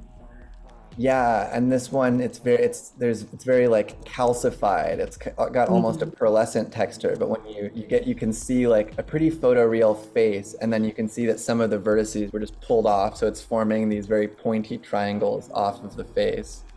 And then like the back is, it's sort of just like turning into triangles till you get to the bottom, and it's just sort of completely non-representational. Yeah, it almost, the position of it, it's this sort of mask body, and the legs are twisted and braided. It's giving mermaid. Yeah, it's a messed up mermaid. And we have another figure that's way taller than us that's like lunging, and the skin texture is super photoreal. Like you can see like the pores on like a recently shaved leg, and you can kind of make out breasts, and there is, and it has a huge like plastic penis, and then the arms are all they're super elongated all the way down to the ground, and like the tops of the hands are like dragging against the ground. And then there's another where like it's like sitting on the ground, and the breasts and belly are super exaggerated, and the head is twisted at like an unnatural angle. The hands are huge, and the feet are huge, and then the legs are all distorted where it was like twisted and pulled. This almost looks like a yogic position, but like the arm is bent at this really unnatural angle. But somehow it's like reclined and relaxed as well. Yeah, I love how the faces are really hidden. It's hard to like make contact with them. Like this face is all twisted around, and then the actual face part is obscured by white. Too shy. Too shy.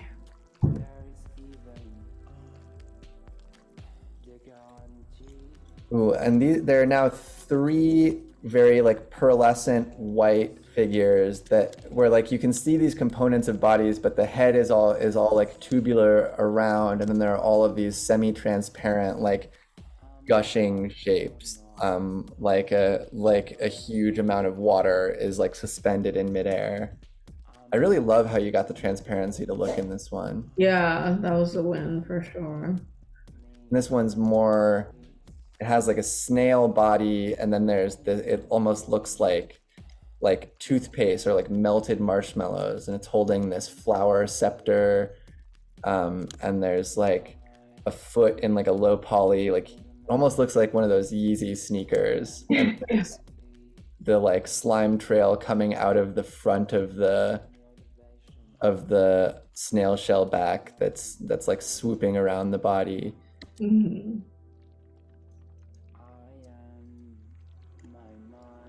And then this last one is very intertwined. There are lots of these different body shapes, like arms gripping arms. I see like a lot of different hands, and then like maybe another hand as the central feature, and some of these parts are like gushing out this same suspended liquid.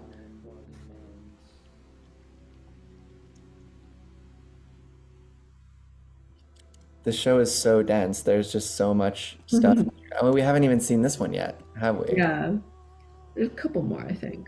We're almost done. Yeah, this one's by Sarah Bomey in UK.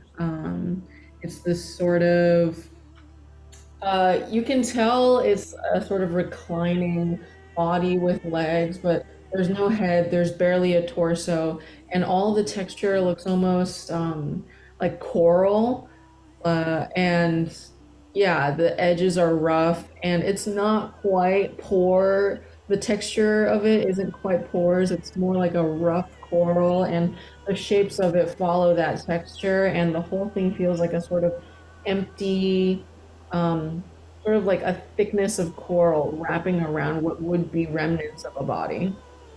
Yeah, it's almost like goosebumps. Yeah. Or even I'm kind of getting like like the shape of crab legs almost. Like Yeah. it's very reminiscent of a body, but unlike a lot of these other sculptures, it bears no sort of clear resemblance. But yeah, I can see the like thighs and then the like calves sort of raised up. Yeah, and just to sort of locate us right now, we're on the outside of this quote breathing grotto. It's sort of we were walking inside and now we've been circling around this structure, and the things with each sculpture that's being featured, most of them are encapsulated or covered by these way too many dark obsidian rib cages. Thank you. And now we're in the very back, which is like I think if you turn around at the entrance, like now I'm seeing those first sculptures that we saw that were mirrors of each other, but by two different artists of the bodies with like echoing transparency, and the one that is suspended in these rings. And so we're now looking at there's one black woman who is suspended in the air, and she looks really serene, like she's sleeping, and she's enveloped by this like obsidian blanket. And then there's another black woman who's in flight with her hair all back, and it's a very like ballet pose. She's like nude in this like flowing cape, and her left thigh is raised, and then her foot is like turned inward, like she's leaping. Oh, this is Vittoria Krieb. Wow, that's amazing. I love her. Yeah. Yeah, it looks very much like these women are swimming in broken up liquidy fabrics of black glistening like texture. Yeah, I love how movement is conveyed in these static sculptures. Mm-hmm. And I also love that we've managed to like make a loop, even though I felt like I was getting lost. Like I think we've now been through the whole space. All we have is these ones up ahead that were behind us when we started. Like, oh, I see. Oh yeah, these very like chrome, like insectoid things. There's one like black shape with a bunch of these like protuberances on it, and then it has these like clear tubes running in and out of it and around it. And then there's one that looks like these are kind of reflective puffer pants, and a person is like crouched around their knees wearing like a black puffer jacket, but then where the feet and hands should be, there are these tubes coming out. And then the last one behind it is another like humanoid figure with like thighs spread apart and hands above the head, and the head is kind of like it's like a pulled out Hershey kiss. And yeah, how would you describe this like structure that's surrounding it? Sort of this like chrome viscera in a loop, like you know that fat that covers certain organs that they sell? It's like it's like a capillary net of chrome that's like intersecting with the body. Yeah, like a torus of capillaries. Yeah, I love that. And it's like the piercing collaborative visual through. description. What was that? I love the collaborative visual description too, that like, especially as you get more abstract, it gets so subjective. Yeah. All right. Yeah, let's go to the finale. Woo! Figured we would end with a bang. Mm-hmm. Welcome. Output field presents Yeah, skin Cuba Greer Williams did garden. such a good job A with this collection of soundscape. three-dimensional musings They and had flesh to introduce the presented in whole 3 rooms. concept of the thing and This make something that, could fit and like incorporate all of the themes. And yeah, they did a lot of cool work with a contact mic, and I think they maybe like stuck it in steak or something, or like put it in wet stuff. Oh my gosh. Yeah, and it was very it's like the aesthetic of the voice was very aligned with the aesthetic of the space. Yeah. So here we are. Resident of queer affect. So we're in a super dark space, and we're ringed by these rotating rings of like illegible text. It definitely looks like text, but it looks like it's been distorted beyond recognition. But I wonder, maybe this is the text that you were working with verbally as well. Yes. Yeah. And it's being sort of intermittently lit up in red, and they're all of them around. It looks very cyber, it looks very Matrix. And then there's this enormous undulating dancing shape that you can't really apprehend all of it, but it's making all of these superhuman movements with a very like non-human looking structure. It keeps like going through the camera and moving quickly and slowly. For like no matter where you move, you can't really sense the whole thing.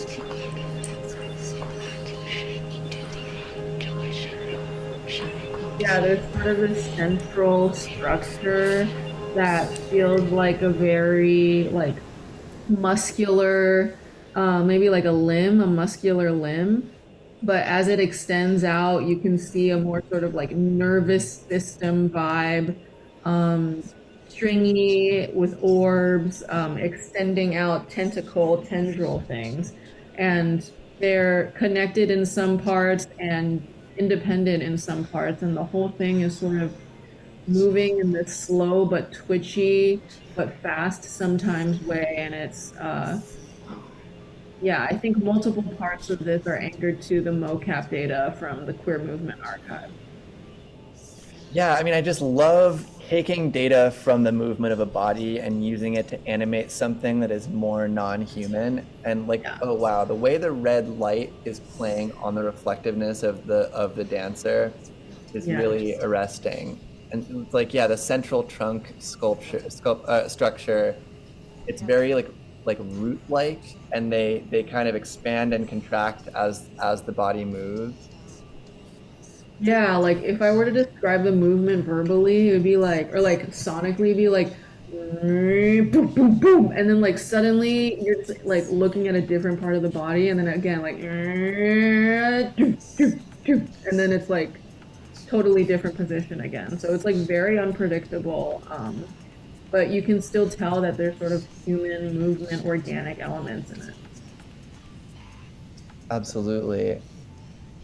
Yeah, and the sound here, like we said, is a collection of recordings, distorted recordings of Queer Cohort reading Venus and Foyle's essay about queer affect in the club. And Betty Apple, Taiwanese-based sound artist, wove those together along with her own reading of the essay in Chinese and in English.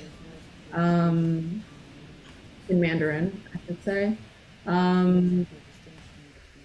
Yeah, and this space was co-curated by me and Venus and Foyle.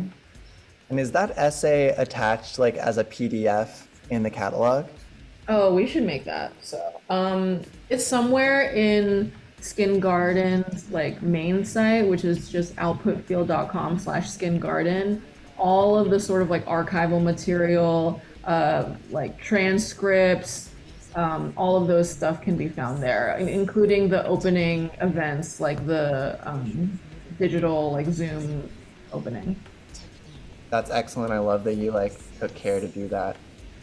Yeah, this is such like an impressionistic body that like these different, anywhere I go, the contours, like different contours become visible, and it seems like no matter how far I try to zoom out, I can't see the whole body, where it keeps Right. receding into darkness and then coming back at me. You can't get over how cool this light looks around it, because it's like Right? Yeah. it's shooting around all of the contours really quickly, and it's these tiny little pulses of light. Yeah, it makes it look like the figure is almost translucent, and it reminds me of like laser red light like shining through, you know, prism or something like that. Like it's hard to tell if Absolutely. it's reflecting or like refracting. Yeah, and all of these tiny dots that are like following the contour of the body. I have no idea how that was done. Yeah. IOR 50.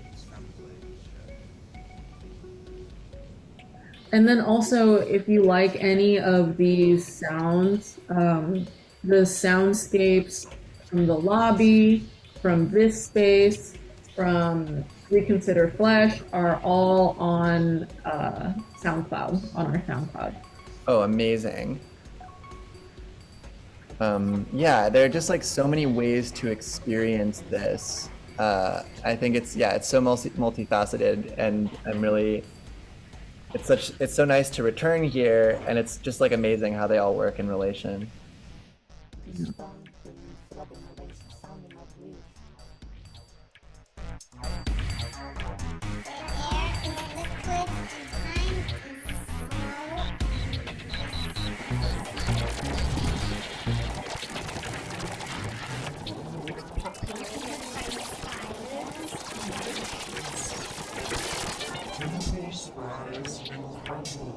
Temples with the face of my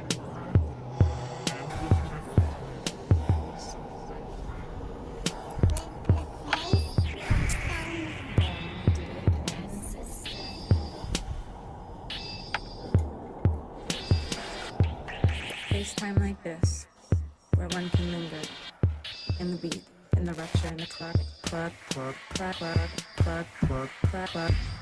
What we are is the possibility of glimpsing that impossible love. The hours, days, seeming months, years.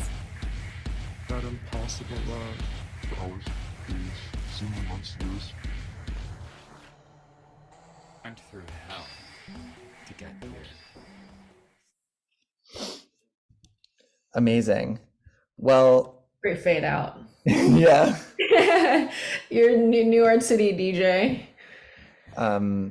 Yeah, so anybody who's watching this, I really encourage you, especially to explore this one on your own, because it's just going to be different anytime you experience it, and it's so rewarding to explore on your own. Viv, thank you so much for joining me. Yeah, thank you. Yeah, just to reiterate, outputfield.com/skin garden. You can find all the stuff there. There's YouTube clips of our openings. If you want more insight on the Bodies Unhinged, we had a whole discussion about that with Betty Apple, the person who did the soundscape, and IOR 50, the two artists who did the dancing figure, and also us curators, me and Venus and Foil. And then there's also another video of us, of just readings of texts that informed the space, and interpretations of it, I think, afterwards. That's amazing. Thank you. Okay, I'm going to stop recording now. Hi. Hello. Can you begin just by telling me your name and the name of your piece and when you made it? So my name is Kevin, Kevin Blankenship. The name of my piece is Writer's Right. And guess I made it piecemeal over, well, last year, so a little over a year ago, and then kind of revisited it just recently as well. Though a lot of it's just been kind of percolating, a lot of the elements in there, it's a lot of photographs that I've kind of altered. I've just been were collected over the lockdown period here in London.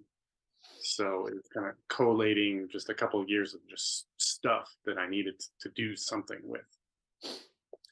So is gathering images like this kind of a part of your practice more generally, or like what was your practice like before the pandemic? Um, it was probably this. It was the same, and just the lockdown just kind of highlighted or put into relief like some elements of it. Kind of, there's a couple big themes that are going through there, and like one of them is just kind of like the big other of just like what, like the spiritual or like the existential, like, oh dear, like, what's going on, like, and then what happens when like you just remove people from like the structures around you and like kind of like what's left. And then a lot of it was just, a lot of my practice is, I guess people really like just, I guess the term like mindfulness now, but it's really just trying to like kind of like couch yourself like in the moment and just kind of like observe and just try to remove as much kind of ego and judgment as possible and just kind of like see what's there and like how is it like affecting you. Yeah, so those, yeah, that writ large, that's kind of what it was about. Yeah, that makes a lot of sense. To like observe without judging, it maybe draws some parallels between that and the access work that's happening now. It's really interesting what you say about people being removed from the architecture as well, because there's something about virtual space that kind of resonates with this, where yes, you have your green diamonds, but the anthropomorphic human is like not present in the space. Yeah, I mean, and that's what kind of interests me with this particular piece, because it's like, or just, yeah, the idea of just this like virtual space where it's like, for me, it's everything is still very, very, very much grounded in like in the lived experience, like where I live, like in the city. Like most of this stuff is just photographs of just graffiti, and there's reasons behind that we can get into, but it's like, and I'm taking that and kind of moving it into this virtual space where I do see a lot of other artists where everything is just, it really is highlighting just, this is the virtual, there's no grounding and kind of like quote unquote reality, and like what can we do with that? And I think mine is very different in that it's all very, very deeply entrenched in like being in like the quote unquote real world, for better or worse, you know. Have you worked in virtual space before? No. So this is my first one. And for me, and I don't have any skill sets in that, and I don't have any skill sets in kind of like, you know, Blender or what other artists are using in it. And so for me, it was really just utilizing my limitations, and I really enjoy working with limitations because I know it's helpful, to be honest. And just, you know, everything in here is very basic shapes and just kind of like in very basic kind of tricks that I'm doing with the photographs essentially. And then just kind of in doing that, just kind of like it's a discovery process of just like, oh my, that looks great, you know, or this is really blending with just perspective and like what happens when all of a sudden you can be so small and the image is now this massive, huge, you know, piece. It's just, yeah, like this is kind of an aside, but what I really enjoyed about it was just the sense of perspective. Like, and I felt like that was such a huge advantage of this virtual space where it's just like you can be infinitely small or infinitely big, and it's just I want to really play with that because it just seems powerful, like very creative. Right. Because it's like in physical space, the reason why you have a referent to the scale of the things around you is your body. And so when you're embodied as a camera, then you are indeed infinitely small. And so when it's like, if you want something to be larger, you simply go closer to it. This is true in physical space, but your body kind of tricks you into thinking that it's getting closer. And how long had it been since you had returned to this space? A year. Wow. More or less. So how does it feel to come back? it felt great, to be honest with you. When I finished it, I was like, okay, I've done it. Like, thank goodness, like close the book, like there it is. Like, you know, I need to like, I guess, I don't know, decompress or whatnot. And then to come back to it, you know, especially with life, quote unquote, getting back to normal, and then just realizing there's all these kind of themes that were in there that are kind of like subconscious, and then realizing like, yeah, it's just interesting. Yeah, it's fascinating to like revisit something after like stepping away from it so much. It's because there's so much stuff that you're always doing, I feel like, in the background that you're just not aware of, you know, and it's making sense at the time when you're putting the piece together, but you're not like really digging into it and like kind of pulling it apart, or I don't know, or it's like revisiting like your past self, and you know, and appreciating some things and not liking some other things. I really identify with that. I mean, I feel like that's kind of like the organizing principle of my own practice. It's sort of like art ends up being this type of channeling exercise where like you might have a reason for making something, but when you look back at your past self, you can kind of expose these parts of yourself that you're not totally aware of while you're making the work. I'm curious, like, how did the process of visually describing the work interact with your memory, or like how did it feel to do that portion of the process? I'm not gonna lie, some of it is challenging, and some of it has been really, really hard, and I think, and that may have more to do with my struggle with writing and language, that basically I went to grad school and that kind of destroyed that whole aspect of my mind or something. Common story. And then, yeah. And so it was like, you know, so some of the description is just so dry. And then there's kind of there's something to that, you know, very objective. And then some of it can be overly subjective because I'm trying to really push a point. And so, and then you have to balance all of this with, you want to be considerate of who the reader, or who the other is, you know. And so yeah, and so it's something I need to work on. I think the overarching the real thing that I've learned from it is it's something I need to incorporate more in my practice, because it's a skill set that I literally do not have. And so but it's valuable, and there's a lot of potential in it, because for me, I can see kind of layers where it's, you know, there's, you know, it could be its own kind of artistic layer to whatever you've created, or, you know, like as one of the works is just like, you know, alt text is poetry. Like there's something very, very potent in that, I think. Yeah, I love that. It's kind of like a way to get outside of your body, and say like, how would this look to somebody who didn't make it? I have one more question in this little component, and then we'll move on to the tour.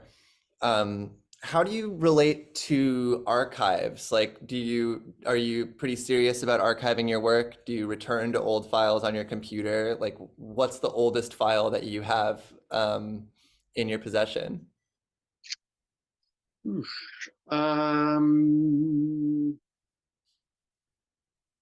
many ways, like I don't look at my old stuff, but that's probably more for self-conscious reasons. But then when I do get around to it, again, it's similar to this process where it's like, there's actually a lot more in there than I remember.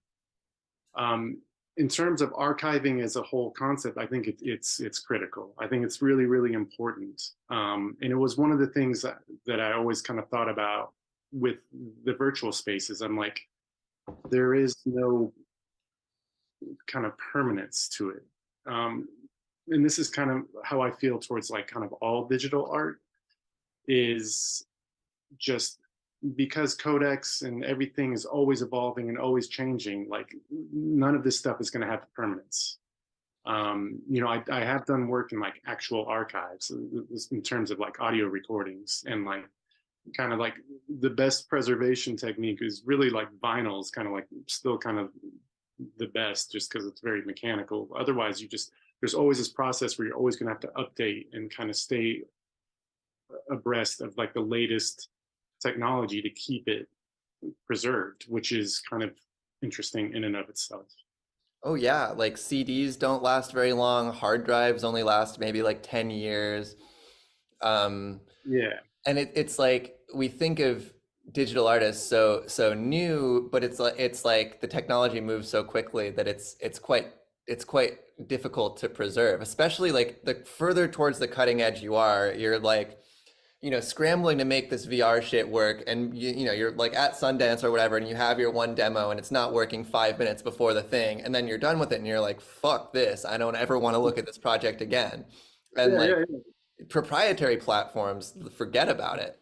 But I mean, this is partially why we're here, right? That storage is only one component of preservation, and the hope is that by making this oral history archive of walking through these spaces and the processes that made them, we can give them a life outside the code itself. Amazing. Thank you for answering those questions. Yeah, I mean, and to that point, I mean, again, I have a little bit of background, or a lot, in like ethnomusicology, and so like oral history or any type of like anthropology, like that's like a critical element that that's great that you're attempting to kind of incorporate that and preserve that in this project. So just a little. March 2020 saw the first lockdown in London, and with it the closure of arts venues and nightclubs. The shared liminal space of the dance was gone and replaced with isolation. Isolation writ large in the empty streets and architectures of the city.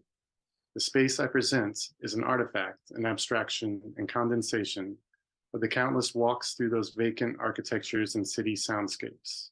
It is a psychogeography scripted in sound and graffiti, a collection of photos and tunes slightly altered and mixed into architectures representative of an altogether different liminal space that the city became.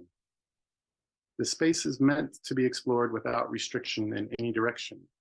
Walls are images and images are walls. They are not boundaries, but rather items that shape perspective. It is best to play with perspective and lose yourself in the space. It's my uncle, Steve Blankenship, who unbeknownst to himself has been a consistent source of artistic inspiration. This one's for you, Stephen. That's really nice. Now go ahead and jump in the space. Let's start looking around. Cool. So this obviously is our landing spot within the space. And in it, essentially, I've created what I would like the viewer to think of as just kind of a gallery space, a very strange one, but where, you know, we just have pictures on a wall. And as we kind of look around, you know, it's a slightly disorientating space where the floor is fluctuating. There's just this weird blue thing on the ceiling. The viewer might, you know, want to check out some of the pieces